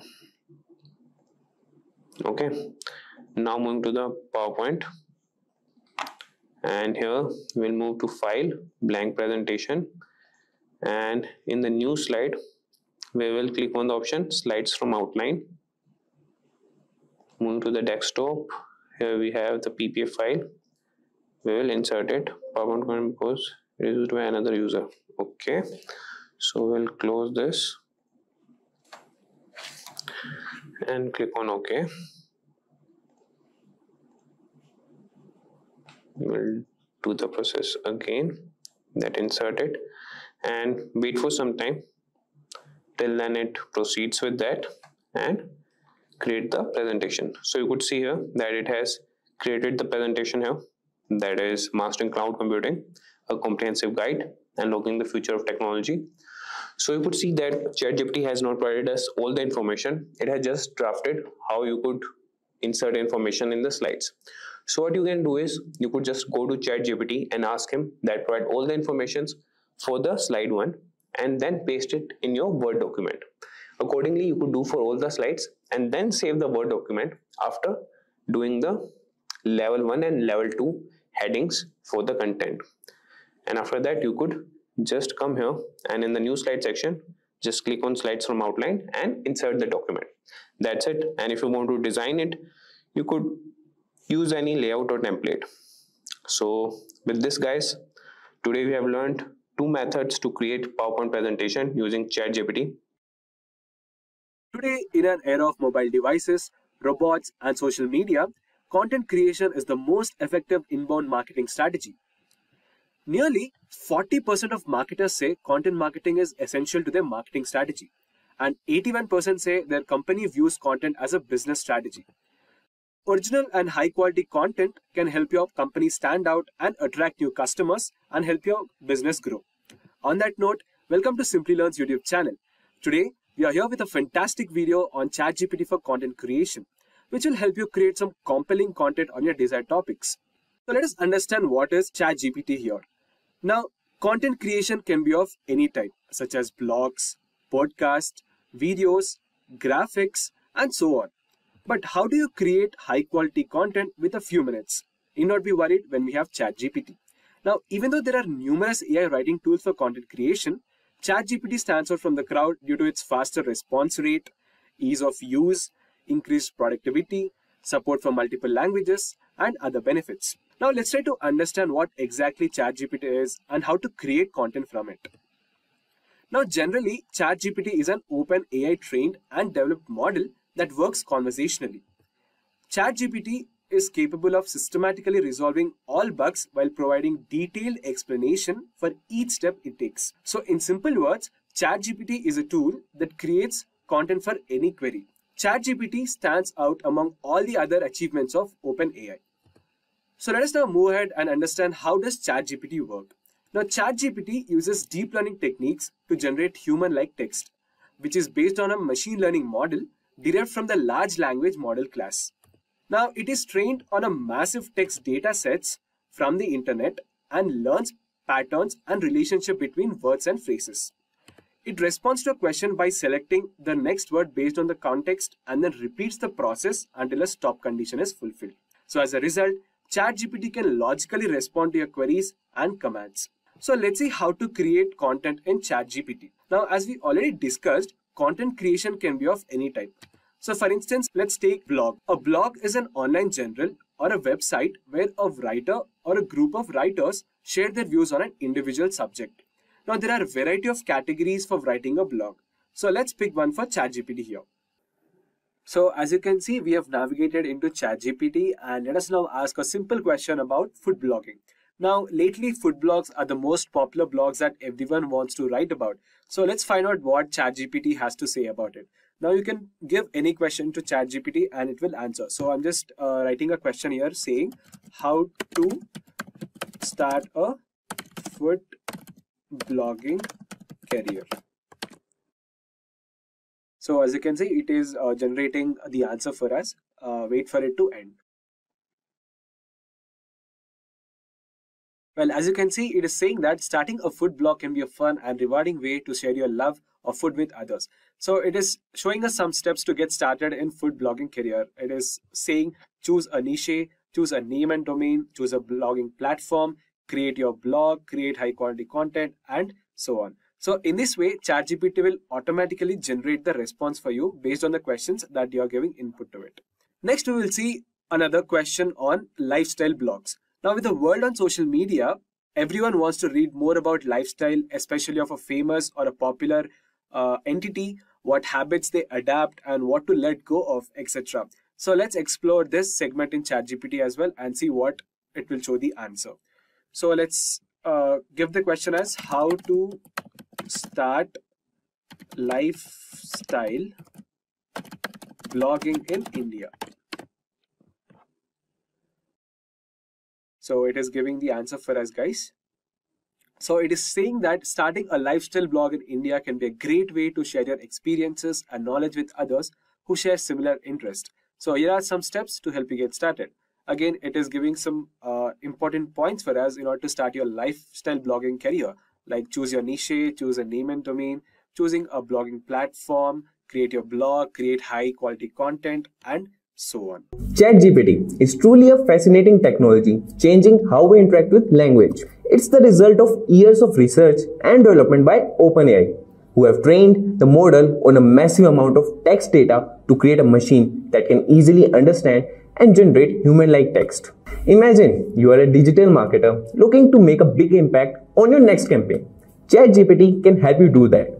ChatGPT uses natural language processing or NLP, which can assist you in creating compelling human-like copy for your website, social media, and email marketing. It can even generate product descriptions and ad copy that is engaging and optimized for search engines. Using ChatGPT will save time and increase your productivity, allowing you to focus on other important aspects of your campaign. And with its ability to generate multiple text variations, you can test and refine your messaging to find the perfect tone and language that resonates with your target audience. Get ready to revolutionize your digital marketing game. With the help of this video, you will gain a deeper understanding of how ChatGPT can supercharge your efforts as a content creator or digital marketer. Say goodbye to mundane tasks and hello to a tenfold boost in productivity. Let's dive in. Ever since OpenAI launched ChatGPT, it has been making waves in every field, be it academic, marketing, engineering, or content writing. So, here's a little trivia for you. Who are the investors in OpenAI, the company behind the development of ChatGPT? And your options are: Option A, Elon Musk and Sam Altman. Option B, Jeff Bezos and Satya Nadella. Option C, Mark Zuckerberg and Larry Page. Option D, Jack Ma and Masayoshi Son. Drop your answer in the comment section below. On that note, we present you postgraduate program in AI and machine learning. Elevate your professional journey by enrolling in this AI and ML course presented through a partnership between Purdue University and IBM. Hurry up and enroll now. Find the complete course details from the link mentioned in the description box below.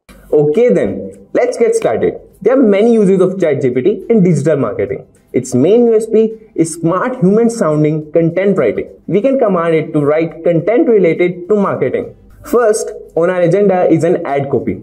There are various ways to go about it. But we must understand that no matter how much content sounds like humans, it is still a piece of content written by an AI. So you have to give detailed and precise queries to get the best results. Let's start by giving it a basic command like write an ad copy.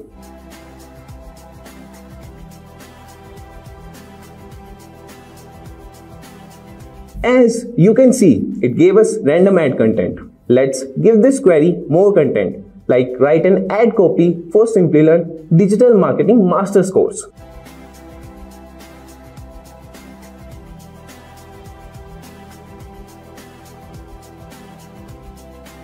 Now, as you can see, it gave us a more precise ad copy. We can also ask to make it longer or shorter. Let's give it a next query. Can you make it longer?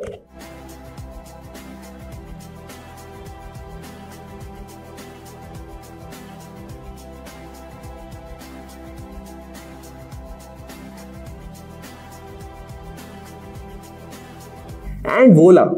It gave us a long version of that same content. Now, let's try to convert it into email newsletters.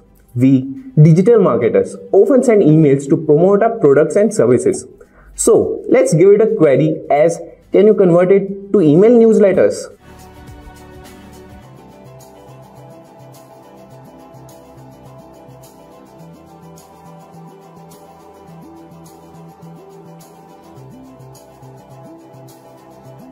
As you can see, it has generated an email with a subject line and body that is enticing and engaging to read. We can also utilize ChatGPT to correct grammar or change the tone of the content. For example, let's enter a new query. What is Facebook?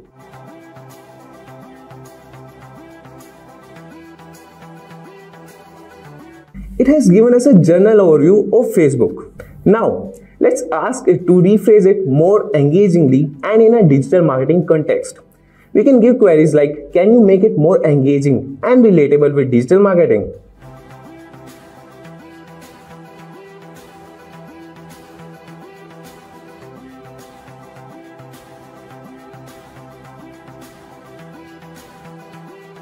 As you can see, it has completely rephrased it, and it is more interesting to read it as well. ChatGPT can also help with keyword research, so let's try it. We will give a query as suggest more search keywords for a digital marketing course ad.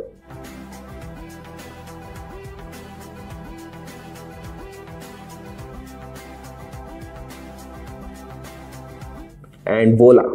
It has completed a work we used to spend 10 to 15 minutes in a few seconds. You can request to write blogs as well. Let's give it a query to search for some keywords for the blog. Suggest keywords to write a blog on digital marketing.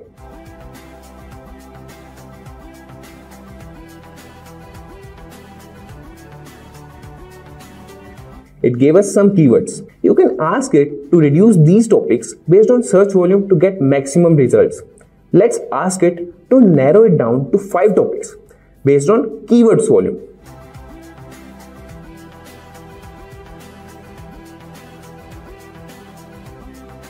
Here we have some suggestions. Let's pick a topic, content writing, and ask it to write an article on content writing.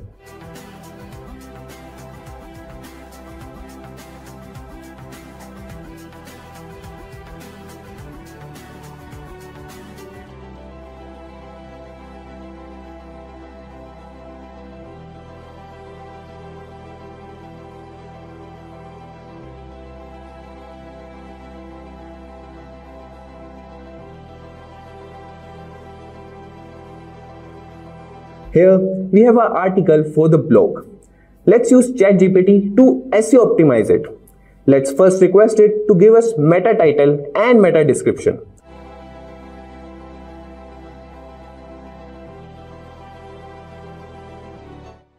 Here we have meta title and meta description for this article. We can even request it to give us an SEO optimized URL link.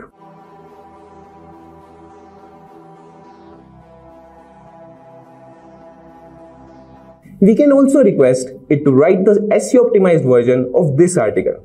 Just give it a command as also can you SEO optimize this article to improve Google search results.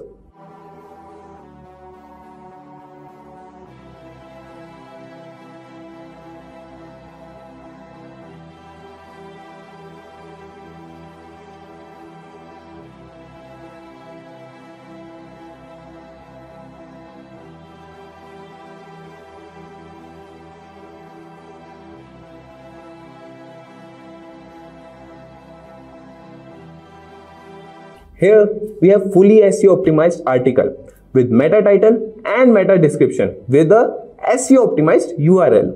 ChatGPT can also be used to train your customer service chatbots, but we can discuss the process in some other video. ChatGPT is well versed with its content writing capabilities. It can even help you write product marketing campaigns. Let's try it with this query. The query is write a product marketing campaign for Simplilearn digital marketing courses.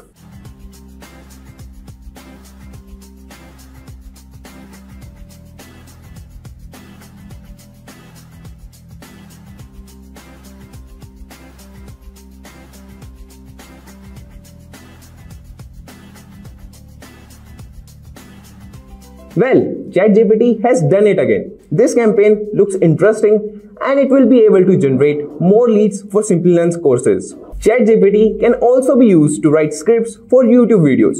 Let's give it a query as write a script for 5-minute YouTube video promoting Simplilearn and its digital marketing courses.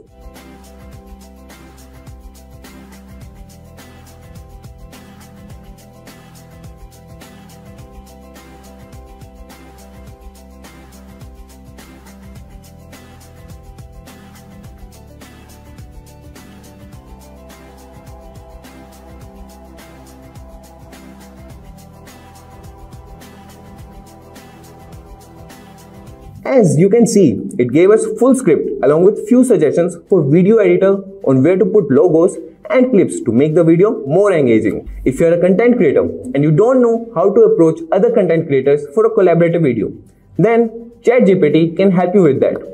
It can help you writing collaboration emails as well. My next query will be to write a collaborative email for a YouTube video on digital marketing.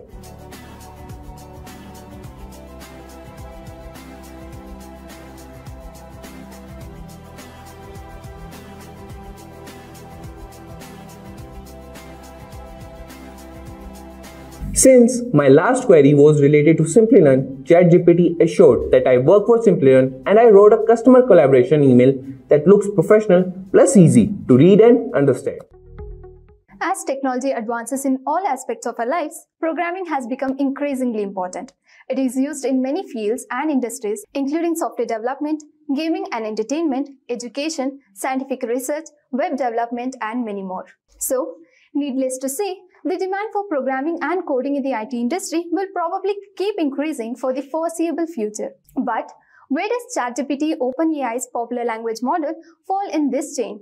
That's exactly what we are focusing on in this today's video. As I said earlier, programming is utilized in many domains like web development, robotics, mobile development, machine learning, and so on. So, how can a program achieve maximum code efficiency? Nowadays, we have AI-based tools like ChatGPT to make our programming experience more efficient.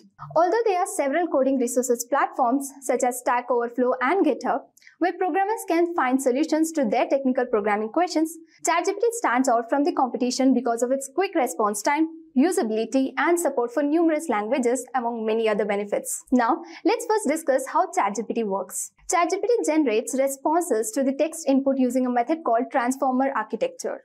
A large volume of text is fed into the ChatGPT from various sources, including books, websites, and other social media platforms. The model then uses this information to forecast the following word in a phrase based on the words that came before it.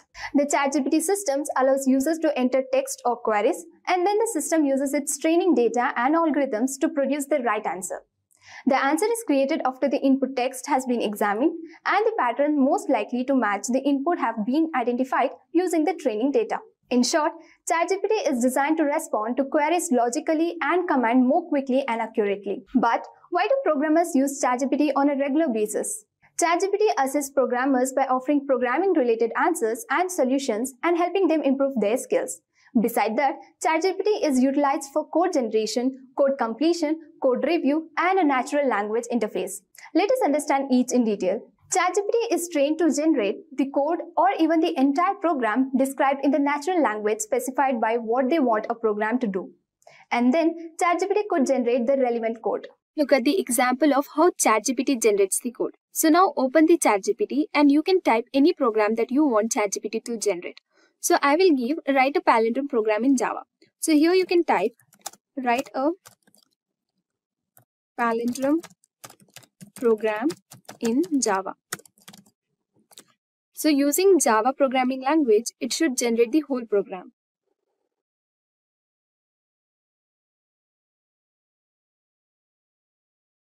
So as you can see, it has generated the program. So it has used a class name called palindrome checker, and it has used isPalindrome as a method name. And also it will give the explanation on the program. So you can see here why it is explaining why isPalindrome is used as a method, and it also explains the for loop, if a condition, and so on. Next we have code completion. ChatGPT is trained to generate snippets of code or even fully fledged programs. It can generate a list of possible code completion depending on the context of the user's incomplete piece of code. By automatically producing the entire code, it can help the developers save time and minimize errors. Next, let's see the example of code completion using ChatGPT. So even if the program is explained in natural language, ChatGPT will generate the proper code and give the complete code. So let's type here, using a function, write a program to convert the string in uppercase. So using which language? Let's keep using C programming. And enter it once again. So as you can see, we have just said that using a function, write a program to convert the string in uppercase. So using C programming language, and using C programming language, it has used function, and this is the function convert to uppercase, and it has given the complete code for string to convert a string in uppercase. And also it gave the explanation. Here the convert to uppercase function takes a pointer to a string as its argument and then iterates over each character in the string using a for loop. So it explained why for loop is used, why to upper is used, and why the method convert to uppercase is used, everything. So let's say we'll give one piece of code like void to upper char str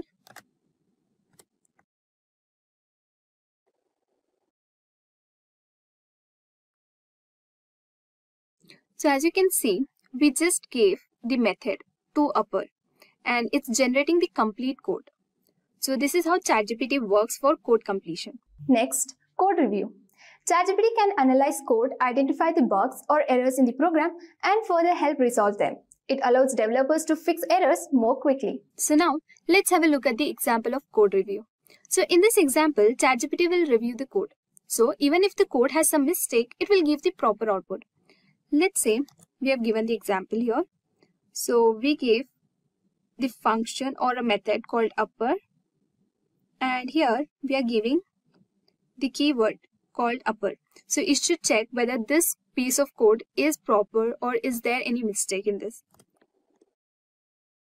So as I said, it's saying that the given code appears to have logical error as the function upper is being called recursively on itself inside the loop. So instead of giving to upper, we just gave upper here, right? So using the keyword to upper, only then the string can be converted to uppercase. So here we gave just upper. So it says that it is having, this piece of code is having a logical error, and it gives the proper code for us. So I hope it's clear. And then we have natural language interface. With the use of ChatGPT, a software application can be given a natural language user interface that enables users to communicate with it through natural language instructions rather than through conventional user interfaces. Next, let's see how ChatGPT helps the programmers for natural language interface. So let's say we'll give here create a software application where the user asked to enter credential for the to-do app. Enter.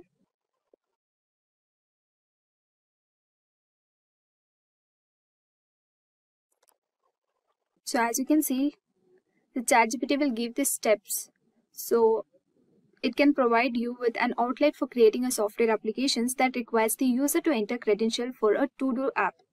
So here it is few steps that we need to follow to do a to-do app.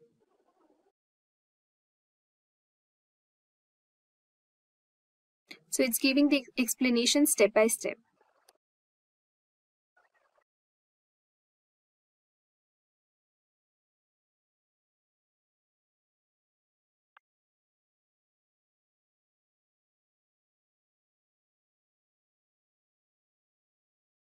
So it says that determine the programming language and framework, then set up the database to store the user information, and then create the registration page, and then finally create the login page as well.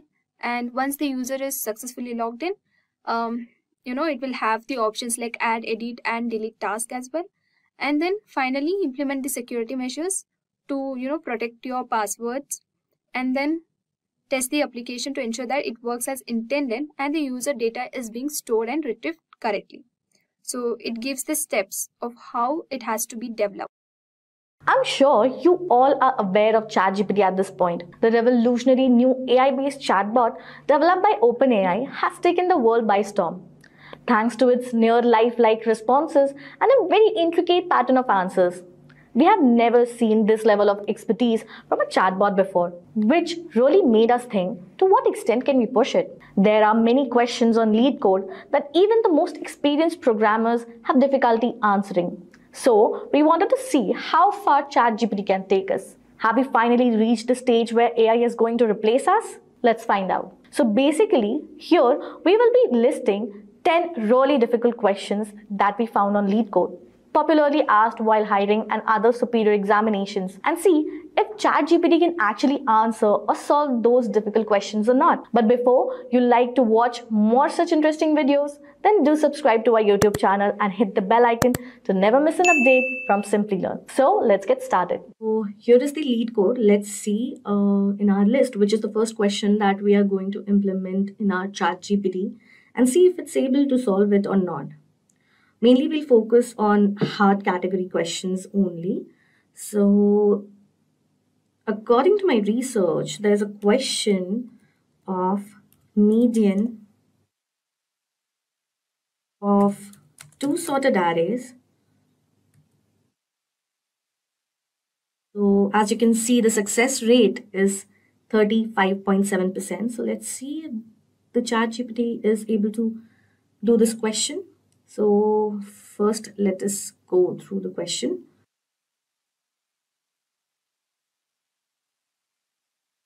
Okay.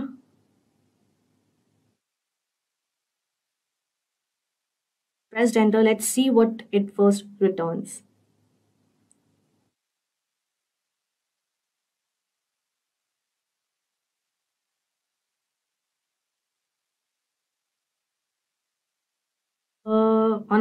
One approach to solving this problem is to use a modified binary search algorithm to find the median of the two sorted arrays.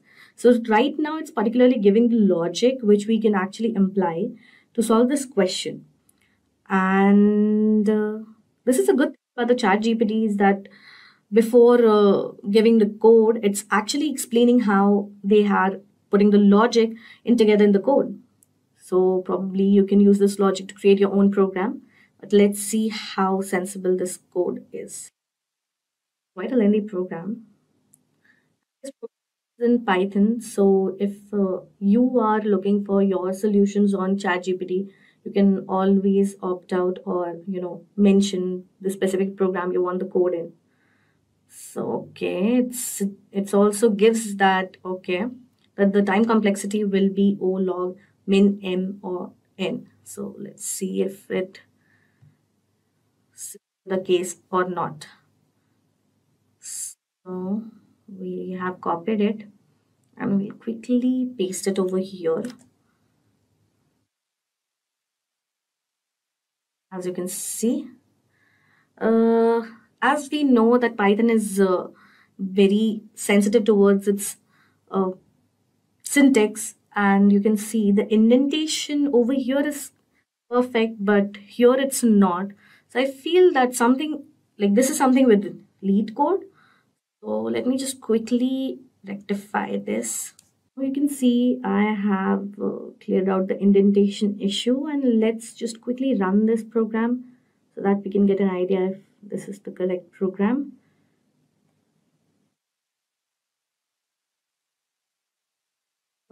Now you can see here we have an error.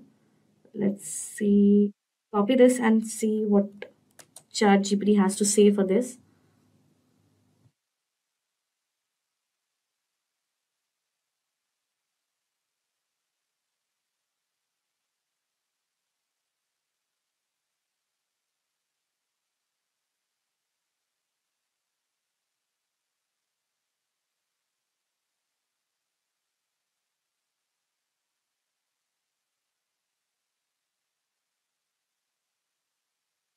So if you remember, when we actually saw this question, there were 3 arguments passed through this function, which was self, nums1 and nums2. Ask GPT if it can write the code with self argument and see if it's correct.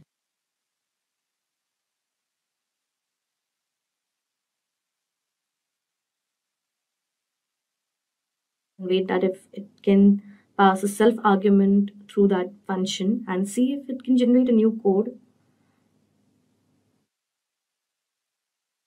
Okay, now it has cleared that yes, it takes 3 arguments.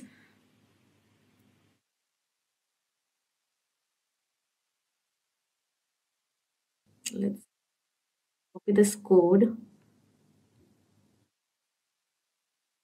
It over here. Again, I think we will have to go through the indentation process. Oh no, this time it's fine. Okay, so now quickly run this program. Let's see if this time it passes all the test cases or not. Okay.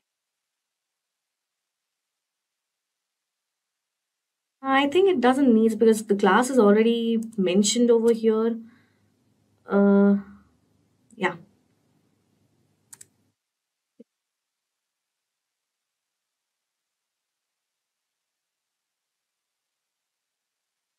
Okay, the runtime is 35 ms, and as we can see, case 1 and case 2 is definitely passed.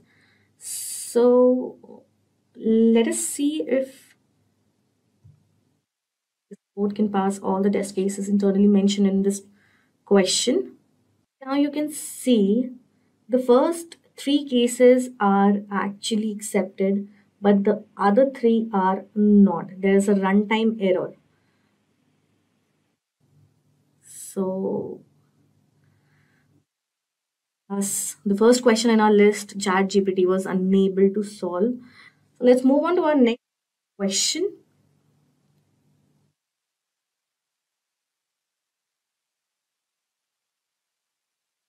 That is zigzag conversion. Now let me quickly search for it.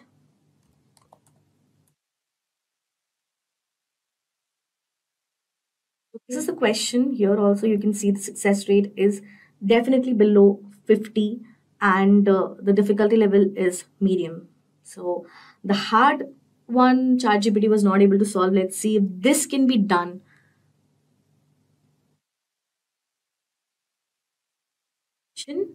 So it will give a string that will be written in a zigzag pattern on a given number of rows. And then you have to read the line in a certain, as you can see over here. So we have to write the code that will take a string and make this conversion given in a number of rows. This also means a certain amount of repeat.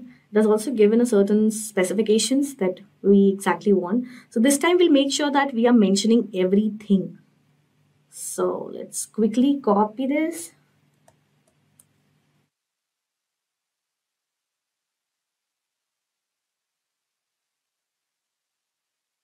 Okay.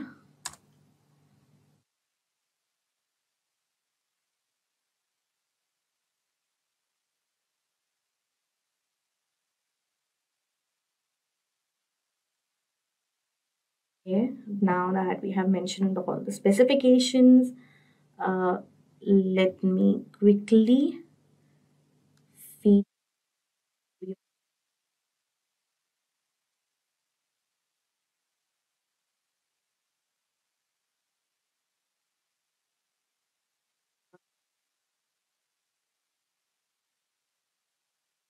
Feed and paste it.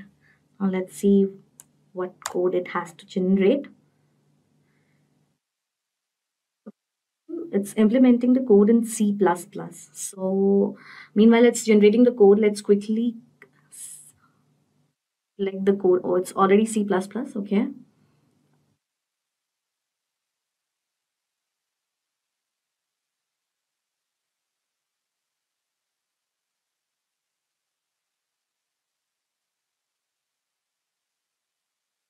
Okay, it's also suggesting that we can definitely use Python and Java. And it's generating an alternative code as well for us. That's sharp. Just quickly copy this code. The one, I think it's okay. So it's generating in Java. It's generating. We'll definitely have a look at its alternative codes as well. Let's quickly have a look at what it has to. The C++1, the first code generated by it is correct or not. Okay, so copy the code.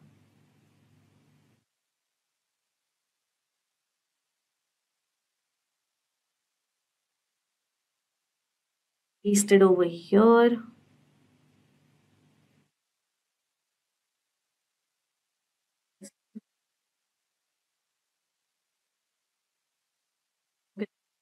Compilation error. Okay, okay.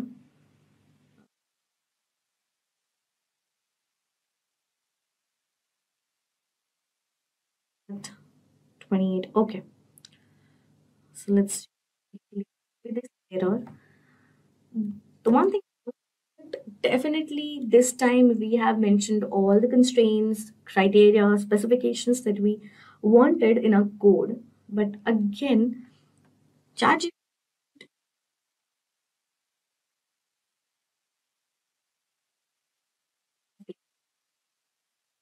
questions we have implemented till now. Let's see if it has any success rate in further. Okay, it seems okay.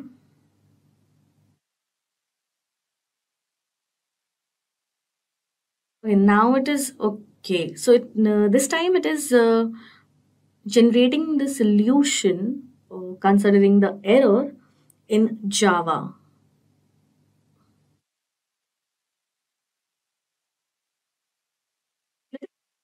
See what it has to say in Java, and we'll make it specific that the error was in C++ program. So it generates the correct code.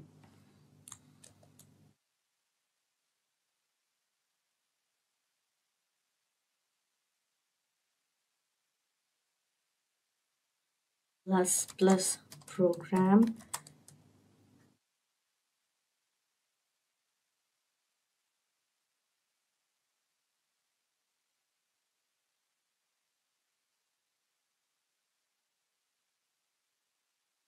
What it has to say.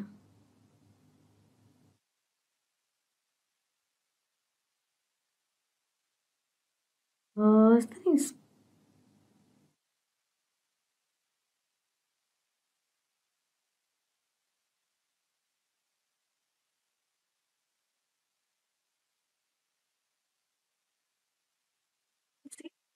this error is something related to the compiler, and now it is giving the updated code in C++. Is the correct one or not?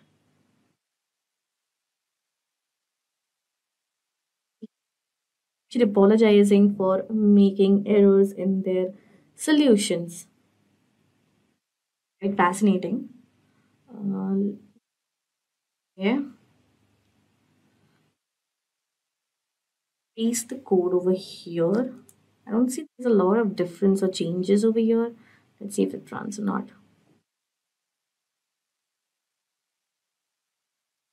Let me see if all the braces are covered over here or not.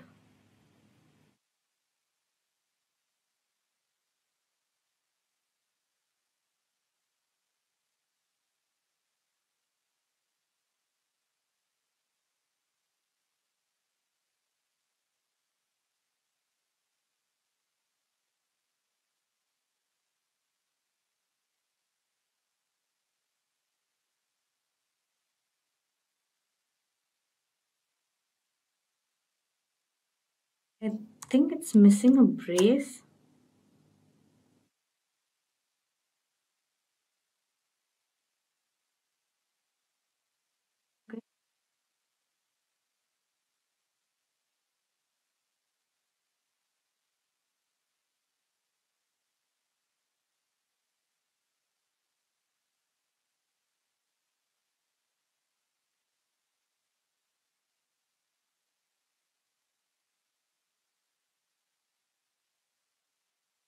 Okay, so there was a syntax error. One brace was missing.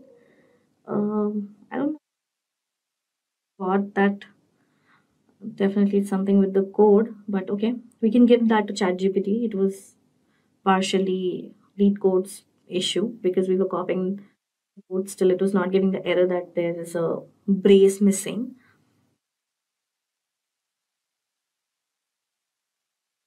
Has passed the first three cases mentioned over here, and the runtime is 3 ms.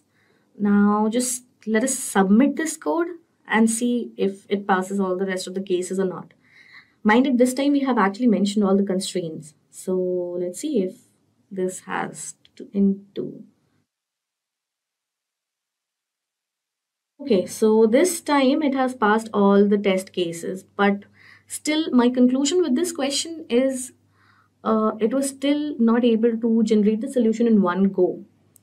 But still I can give that to ChatGPT because the first error that we faced was more of a lead codes issue because it was something with compile, and ChatGPT was able to give a proper. Now let's go back to our problems list. So right now the score is 1 and 1. It was unable to solve one question and one not. So let's have a look at the third question and see if that brings any difference to the ChatGPT's scoreboard right now or not. Third question that we are going to deal with is substring with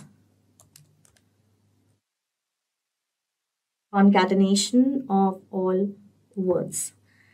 This is in the category again, and the success rate is 31.1%, which is even lesser than the first question that we faced, which was median of the two sorted arrays. We are actually trying to cover all the spectra, the huge spectra of different types of questions and categories available in coding, and to give you an idea of how beneficial ChatGPT can be for you to solve difficult questions, which can be helpful for your interview base in companies, or you can say well established companies or mom companies. So here this video is specifically for you to give an idea that whether you can use it for your benefit and to get an idea, or you can actually compare it with your subjects, and you can get a wider range of different types of approaches to a certain question. So let's start with the third question.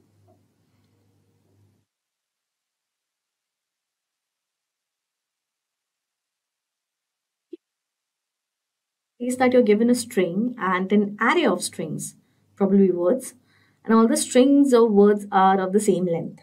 Now, a concatenated substring in S is a substring that contains all the strings of any permutation of words concatenated. Here you can see it's given an example that if words has A, B, C, D, E, F, then A, B, C, D, E, F. Basically, it has done all the permutation and combinations that can be done using that specific array. That A, C, D, B, E, F is not a concatenated substring because it is not the concatenation of any permutation of words. So we have to basically return the starting indices of all the concatenated substring in the S string. Also, you can choose any order for it. Here it has also given two examples for you to understand the question in a better perspective. Now, copy this question and see if what programming language ChatGPT chooses to answer this time.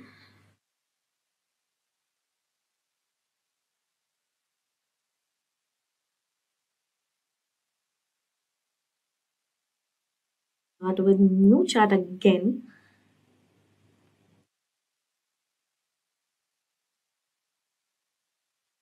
Copy these constraints.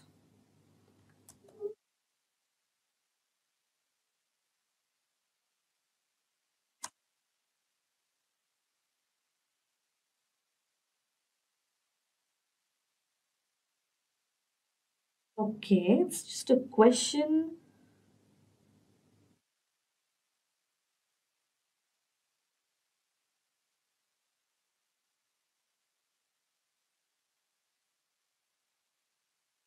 Okay, this is the solution that we're getting right now. You requested a model that is not compatible with this engine. Please contact us through our help center at help.openai.com for further questions. Let me just quickly refresh it if it has something to do with the demand. Also, sometimes it happens that the console is very busy and you're unable to implement your task in it. So again, let's quickly paste it over here. We want a code, write the code to return. Now,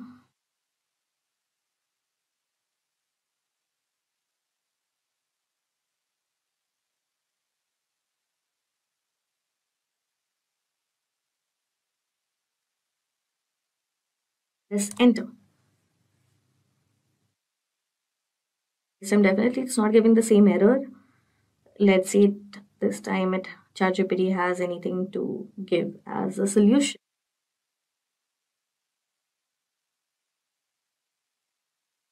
Okay, so it's generating the code in Python.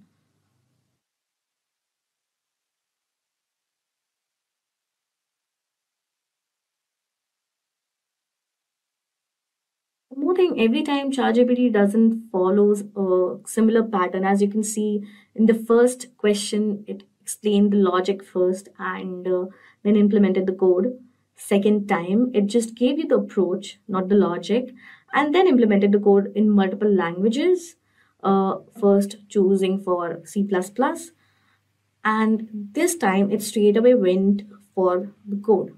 So definitely we can say that it has some different styles of generating their code and explaining the code. I think it depends on the understanding how they want the code to be presented in front of the user, and to give the perspective that if the code is understandable or not, and if the code has multiple approaches, I think ChatGPT is capable enough to give that.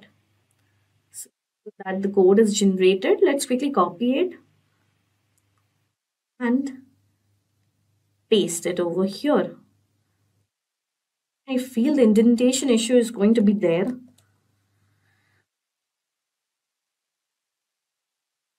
It was not there. Okay.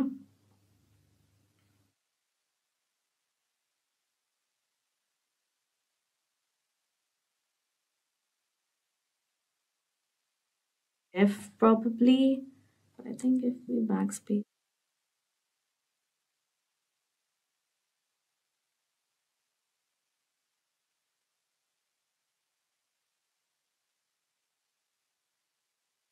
Issue. Let me quickly rectify this and I'll show you once the indentations are well.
See, the indentation is corrected.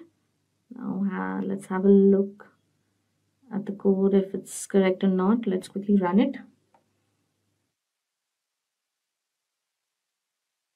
Definitely, it has given our first syntax error again. I can see that even specific video question, it definitely goes to at least one error, which is mainly the syntax one. Sure if that is something with the lead code or with the chat GPT code generation.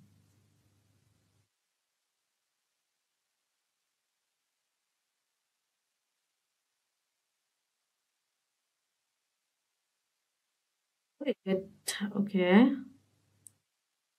Now that we have given the error, okay, it seems that the error is caused by the use of type hints. The function type hints were introduced. And the version we are using is lower than that. Okay. So basically it's generating now in the Python version. Probably this code is well suited for different version of Python. Let's change it then and see if that helps.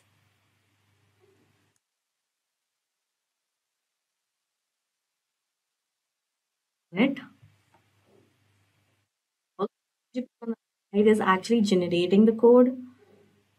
Okay, again given the error. I think it's again something with the self. Python one, the new code generated is here. We'll definitely come back to that error and have a look at the Python 3 code also. First, let's copy this code and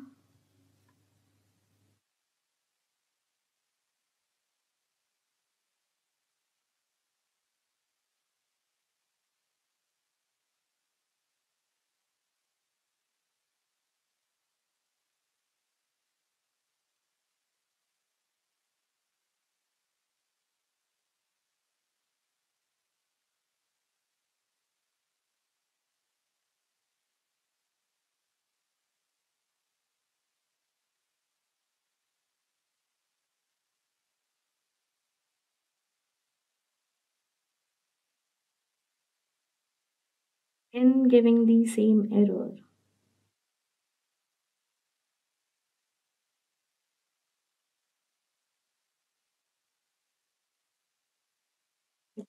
Here and see what it has to say.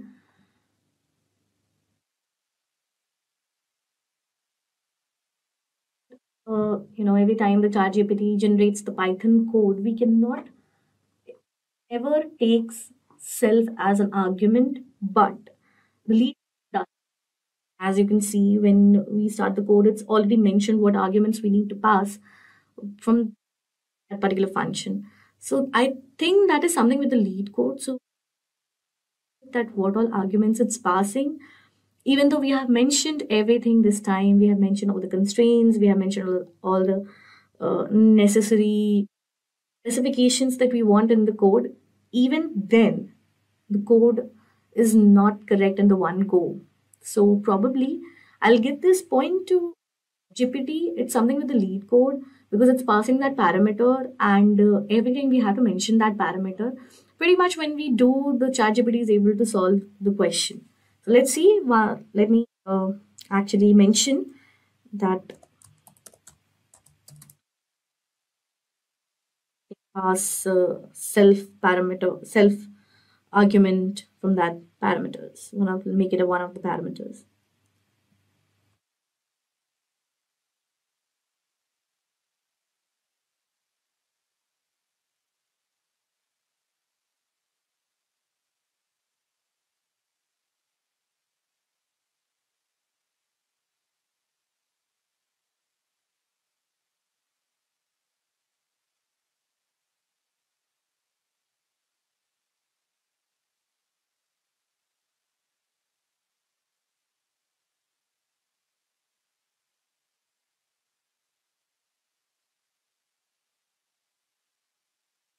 Processing that.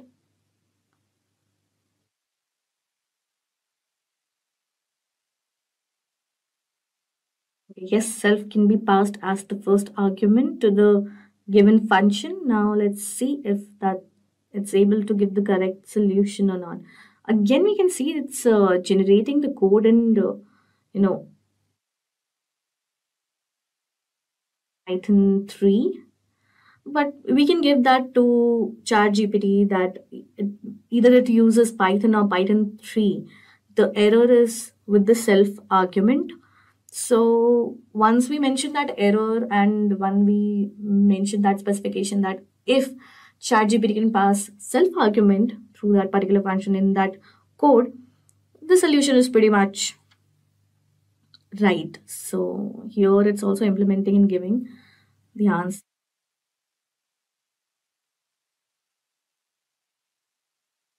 Okay, it also has mentioned that it's important to mention imported list and counter. So, okay, just copy this because again there will be a lot of indentation issues.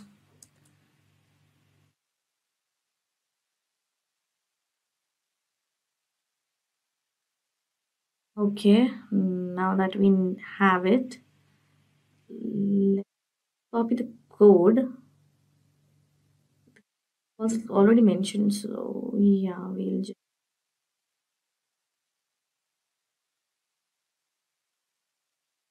copy it from the function.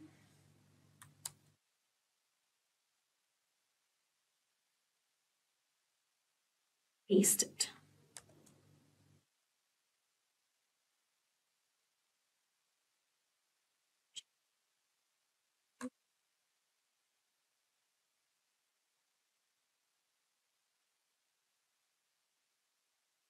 Run this code and see if it has the solution in it or not. Yeah, there's an indentation issue. Let me.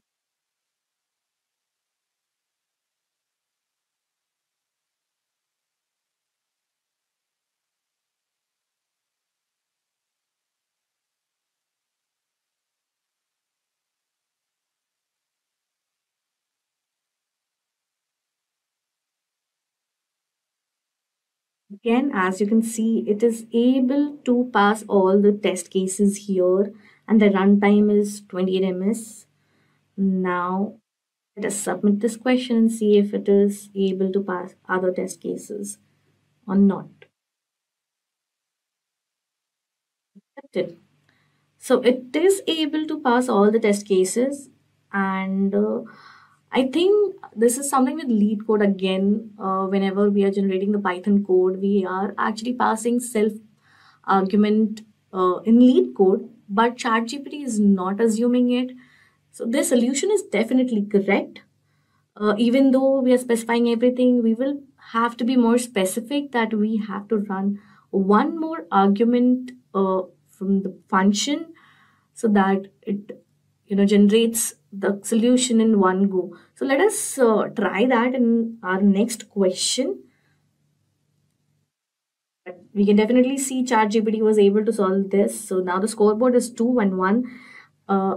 Among the 3 questions, it is definitely able to solve 2 questions. Even the first question, it was able to generate a correct solution, but it was not that accurate to pass all the test cases.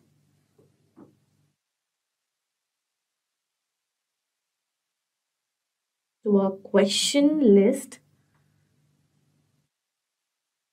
the next question that we are going to cover is N queens.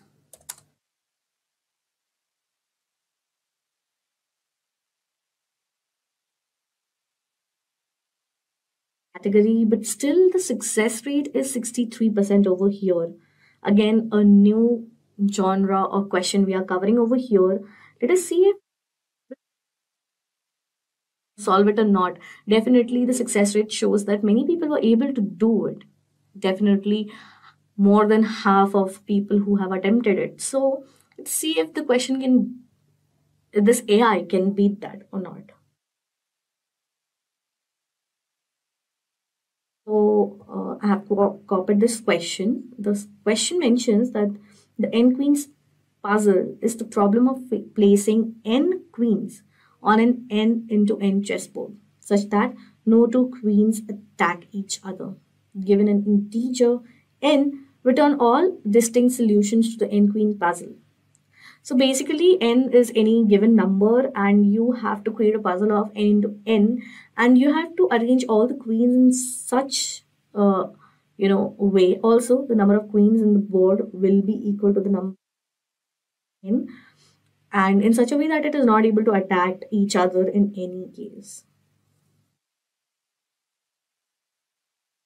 Copy this part of the question, and the constraint is just one. Let me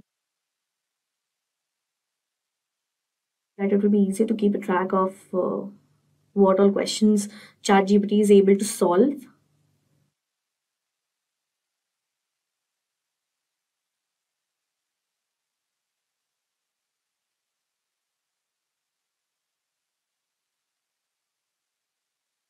So these questions are very popular in interviews. Whenever you actually go to technical rounds and for prestigious companies, these questions are very popular. They are considered as very suitable questions to check your IQ and to check your potential, that how well aware you are towards your coding potential. Now that we have pressed enter, it is giving the logic it is going to implement in its code. One approach to solve the n queens puzzle is to use backtracking. Idea is to start by placing a queen in the first column of the first row. So let's see if the code is again capable to solve it or not. Again, it's giving the Python code.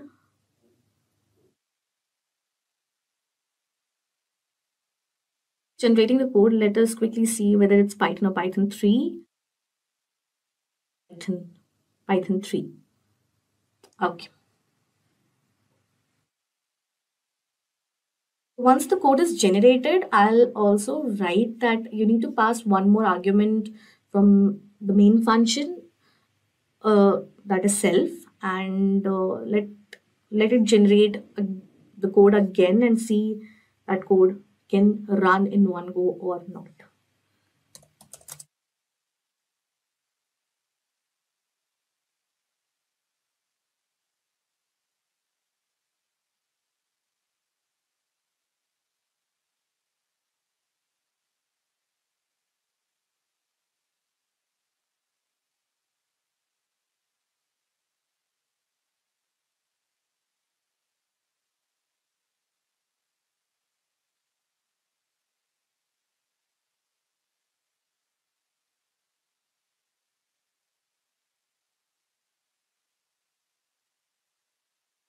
What I want, and let us see. Sure, here's an example of how you can pass an additional parameter self. Let's see if it suits the code or not.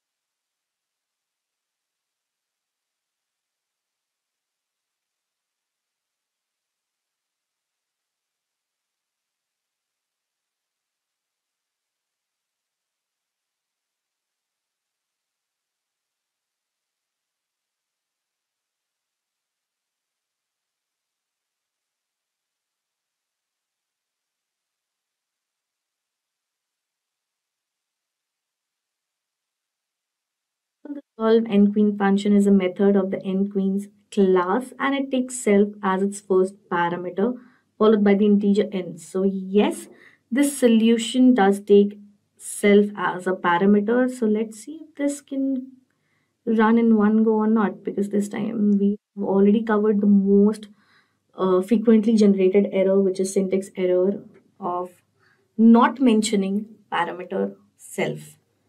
So let me see the indentation if it's correct or not.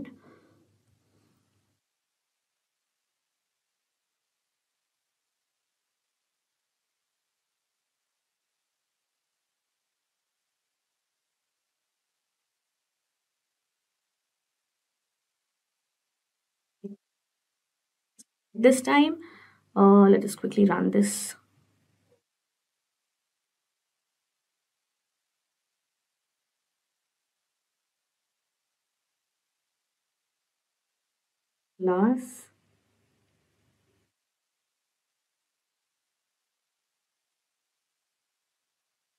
Okay, there you go. Now you can see that it has actually run the code in one go and all the test cases are passed in one go.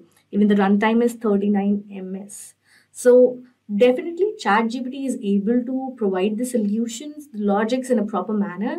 It's just that we have to be more specific with what we want exactly from ChatGPT. Right now we can see that it has been able to successfully generate 4 out of 5 questions that we have actually implemented till now, out of which 4 are from hard category. Let us submit this code and see if it also covers all the test cases internally fed in for this question. Just a second, I think I will have to submit it again. There you go. It has accepted all the test cases, and this question is done by ChatGPT. It has actually implemented. Next question that we are going to cover, till now, I can say ChatGPT has taken the lead. It is pretty much able to implement all the questions. I think there are still some range of questions that it is not able to implement. As we saw, the first one was not a huge success, but I can still give that to ChatGPT as it is in AI and still in a developing mode. But still, if it can give you 90% of the output correct, it is a pretty decent and amazing thing to do.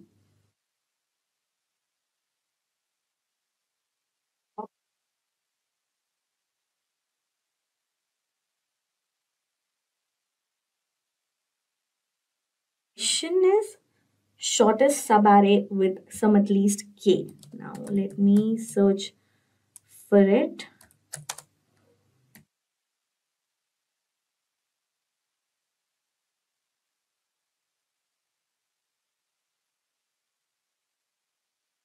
Again, this question is from hard category and its success rate is even low, which is 26.1. Let's see if this question can be solved by ChatGPT. Let's have a look at the question. Given an integer array nums and an integer k, return the length of the shortest non-empty subarray of nums with a sum of at least k. So if there is no such subarray, return -1. So subarray is a contiguous part of an array. It has also given a description of what an array is or what a subarray is. So now that we have created a new chat and let me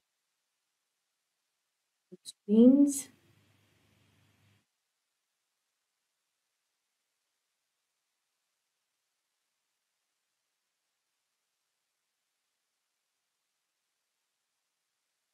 So here is one way to solve the problem.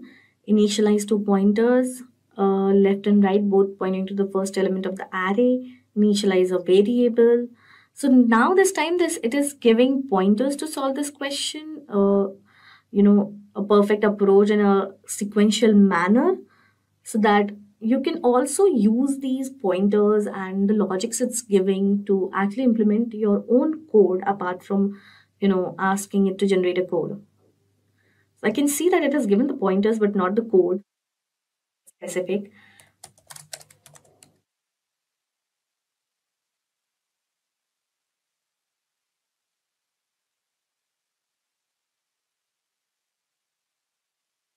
So yes, it's giving an implementation of the algorithm in Python. Uh, Again, we can see it's not the Python 3, it's Python, little lower version of Python.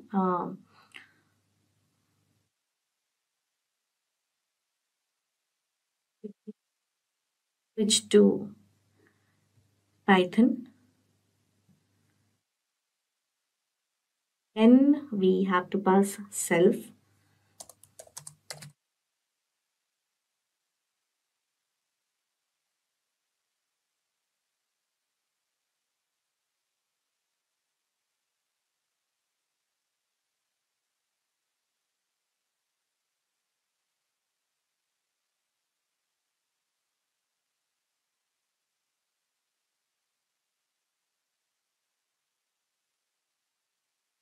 So it has generated a code and explained what all variables and what all statements have the individual functionality as. So we have also asked it to pass self parameter through its function and then write the code. So let's see if it adheres to it and generates new code with self parameter.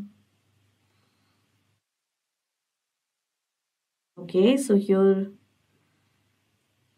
is the new code with self parameter passed to the main function. Now I do have confidence on ChatGPT till now that it was able to generate logical and pretty much decent solutions for every question.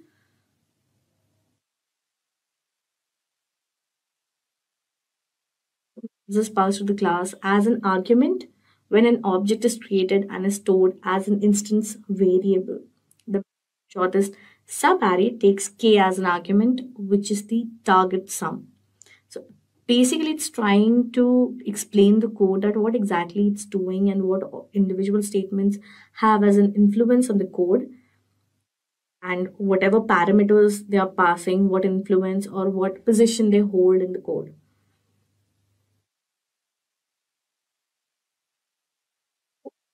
Definitely, ChatGPT is not just generating the code.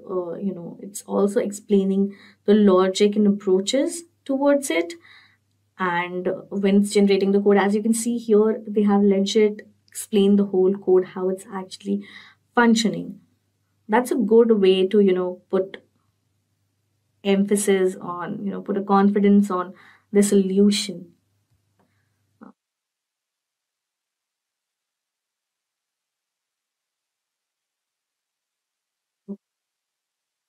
And remove this.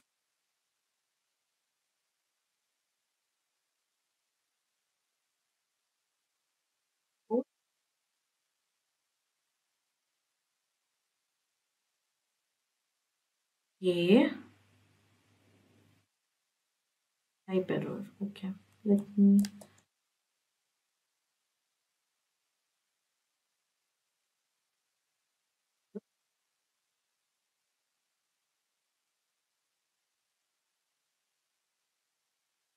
Okay, so it's apologizing. It made a mistake in its previous response. The init method should take two arguments, one for the nums array and one for k. So now it's again generating a new code adhering to the syntax error or type error generated. Let's right or not.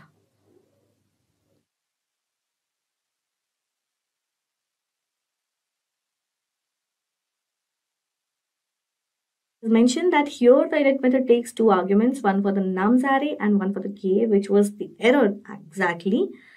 And it's again explaining the whole code so that one person who watches code or the logic could understand the functionality of it.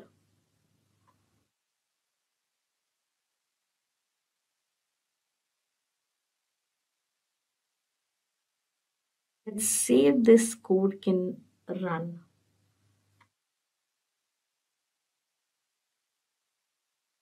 Code, checking for indentation, removing class, and run.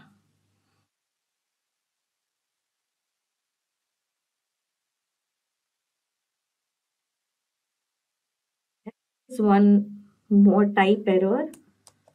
Let's copy it and we mentioned that we want self argument to be passed, it is still not able to generate you know the correct solution twice. So let's see if this time it can work out.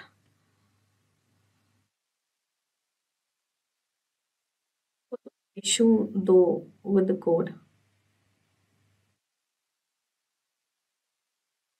Apologize for the confusion. It seems that I misunderstood the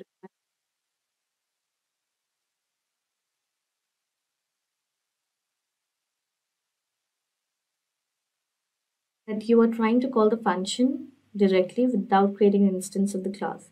In that case, function outside of the class and simply call it by passing the parameters like this.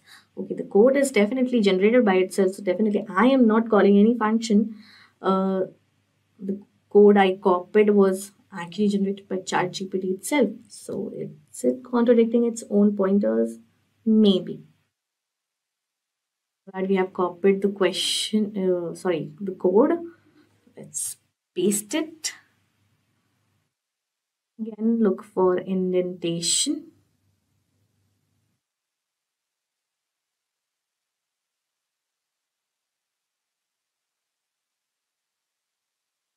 And run this code.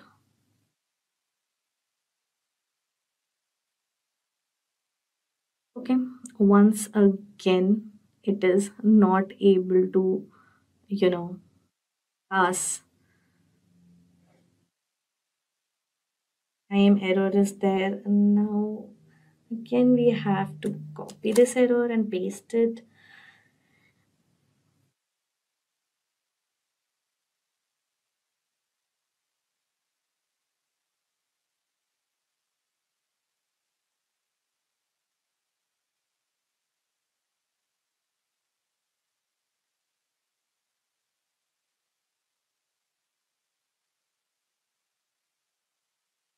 Again, according to ChatGPT, it was confused with the context of the question.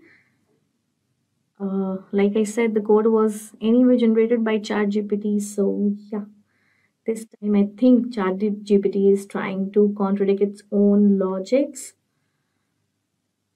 Let's see if the current code can do the miracle of solving this question.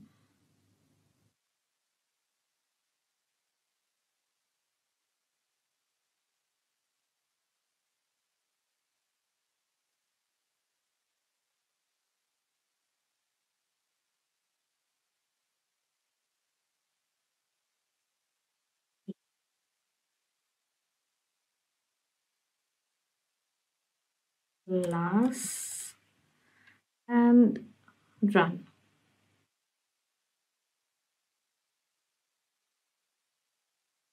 Okay, so after 4 attempts of running the codes generated by ChatGPT on lead code, but this particular question, finally now it's able to pass all the test cases. So I have a very contradicting point right now. Not exactly contradicting, more of a skepticism that okay, ChatGPT does generates proper code or logic, but it doesn't considers all the criterias, or it also has a tendency of taking the question in a wrong context. So I feel that when we as a human try to solve these questions, we definitely try to implement all the logics, and if we get it, we can actually get the code in one go. Logic or demand of the question, and be AI being the superior version, or trying to be the superior version of human brain and going to the extents of a human brain, still faces those issues, can be a drawback for ChatGPT, because you can see for this specific question we have faced multiple types of error, and we have seen ChatGPT contradicting its own prior code. So definitely this is something to consider, or something to think about. Submit this code.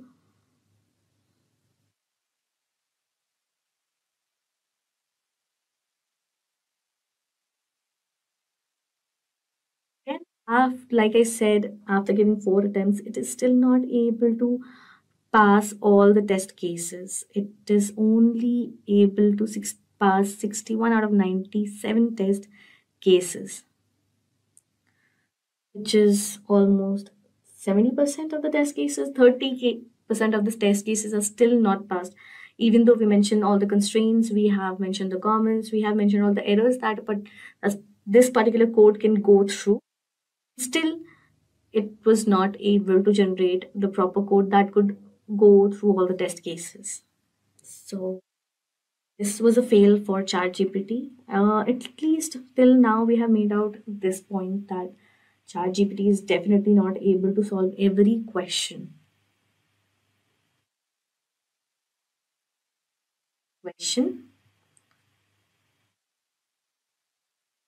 Split array with same average. Correct? Split array with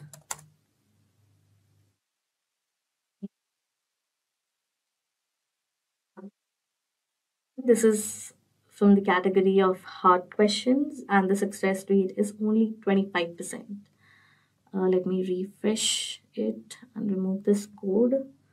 Now let's have a look at the code, what it demands. So you are given an integer array nums. Now you should move each element of nums into one of the two arrays, A and B, such that A and B are non-empty. And the average of array A is equal to average of array B. Now return true if it is possible to achieve that. Condition is not justified.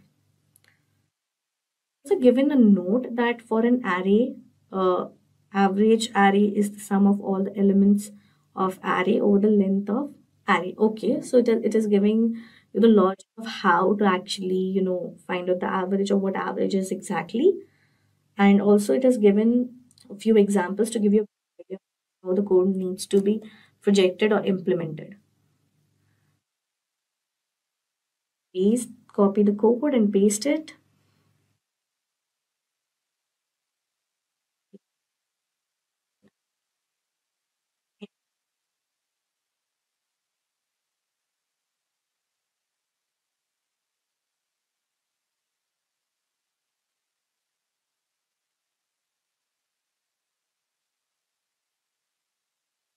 Okay, it is possible to achieve this by checking all the possible subsets of the nums array and comparing the averages of the subsets. So definitely it has given you the approach, the way you can actually think of solving this question.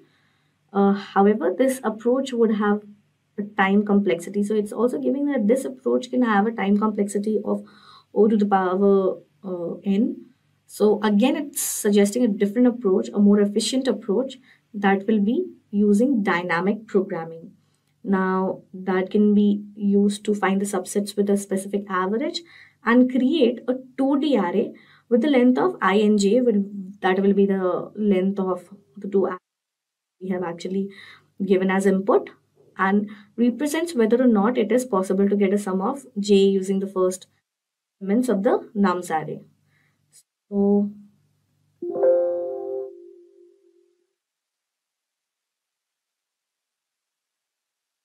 So the time complexity of this approach would be O and S.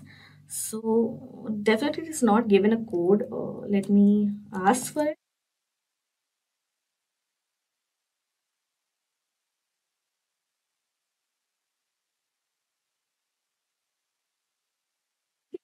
But not for every question ChatGPT is generating a code. It is also mentioning just and the approaches that we can actually use. Definitely, again, we will have to mention that what we want from them.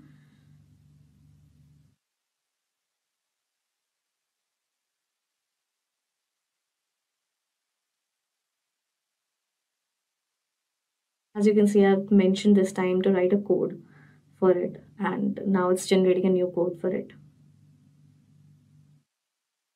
It's also mentioning comments that what every snippet of the code is actually for and what it will do. Like here you can see it will fill the 2D array DP.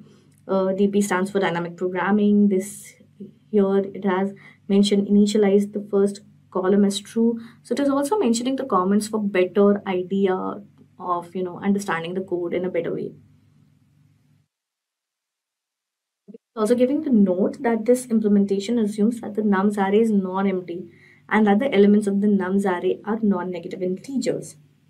Okay, also the above implementation will return the possible subset that can be formed by the array to fulfill the given condition and not Boolean true and false.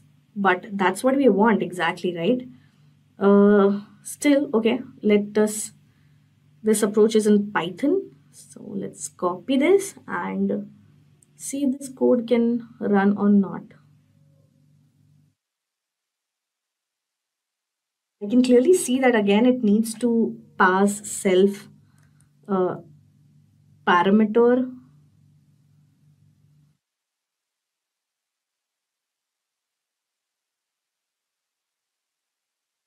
Indentation.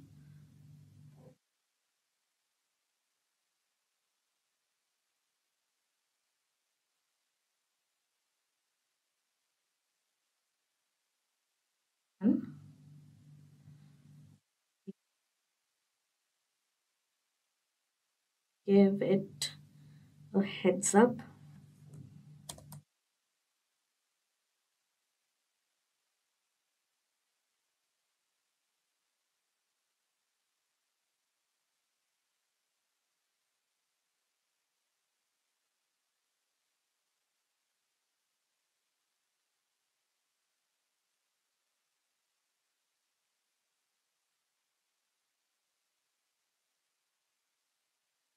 What I have mentioned, what I want specifically.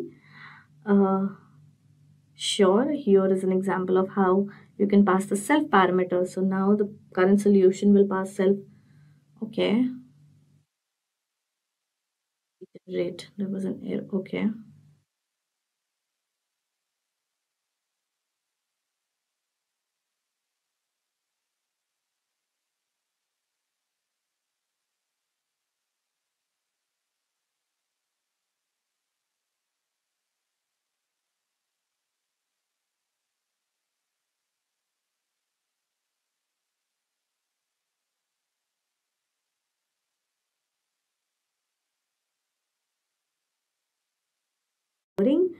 And it has generated a new code considering the criteria I just mentioned, that I need self parameter to be passed through the function can partition.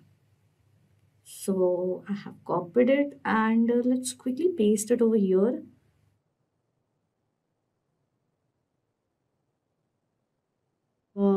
Pass all the cases or not. Wait, we need to remove this.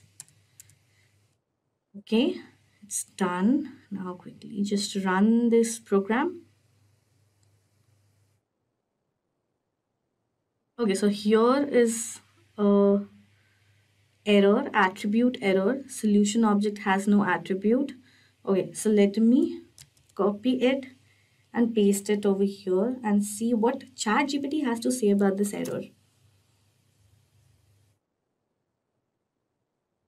Okay, the error message solution object has no attribute.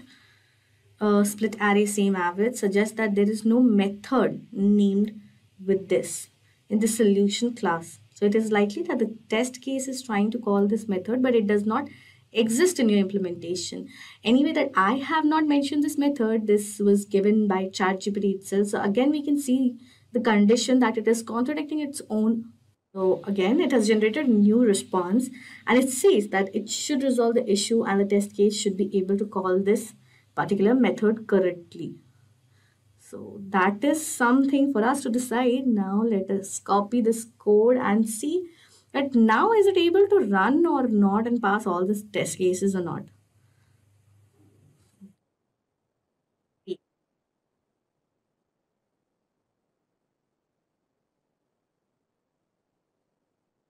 And click on run.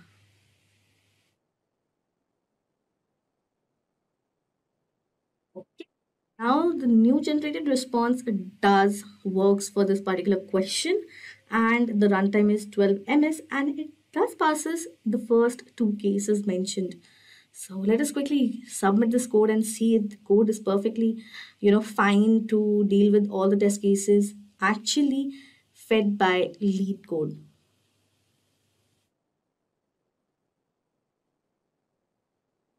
Okay, now again we can see one more situation that this code is not able to pass all the test cases, even though we mentioned all the specifications, constraints, and we were pretty precise about the questions and parameters that we want our code to be done in certain form. But still, it is just able to pass 68 test cases out of 111, which is almost 50 to 60% of total amount of test cases. So let's move on to the next question. That is, find substring with given hash value. So let me quickly search for this question. Find substring with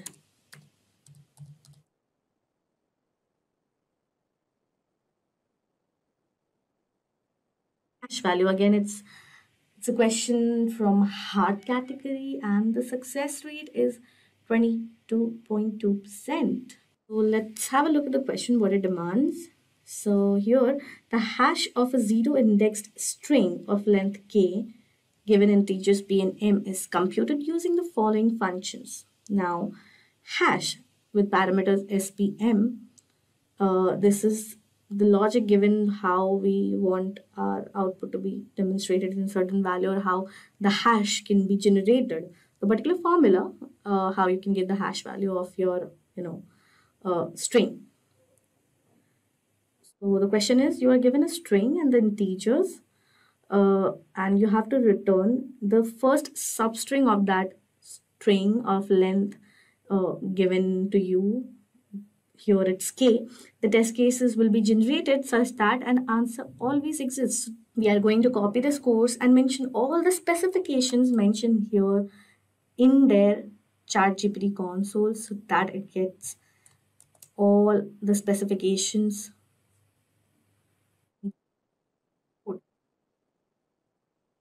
Copy the code and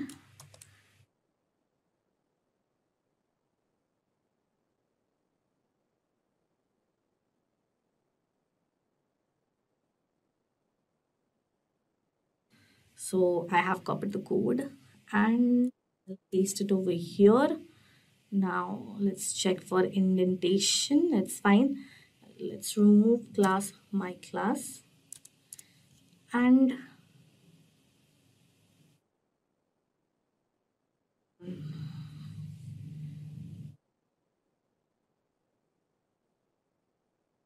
then it faces a type error.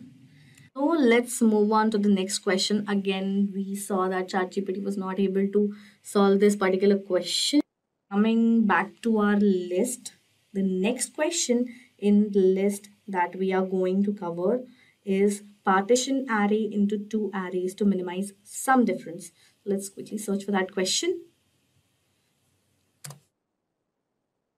Partition array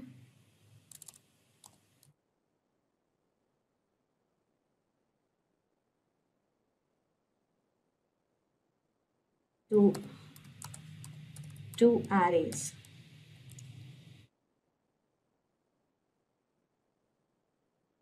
Again, this question is from hard category and the success rate is even more low. So let's have a look at the question first. It's partition array into two arrays to minimize some difference that is generated as the output.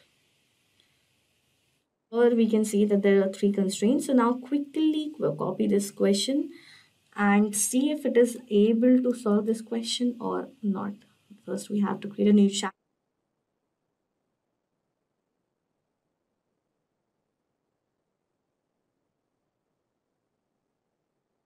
Copy all the constraints.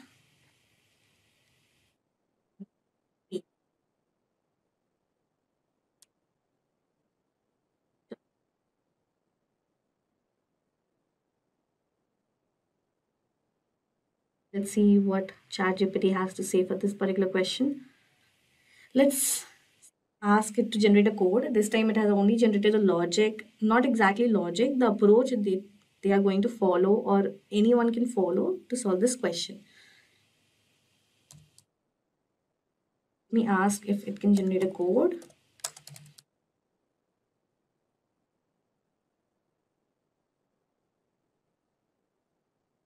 It's definitely taking longer time to generate this code.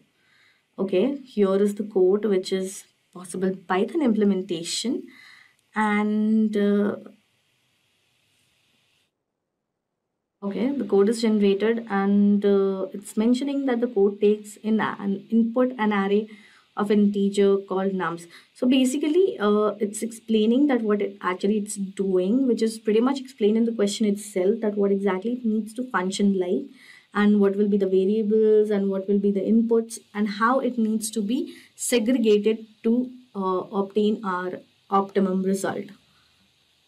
So let's copy this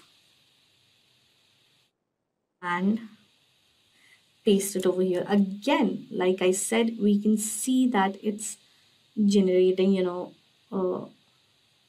again, we could see that pass self parameter. Okay. In the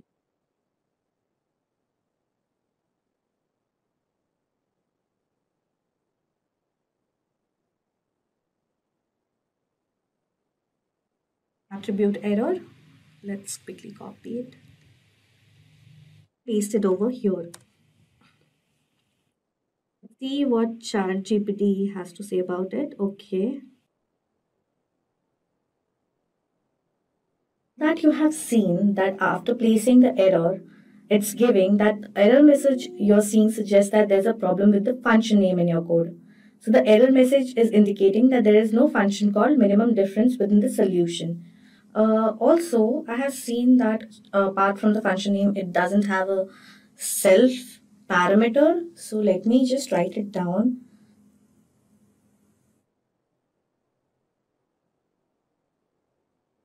Self argument in apps. Wait, let me copy it. That will be better.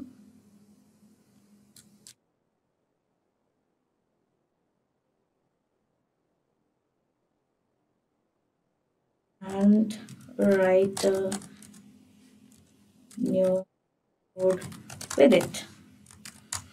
Let me see if it can generate a new code this time.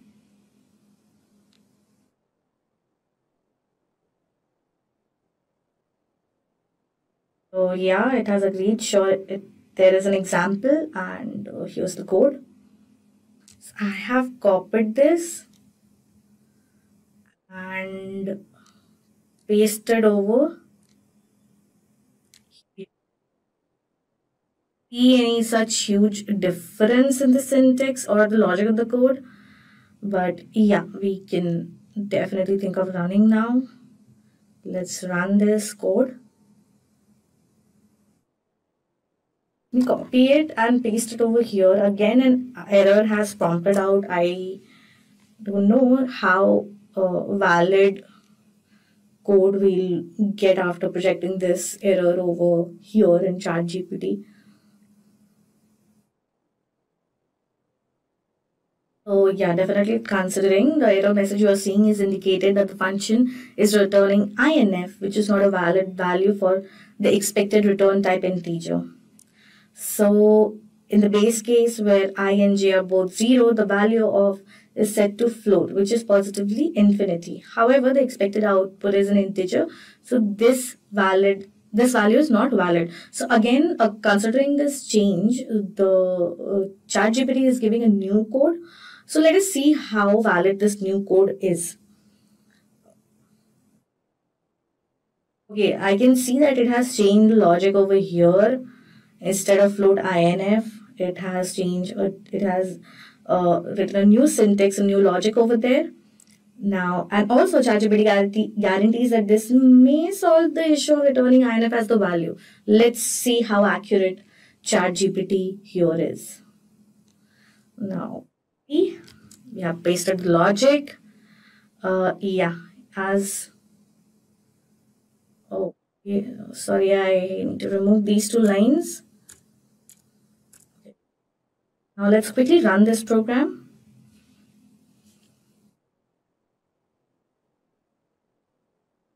Okay, so now as you can see, it could only pass one test case, but not the first two. So there's no point of submitting this code, as you can see that the logic for this code or this code as a whole is not Well, moving on. Next in the list we have is longest common subpath. Now let's see longest common subpath. So this question also comes from category of hard questions and the success rate is 27%. Now let's see what this question demands actually. Now let's quickly copy this question with all the constraints and whatever apart from example is left on the screen, we need to copy it. As you can see over here, you cannot just miss out on any specifications.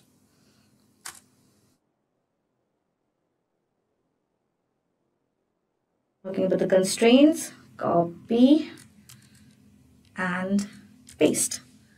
Now enter. Giving the approach to solve this question, which is dynamic programming approach. Okay, we didn't got any code over here, so let's try that if we can present a code.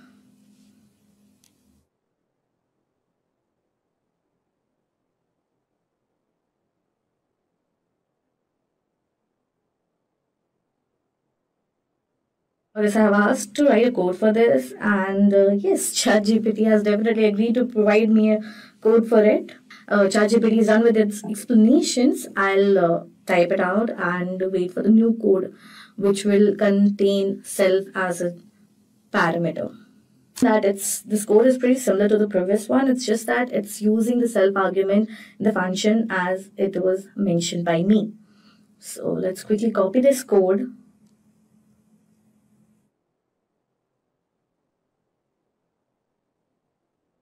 Paste it over here. Check for the indentation.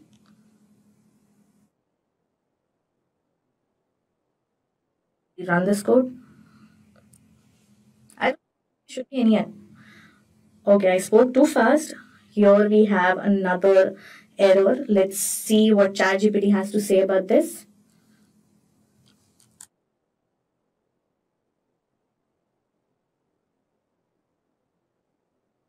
Okay, the list index out of range error is likely occurring on line 10 because the indices I and j are being properly bounds checked before being used to access elements in the path and TP arrays. Okay, so we have found a new code. Let's quickly copy this code and see if this code is capable of, eliminating the errors we probably found.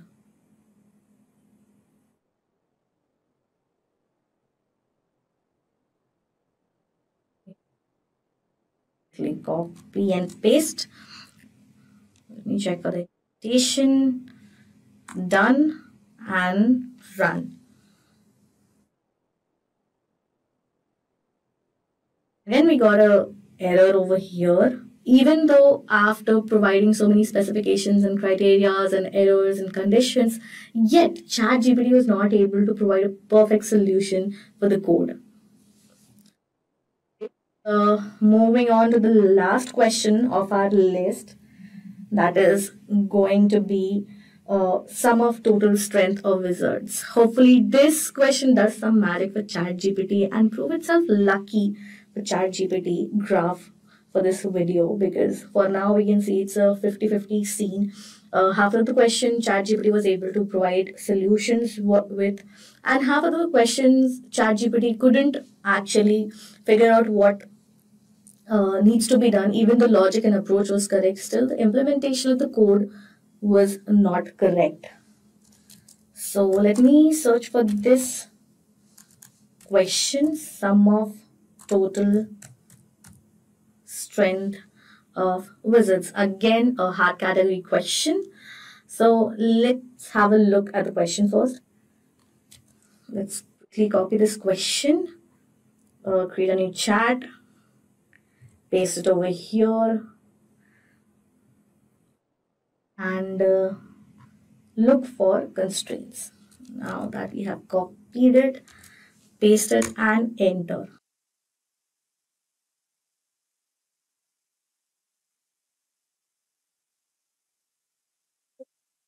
It's giving an approach how you can actually think of a solution for this particular question. ChatGPT has not generated any code. Let me ask for it.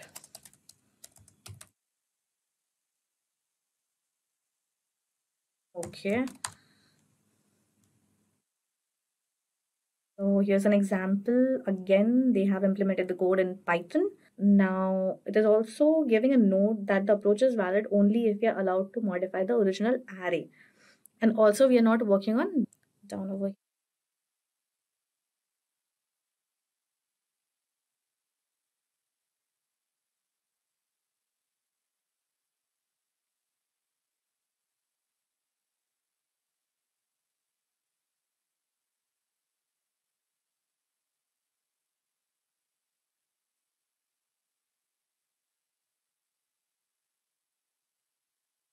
Mention and then write this code. So let's see if it can do it with self argument. Okay, so yeah, there's an example. It's generating the code. Okay, so let's see what's the update with the code.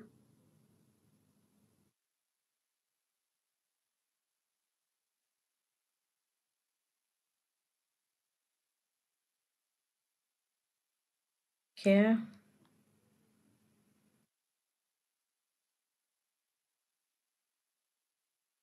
Yes.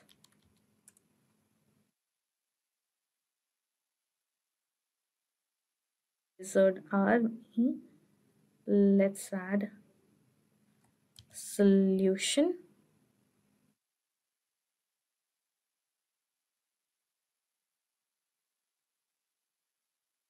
And run the code. So there's a runtime error. Let me see why.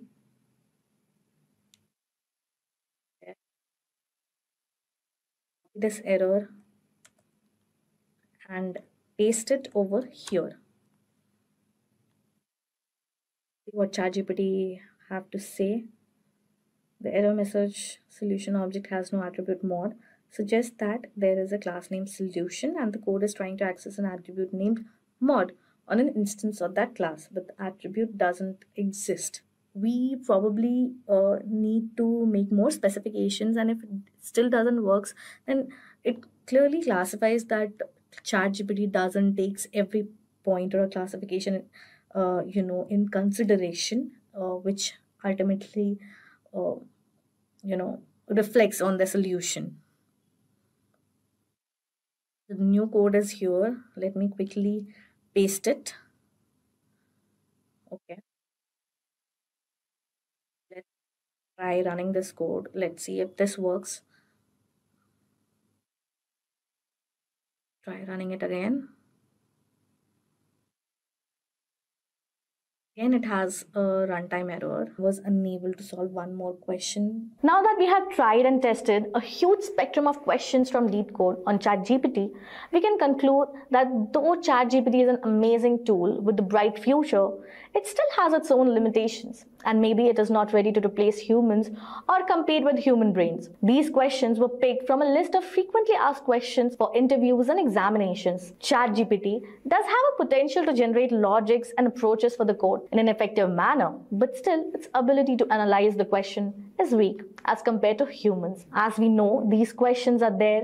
The success rate thus shows that a proper solution do exist for these questions, but still, even after multiple attempts, ChatGPT was not able to find the correct answer. But we can also give ChatGPT the benefit of doubt that it's still in its initial phase, and still there are a lot of aspects that need to be worked on. So probably in future, ChatGPT can take an upper hand over this. But for now, ChatGPT needs to do a lot of work for these situations. We'll start with our project, and for that, first we'll create a folder in Python projects.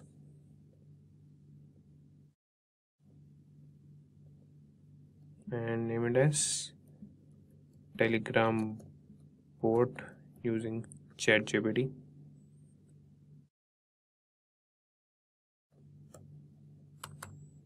Okay, and inside this we'll open the command prompt and open our IDE that is I would be using the Visual Studio Code, and you can use any ID that you have hands on.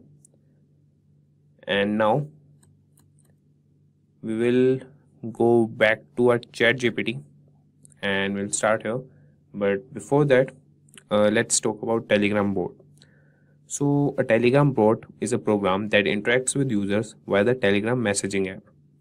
The prerequisite is you should have a Telegram account, and bots can be used for a wide range of purposes such as customer support, news delivery, and even games.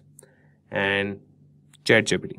So ChatGPT is a large language model trained by OpenAI that is based on GPT 3.5 architecture.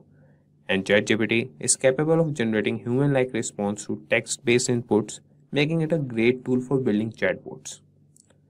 And now if we talk about prerequisites, you should have a Telegram account, Python installed on your system, and we need a Python Telegram bot library that I will show you what to install, and that ChatGPT will tell us like what to install.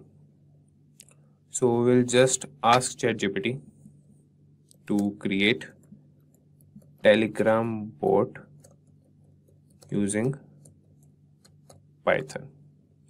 Okay, so it says error. We'll just refresh the page and ask again, create Telegram bot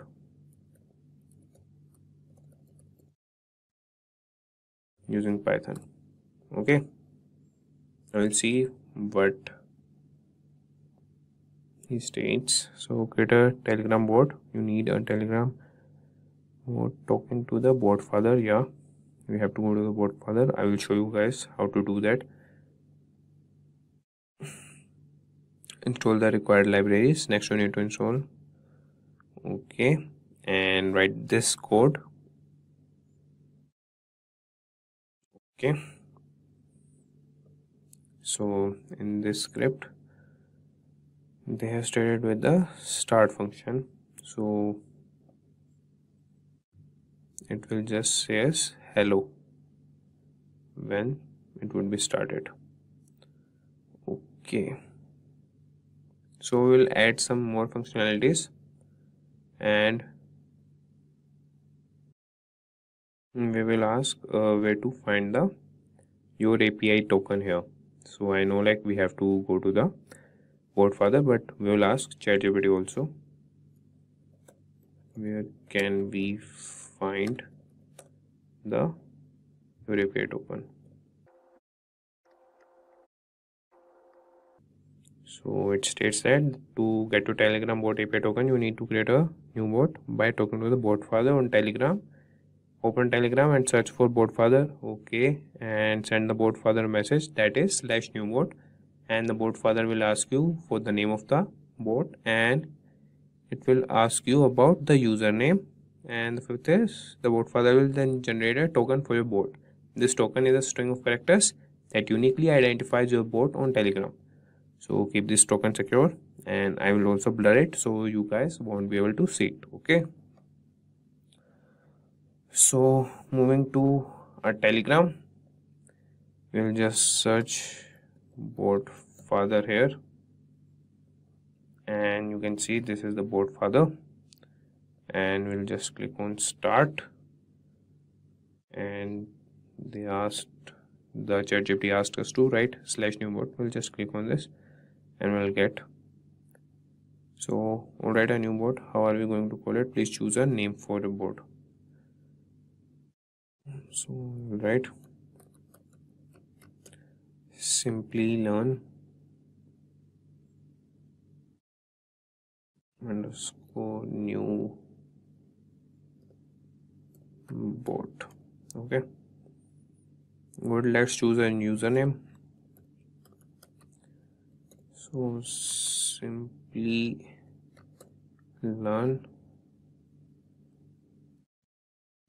11 _ bot, and it states that your username should end in bot, so we have ended with bot, and you could see the token here, and here you can just access your bot.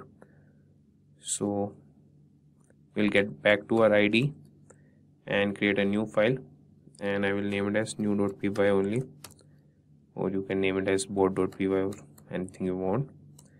We'll get back to our ChatGPT, but before that, first we need to install the library. For that, you can go to the command prompt, or you could use the terminal of your IDE. That is, in Visual Studio Code, you could use the terminal to install the libraries. You could see that the requirement is already satisfied, as this library is already installed on the system. So moving back, library is installed, and now we'll copy this code and paste it here, and we will just change the token. We'll go back to board father. We'll copy this token, come back and paste it here.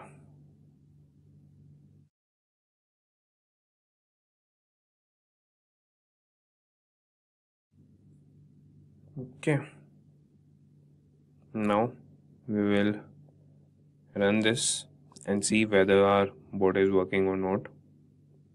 So it has successfully executed. We'll get back to our bot father and just click on Simplilearn 1.1 bot. So we click on start and see it says hello, I am your bot. So it's working fine. So if we write hello,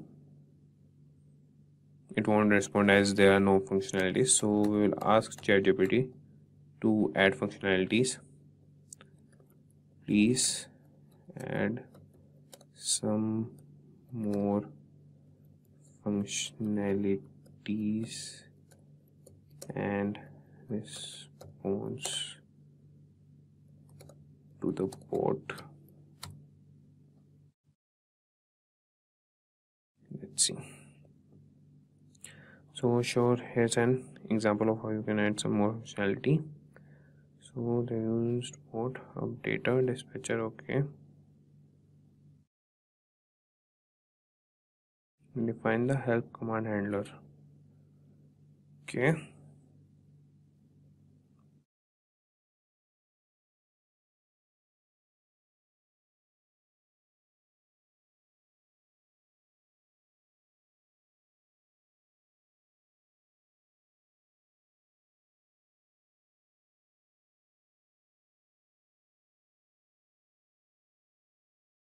so ChatGPT has defined three functions, that is echo. And what does echo do? It will just give you the same thing what you give to the bot or what you write to the bot. Caps, that he has also declared a help function, and in which you can see like what functionalities does the bot have, and the caps will do, it will convert the message to all caps. Echo the message back to you, it will give you the same message. Slash start, it will start the bot, and slash help to get help. And now unknown, if there is something you ask out of these things, it will just say sorry. Okay, I will let you guys understand this code also, but first we'll see whether it's working or not. So for that we have pasted it here, and we'll paste our API token again.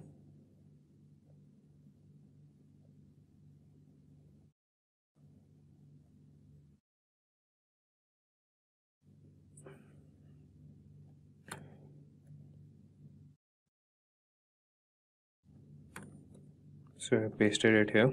Now first we will close this terminal and get a new terminal, and then run the program. I will get back to the port father, and this is our port.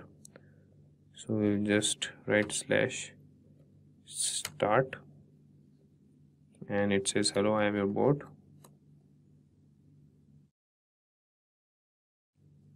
Now we'll say hi to the bot.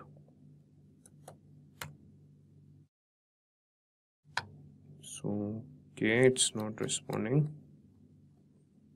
Okay, we'll just close the terminal, and we have pasted the keys also. Okay, run it again. Now we'll see whether it's working or not. Start. Hi.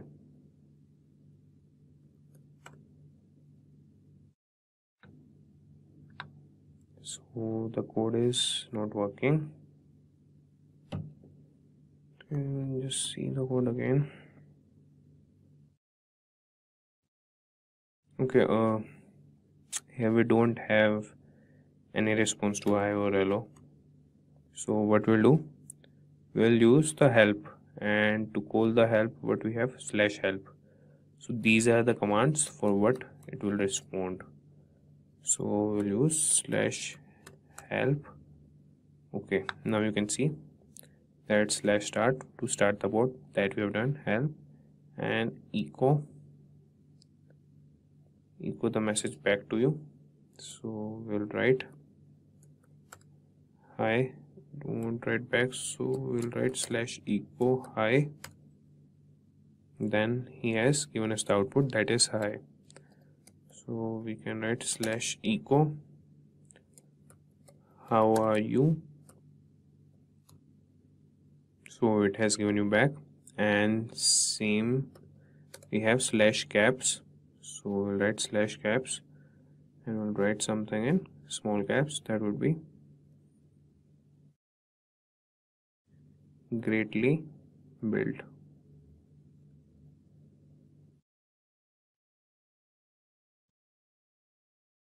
Okay, now you can see it has returned in caps. So you can add some more functionality to it, and before that I will get you guys understood the code.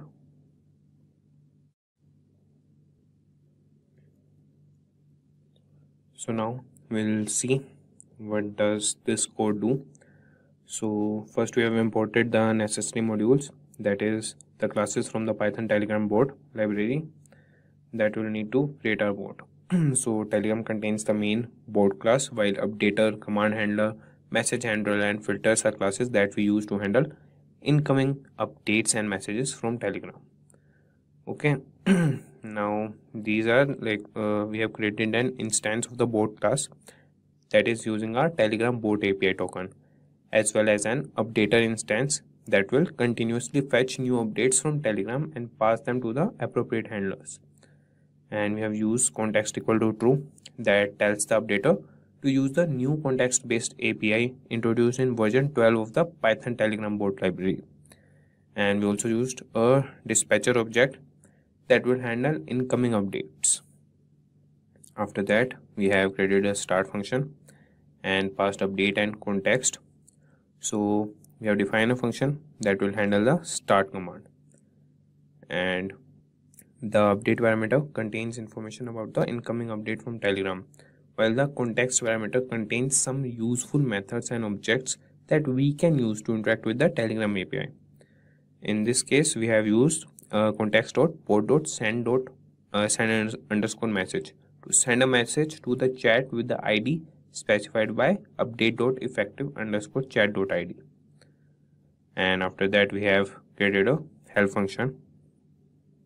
So we use a multi-line string to define the help message, which contains a list of available commands.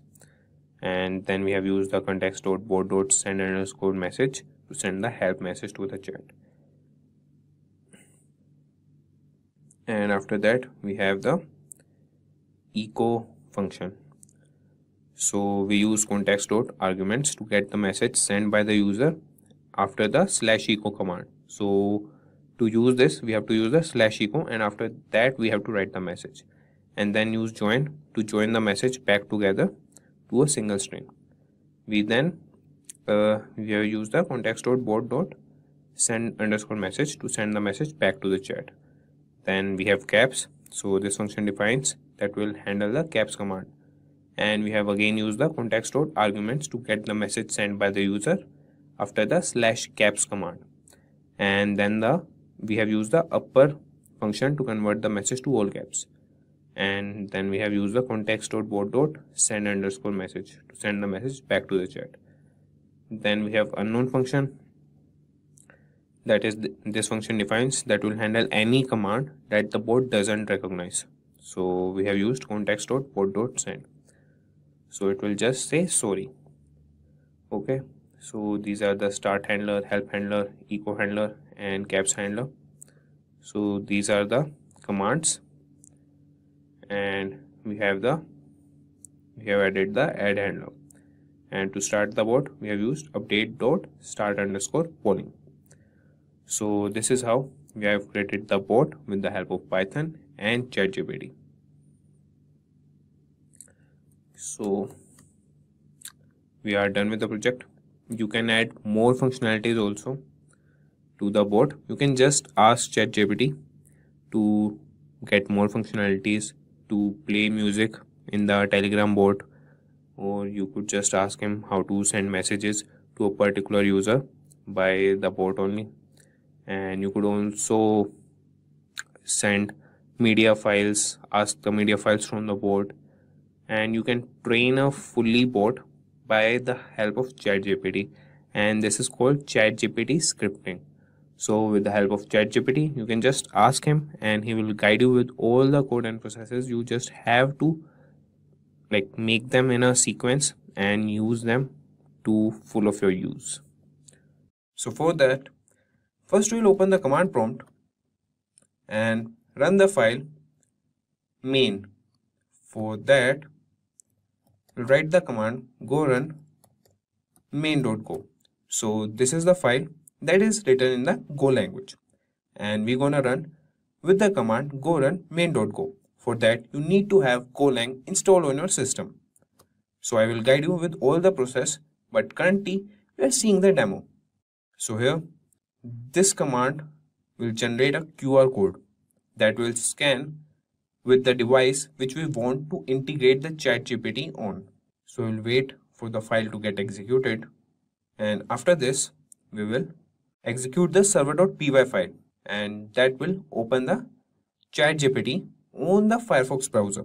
You can also use other browsers, that is Chromium and other if you want, but we'll use Firefox to skip the one-step verification that ChatGPT asks us whether if we are a bot or a human. So we'll run the file again as there was some error. So this time, yeah, it ran perfectly.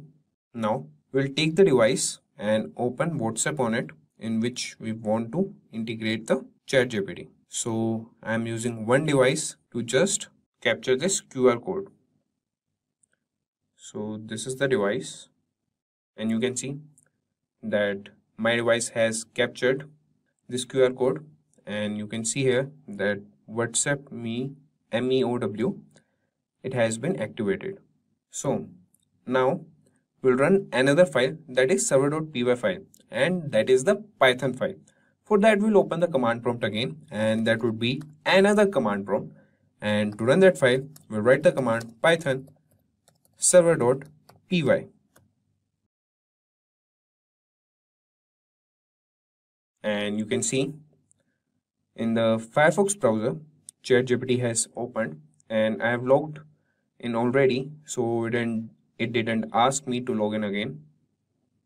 Now we'll take another device and we'll message on the mobile device which has been integrated with the ChatGPT. So from this device, I will write hi, and you can see on the screen that ChatGPT replies, hello, how can I assist you today? And the same you could see on the WhatsApp chat. So today we will ask ChatGPT, what is the capital of India? So you can see that the ChatGPT is typing the capital of India is New Delhi, and it has been responded to our mobile device. So this is how we can integrate ChatGPT on our WhatsApp.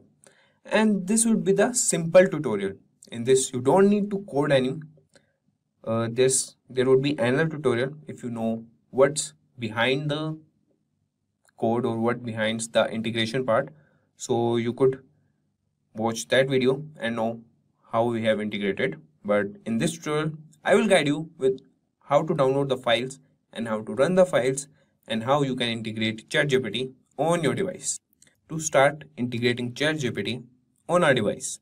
So for that, first you have to download this repository and it contains some files and I will upload some more files here. You just have to download it, download the zip file, and after downloading it, you just need to extract it in a folder.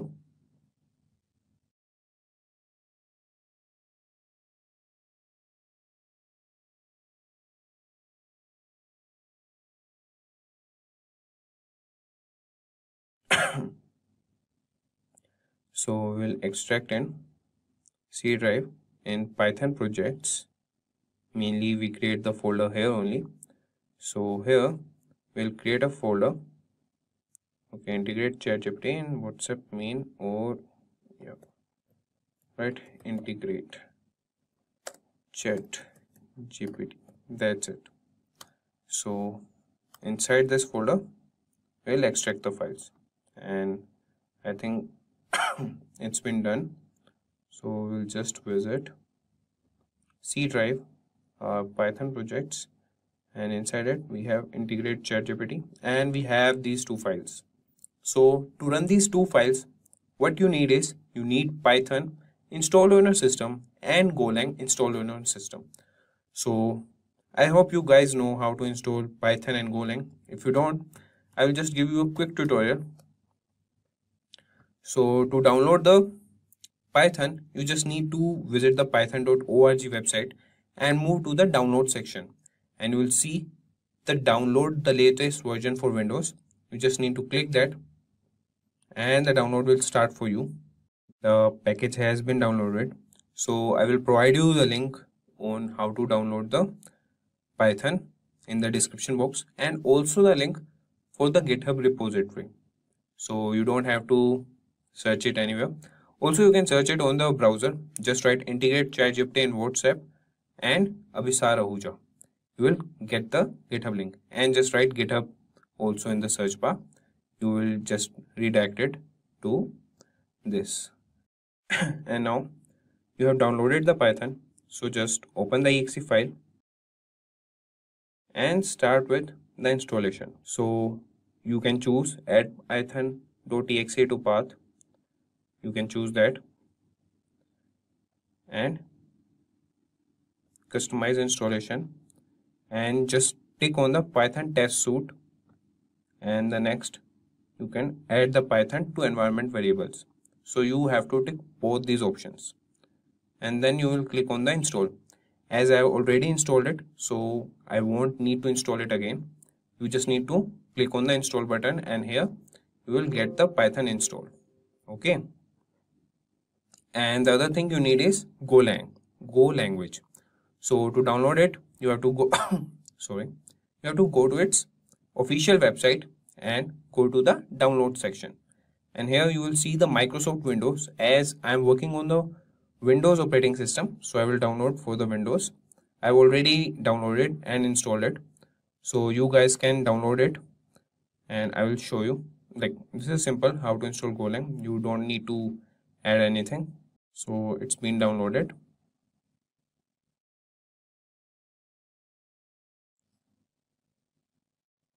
Okay, to guide through the installation. Okay, so we are just waiting for the setup to be initialized so that we can install it. Now you can see the next button is available. Just click on that and a previous version of Go programming is currently installed. Yes, you can see that it's already installed. So you don't need to do anything in installing the Go language. Just click on install and it would be installed for you. So I won't be installing it again as I already installed on my device. So moving on, now what we'll do, first we'll run the server.py file. So for that we will go to the folder where we have extracted our files and here we'll open the command prompt and run the file server.py. So to run a Python file, we have to write the command python and then the name of the file, that is server, and its extension, that is py. So we have initiated that. Okay, Firefox is already running as we have not closed what we have opened for the demo. I think it's an error. I will again run the command prompt. I will just close the previous command prompts. Yeah, I have closed them. Now I will open the new one and you should open the command prompt, the new command prompt, after installing the Python and the Go language. I will also assist you in installing the GCC compiler because you would be needing that for Go language. So first we'll run the server file. So you could see that by running the python server.py file, you could see that the ChatGPT has opened up in the Firefox browser. So I will show you the code, what we need for that. You need to install the Flask, System OS modules, Playwright module, and here in the 16th line, you could see that we have used Firefox. You could use Chromium for Chrome, but the case is you need to do the one-step verification, that is the captcha thing for like initializing the ChatGPT. But we don't need that, so we are using the Firefox. So you should have Firefox on your system. Now what I want you to do is just install these modules, as if these modules would not be installed on your system, it would show an error. It would give you an error in the command prompt only, as I have already installed them, so it's not giving me any error. So I will tell you the commands to install them. So to install Flask, you can just write py space Flask in any browser and it will direct to the website. So you could open the first link, that would be pypi.org, and this is the command pip install Flask. So you can just copy that and open your command prompt. First we'll quit it, Control C, and now you could see that we are in the folder integrate ChatGPT, and here you could paste this command and press enter. It states that the requirement is already satisfied, as I have already installed these modules, and the other module you need is Playwright. So just copy the command, go to your command prompt and paste this command and press enter. It would be installed for you. And another module you need is virtual environment. So just copy this and paste in your command prompt. And another module you need is the OS module, OS SYS system, and we'll open the PY, that is the official website, the pip command website, and you just copy the command, go to your command prompt, paste the command and press enter, and this module would also be installed for you guys. And now you have installed the Go language, the Python language, and the modules you need to run the server.py file. Now what you need to do is run the Go file. But before running the Golang file, what you need is GCC compiler. So to download it, I will provide you the link for the GCC, or you could just see here.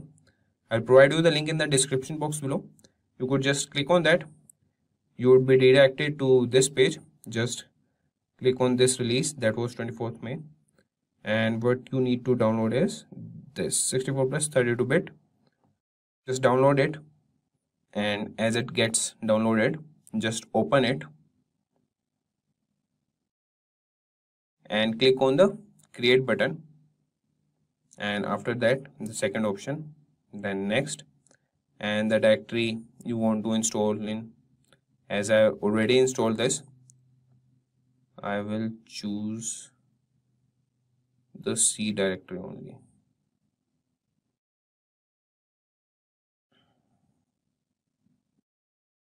In C, I would install in Python projects. Okay. Okay, didn't took the folder in C. Oh, sorry, cancel it. In Python projects, and in the same folder that was integrate ChatGPT. Okay, so I'll click on next. There is no time to install it. Yes, I want to install here, and when you click on install, it would get installed for you guys. I've already installed it and the process started, so it will get installed again. So now what you have to do is you have got all the requirements to integrate the ChatGPT on WhatsApp.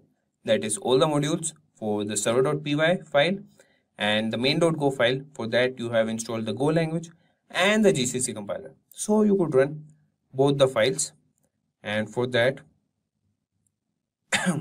we will close the command prompts and open the new command prompts. And this is a folder, so we will open one command prompt here. Sorry. And we have to open different command prompts for both the files, for the Golang file and the Python file. Okay.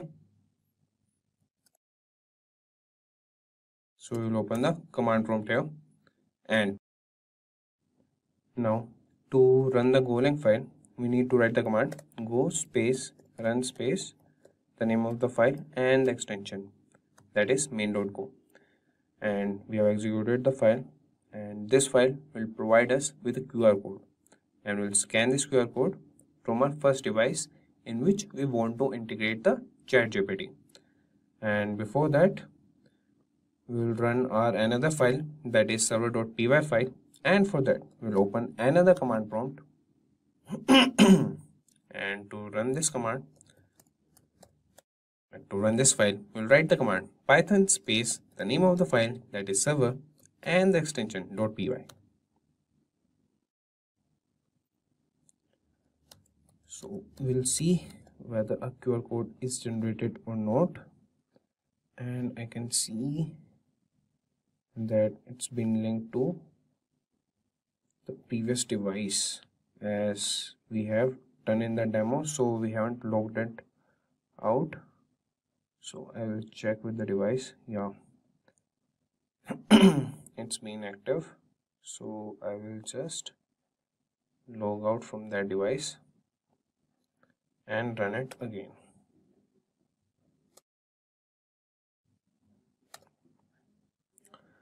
Or I will open another command prompt to run the Golang file again. So to run it,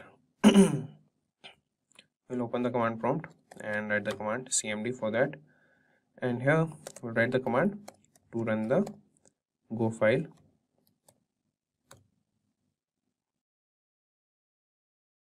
and we have done that.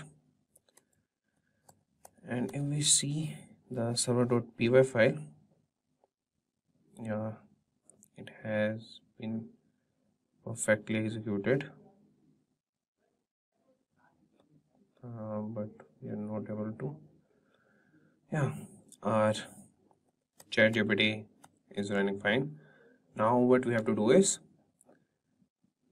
use our first device to scan this QR code so that ChatGPT gets linked to our first device, and then we'll use another device to chat with the ChatGPT. So now we have opened our first device and open the WhatsApp and click on the link devices, and here we will scan this QR code, and you can see that it's logging in. Now it's logged in, and now from the another device we'll ask a query to ChatGPT, and we'll ask ChatGPT to write a code to add two integers and that to in Python. So we just misspelled Python, but we hope that our ChatGPT understood that. So here we can see that the ChatGPT code the command and it has run a good example. So here's an example code to add two integers in Python. So you can see that ChatGPT has been integrated and we'll see its response. Yeah, we got the response, and now we'll ask another question, and that would be, what is the currency of United States?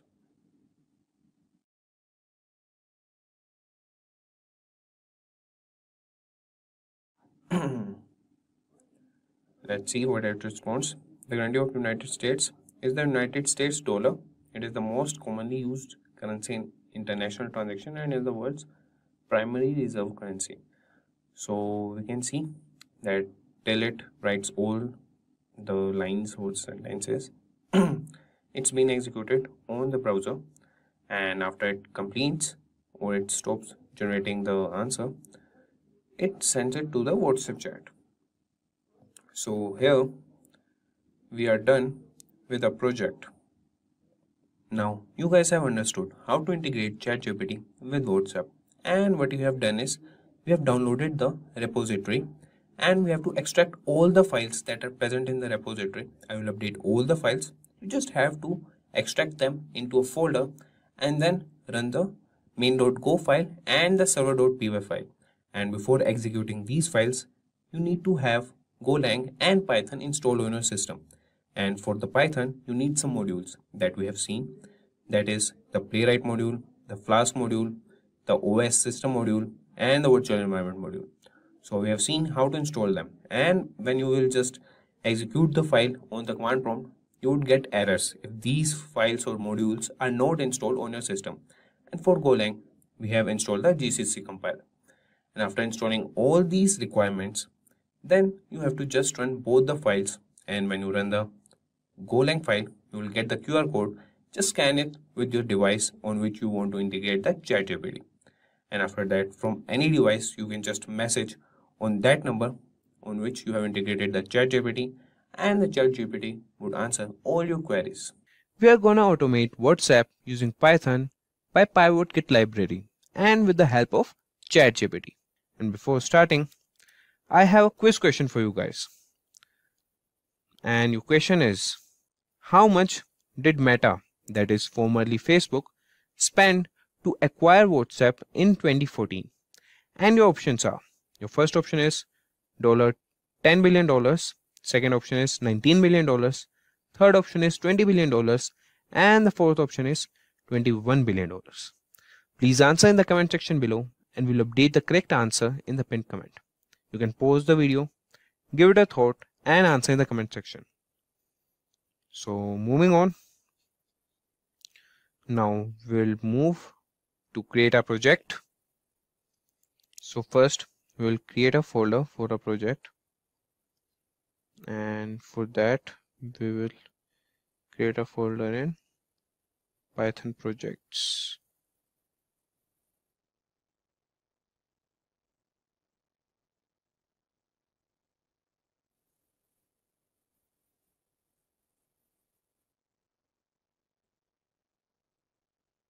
And we'll name it as automate WhatsApp using ChatGPT. Okay, and inside this we'll open the command prompt and open our IDE. That is, we want to automate the WhatsApp using Python and with the help of ChatGPT. We won't write the code on our own. We will ask ChatGPT to automate it. We will create the file and name it as main.py. And now we'll move to ChatGPT and ask ChatGPT to write a code to send messages through WhatsApp using Python and the PivotKit library. So we'll give a command, send message through WhatsApp using Python and PivotKit. Let's see what ChatGPT responds to us. And we have also created the automate WhatsApp using Python video. I will just link in the I button. You can check that out and we'll see what ChatGPT tells us. Okay, country code, message, minutes. Yeah, it could work.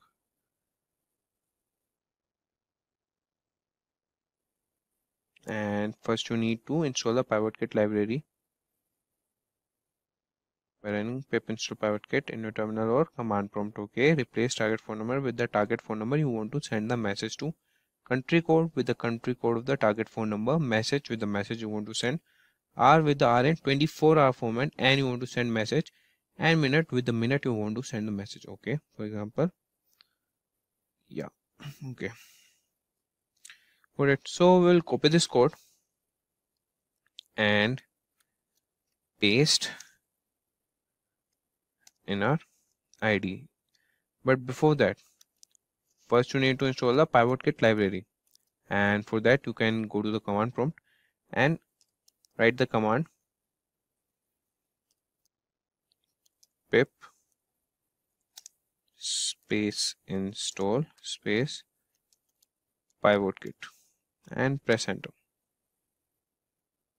It states that the requirement is already satisfied as I've already installed this module, and you can install it by writing the simple command and you will get it installed. And if you face any error in installing it, just comment down and we would be very happy to resolve your queries.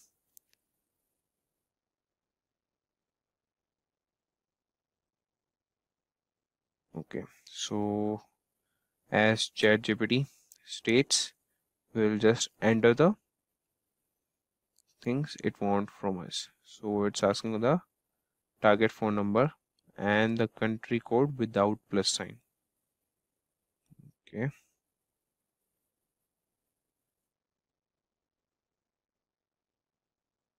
so here we'll just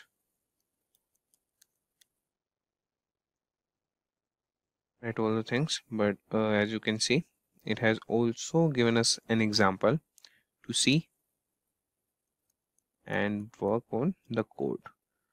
So here we'll just clear it. I will write the phone number to whom I want to send the message. So it would be, and I would just blur this number so you guys won't be able to see. Okay, and here we'll just add the country code, and that is without plus sign. Okay, so my country code is, you can search it, that is I live in India, and the message I want to send to him is hello,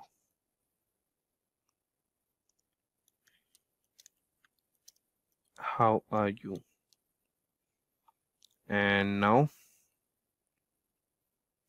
we'll set the hour and minute. So the current time is 15:14. So we'll set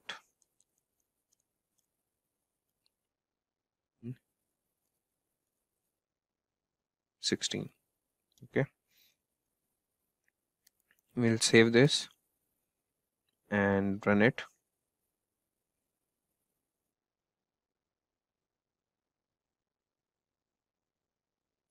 So it says that the country code is missing.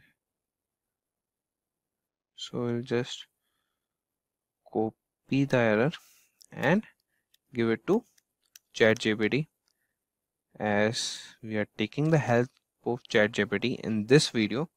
So he has given us the code, so we'll just provide the error to him. Let's see what it states. If it's not able to resolve this, then we will resolve it. Indicate the country code present in the phone number you're trying to send. Okay. Yes, and the country code is 91. To send the message correctly, you need to make sure. Okay. 1, 2, 3, 4, 5, 6, 7, 8, 9. We have mentioned in the course name provided, the provided phone number is this and the country code is 91. Okay. You need to make sure that the country code is prefixed to the phone number like this. 2, 3, 4, 5, 6, 7, 8, 9. Okay.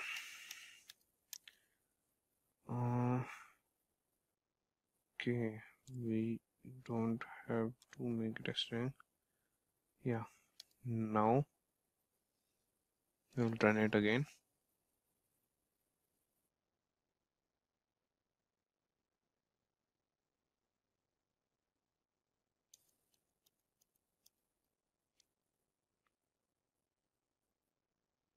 Okay, it's a string only.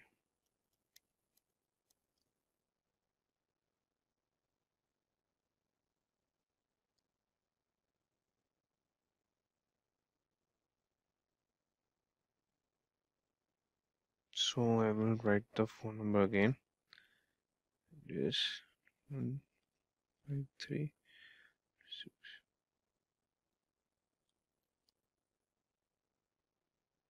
Okay, now we'll see.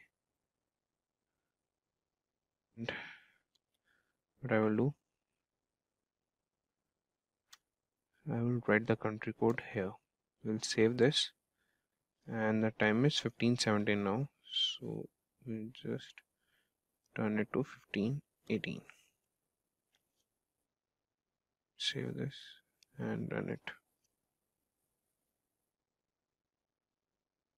So our code has been executed successfully. That is, in 20 seconds WhatsApp will open and after 15 seconds message will be delivered. So we just have to see that we have entered the time as 15:18. Is the seconds available for the code to get executed? Yeah, it has opened the WhatsApp. It will take time as my WhatsApp has loads of chats and contacts. Yeah, I have to scan it. Don't think it would be able, as we have reached the 15:18.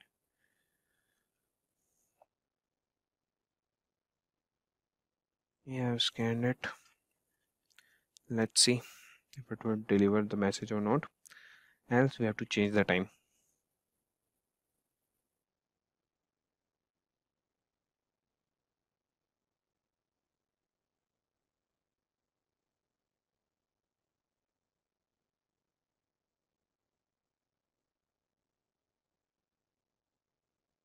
So we just have to wait for 15 seconds. Let's see.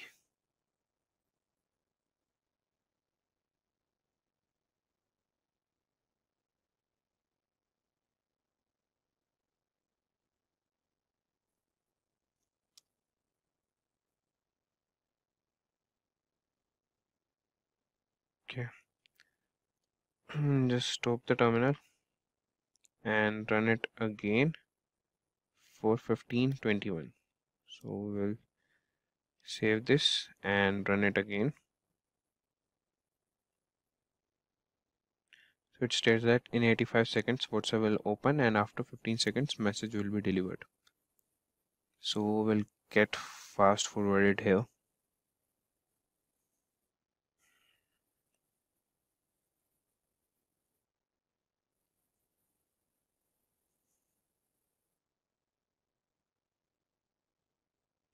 So we are still waiting.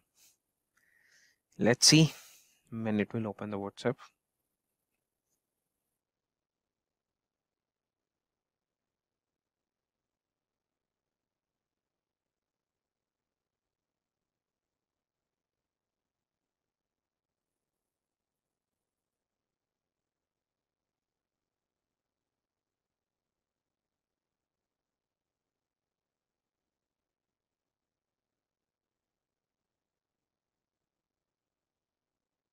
Okay, it states that the phone number shared via URL is invalid. Okay, I'll just check the phone number again.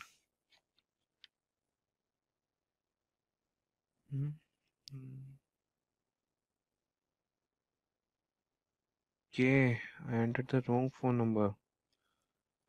Sorry, guys.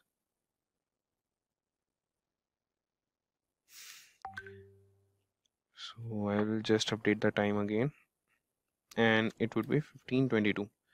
We'll make it fast. We'll run this.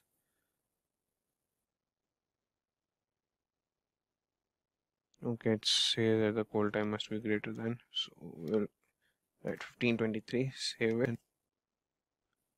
We will make the time as 15:27. Save it and run it.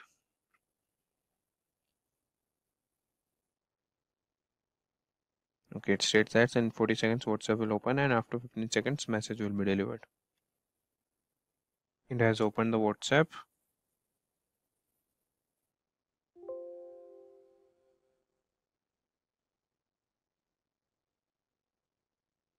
And it has started the chat.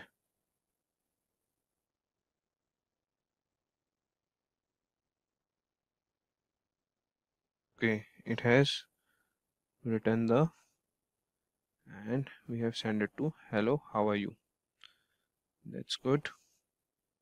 Are you looking to turn your passion for writing into profitable online venture? In this comprehensive guide, we will show you how to easily create and sell ebooks using ChatGPT, an advanced AI tool that simplifies the writing process. Creating ebooks has never been simpler, thanks to ChatGPT's ability to help you brainstorm ideas, generate content, and structure your book efficiently. Selling ebooks online is a fantastic way to make money. As digital products are in high demand, you can reach global audience without the hassle and the cost of printing physical copies. Plus, ebooks offers the convenience of being eco-friendly and easily accessible to readers worldwide. Throughout this video, we will walk you through the entire process from the initial idea to the final sale. You will learn how to use ChatGPT to generate engaging content, format your ebooks, and publish it on popular platforms like Amazon Kindle, Direct Publishing KDP, and Apple Books. It's your choice where you want to publish it. So stay till the end of this video because we will guide you completely on how to create an ebook and sell it online, and that is also completely free. Yes, you heard it right, completely free. Alright, so now let's understand what is an ebook and what are the benefits of creating it. So an ebook is like a digital box that you can read on devices like tablets, smartphones, or computers. It's convenient because you can carry many ebooks in one device without needing physical space. Creating an ebook offers several benefits. First, it is cost effective since you don't need to print copies. Second, ebooks are eco-friendly as they save paper and reduce, I repeat, as they save paper and reduce carbon footprint. Third, they can easily accessible globally, allowing authors to reach broader audience. Fourth, ebooks can be interactive with features like hyperlinks, multimedia, and search function enhancing the reading experience. You can make money from ebooks also in several ways. Firstly, selling ebooks through platforms like Amazon Kindle, Direct Publishing, or Apple Books allows you to earn royalties on each sale. Pricing strategies can vary from offering, promoting to setting competitive prices based on the market demand. Secondly, you can leverage ebooks to build authority and attract clients or customers in your niche. For instance, an ebook on digital marketing strategies can showcase your expertise and lead to a consulting opportunities. Thirdly, offering premium content or bonus material alongside your ebooks can justify higher prices or subscription models. This approach enhances the value proposition for readers. And lastly, licensing for selling rights to your ebook for translation, adaptation into other formats such as audiobooks or courses, etc. So there are many benefits of creating an ebook and selling it online.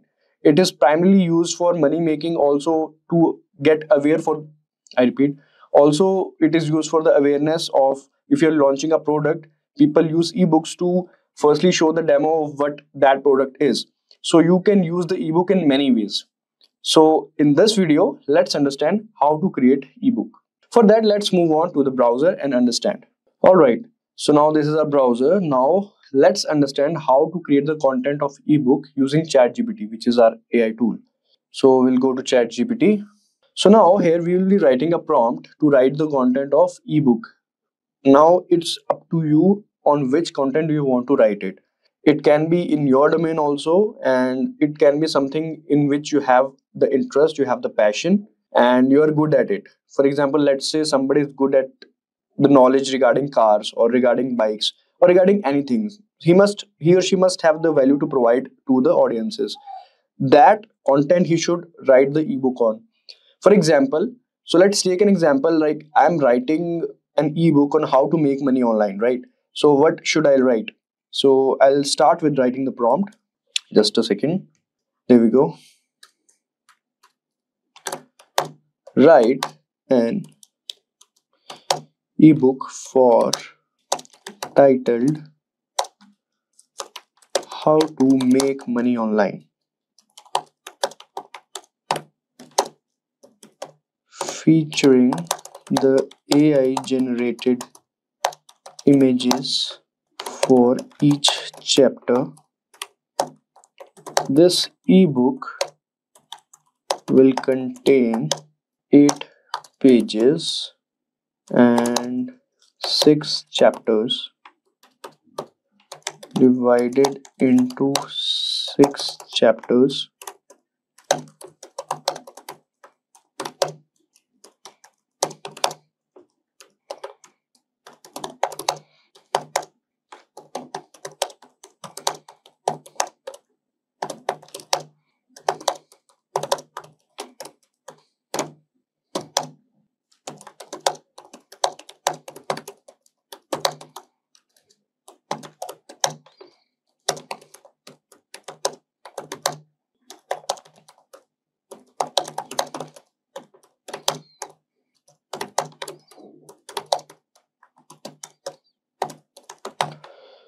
Alright, so let's have a look what we have written. We have written is write an ebook for people out there titled How to Make Money Online, in which we are featuring the AI generated images of each chapter for each chapter so that it will be easy for people to understand it.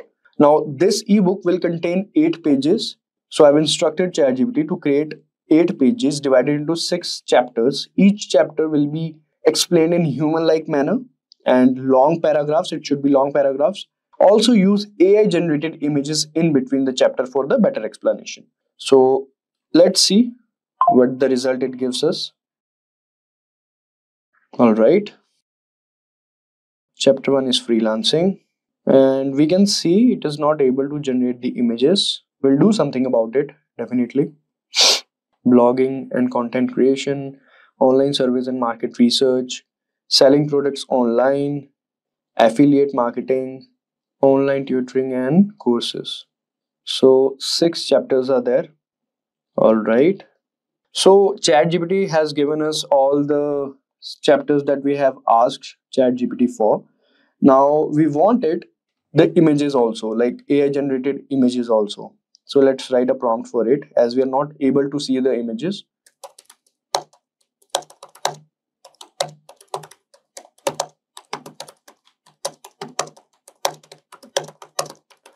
So I'm writing where are the AI generated images that I asked for. I'm not able to see those images. All right, now let's see. So here ChatGPT is giving us, I believe it gives us chapter wise images. All right, so it is giving us chapter wise images. Here is the AI generated image for chapter 1.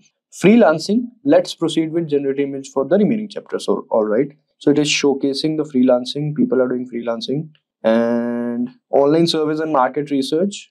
Okay, though these people are doing online research and market research, online service. And this is blogging and content creation. As we can see, these all are AI generated images that we asked for. And now we can use each of these images in between the ebooks. Selling products online, affiliate products, and online tutoring and courses. The images, what I think the images is pretty well that I expected. Now your ebook How to Make Online includes AI generated images for each chapter. All right. So what we asked for ChatGPT, it gave us. Sometimes it happens that what you ask, it doesn't give at the first time. Then you'll have to write the another prompt for it, as we did right now. All right. Now the thing is, we want all these images to be inside this one, in this doc. Not this doc, but this what we call ebook that we have written. So let's ask ChatGPT if it can include it in between. Can you include these images in between the chapters above, and then show it to me? Let's see if it can do that. Otherwise we can also do that, but let's ask ChatGPT first. All right, I don't think it is able to do that. We might have to write another prompt for it, but rather than that, let's just use this also. This only we'll use. Anyways, we have got the links for, we have got the photos for each chapter, so we don't need to worry about that. So without worrying about this, we'll move on to the next step, which is compile all the tables, chapters and images into a file that we want. So this file can be PDF file also, can be doc file also, or in any other format. So let's just write compile the tables, chapters properly, images properly into a document file. All right. I think ChatGPT is saying I'll convert all the images to PNG format and then add them to the document. So let's just add another prompt. Let's just stop it and just copy paste this one, and we'll be adding another prompt so that we can tell ChatGPT that use this format instead of that one that it is suggesting. We can write that convert the images into a specified format. Like we can write convert the images into JPEG format. Now let's see. All right, so as we can see, ChatGPT has given us the answer. I have compiled the document with converted JPEGs image properly integrated. You can download the ebook using the link below. So we'll click on this file to download it. And as you can see, it is getting downloaded. And let's just open this file. As we go, Word automatically saved images to the normal document template. Do you want to load it? Yes. Let's see. Okay. So this is the ebook that ChatGPT has created. You guys must know that anything that we have written inside it is not on our own. ChatGPT helped us in writing all of this content. And we can see how properly it is written, the color scheme and all. And this is how to make money online. So now we can also make the changes in between. The profit of writing the document in Word is that only. We can always convert this document into PDF by going to various sites. But let's just create first in the document file so that you can also do editing and changes. And if you want to add something, then also you can easily do that. So that's why we have created into the document format. So as we can see, freelancing, then there is the image. As we can see, we can also resize it. All right, as you can see, we have resized it. So this way you can also edit it and whatever you like. I mean, it's up to you. It's very subjective to people what they want to do for their ebook. So it's up to them. If they want to add something in more detail, or they can also showcase with the help of an example, then they can definitely do that. And after all the editing is done, then they can, go for the PDF format. It is very easy to convert doc into PDF by going to various sites. So as you can see, we are resizing the images.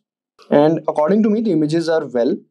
I mean, what I expected is it is better than that. And it is also, showcasing what we want, what we are explaining over there. So yeah, as you can see, conclusion is also there, introduction is also there, so you don't need to worry about that as well. And another thing is, let's say I want to change it a bit. Like, let's say online service and market research is there, then there is blogging and content creation is there. But I think this blogging and content creation content is bit like not that explainable. I want it to elaborate more. Then what will I do is, I'll simply copy paste it or you can use from ChatGPT also. We have copied it and now we'll go to ChatGPT. All right, now I'll write the prompt. I want you to explain it in more detail so that people can easily understand it. Now I'll paste the content that I want ChatGPT to more explain it in an elaborated way. So here it is: blogging, a path to sharing, earning, choosing your niche, setting up your blog, creating high quality content, monetize your blog, and advertising, sponsored post, everything. There are various points. There are 5 points that ChatGPT has written. And now what I'll do is I'll just simply copy it. Let's say I've copied it. Now I'll go back to the doc. This is the doc. And I'm just showing the example, right? I'll just paste it. Now let's see. All right, online surveys, and this is blogging and content creation.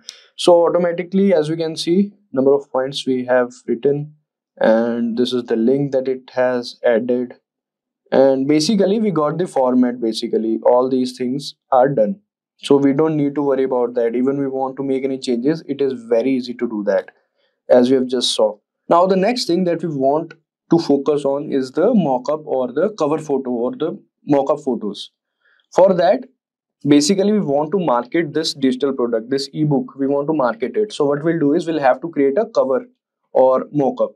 So there are many ways to do that, and as we told you that we will be creating this free of cost, how to do all these things in free. So we'll go to Canva. All right, now we'll write a prompt. What prompt should we write? We'll write create a AI generated poster image. Let's write create an AI generated poster image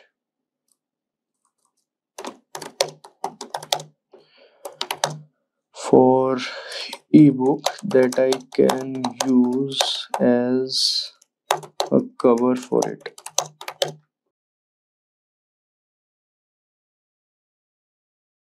All right, this is how to make money online. So okay, we don't want the entire cover photo, but yeah, so don't give me the entire cover photo, just generate AI generated images for mockup for ebook. No, we already have this kind of a thing over here. Create few more.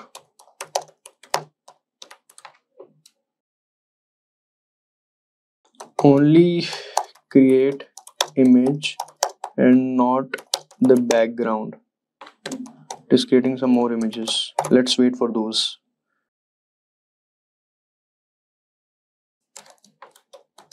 Give me the inside image for the last photo. So basically you have to manipulate ChatGPT to give you the exact thing that you are asking for. So for that you have to write multiple times the prompt. Sometimes it happens. So it's pretty normal. So don't just get frustrated with that.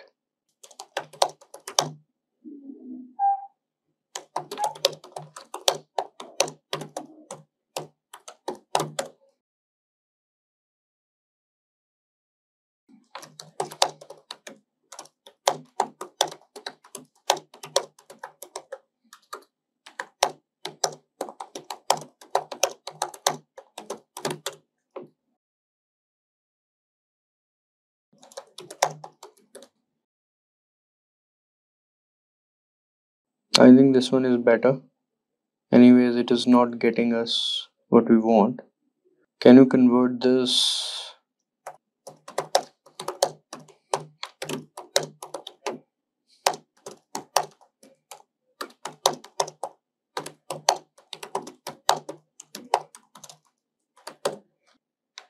By mistake, I wrote something else. Downloadable, I want to write.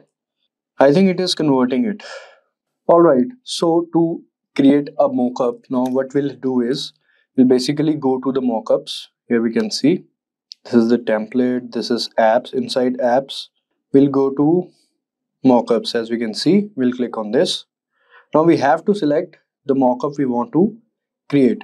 So let's have a look at it. So there are pro also, there are normal one also. It's up to you which you want to select. Let's select this one and let's get started. We'll select the image that we just downloaded it. So upload it. I believe this is the image. Sorry, this is the image and it is uploaded. Yeah, but the size of the image is a bit small, right? So we'll have to make it in portrait or something.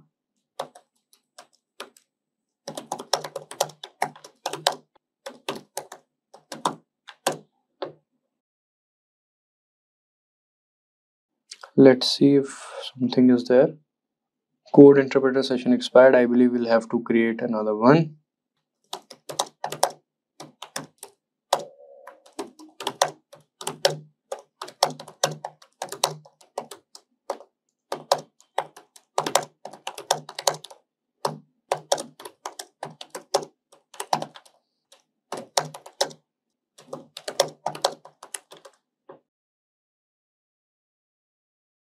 So let's say we want to download this. We'll have to make sure it is in the JPEG format.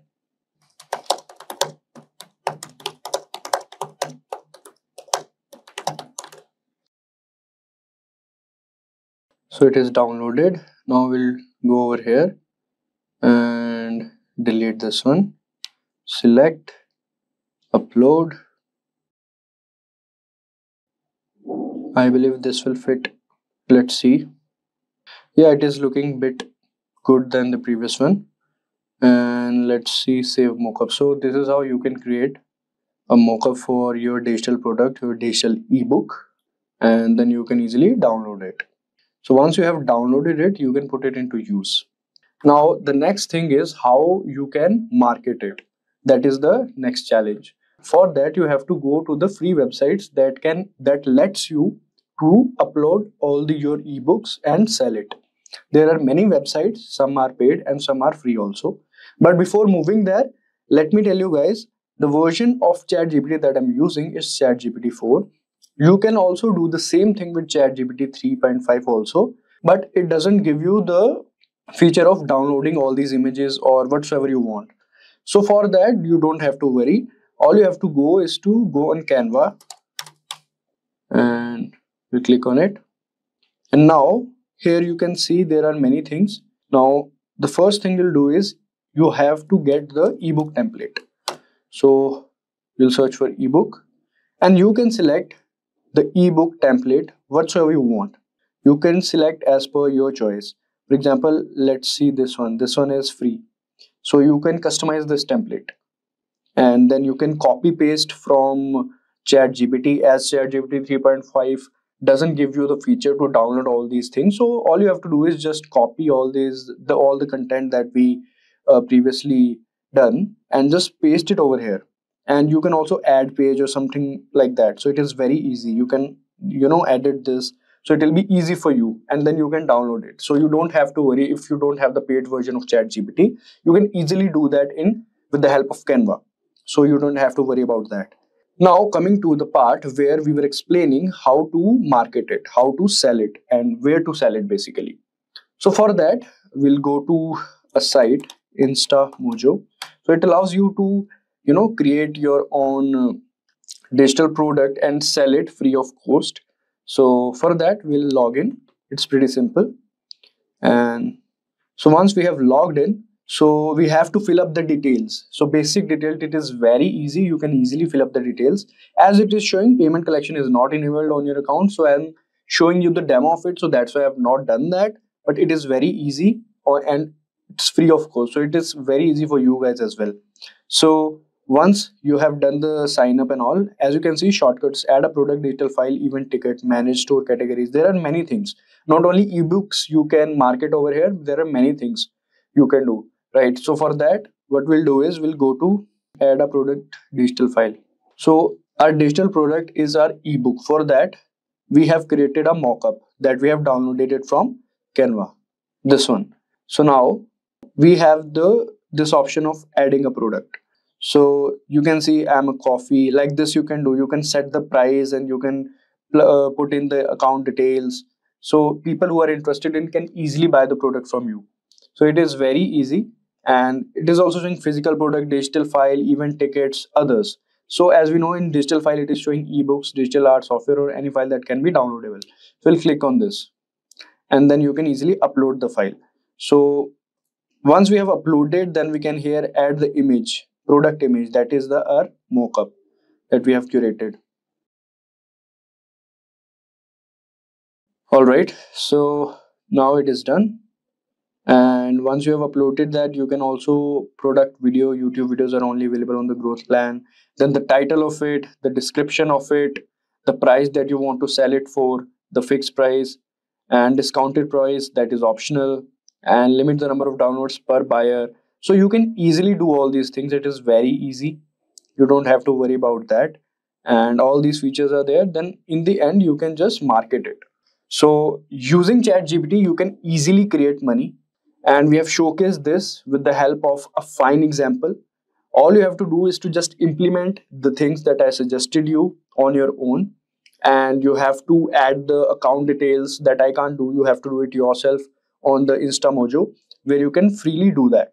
It is very easy. You have to put in your account details, and that is done. And for the people who are thinking that they don't have the paid version of ChatGPT, you don't have to worry about that. As I told you, using the non-paid version of ChatGPT also, you can do the same thing that I've done, but you can't download the content that I did previously.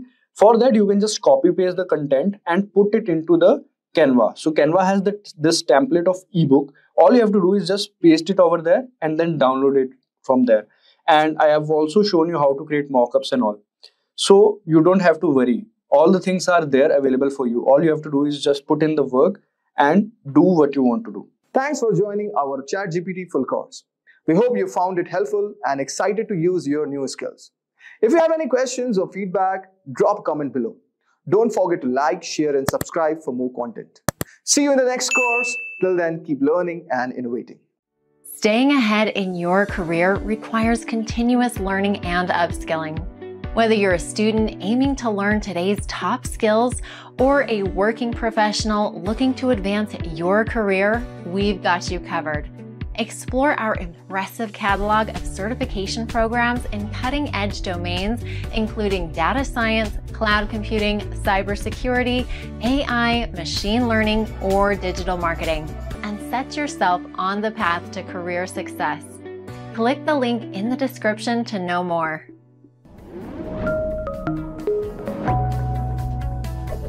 Hi there, if you like this video, subscribe to the Simplilearn YouTube channel and click here to watch similar videos. To nerd up and get certified, click here.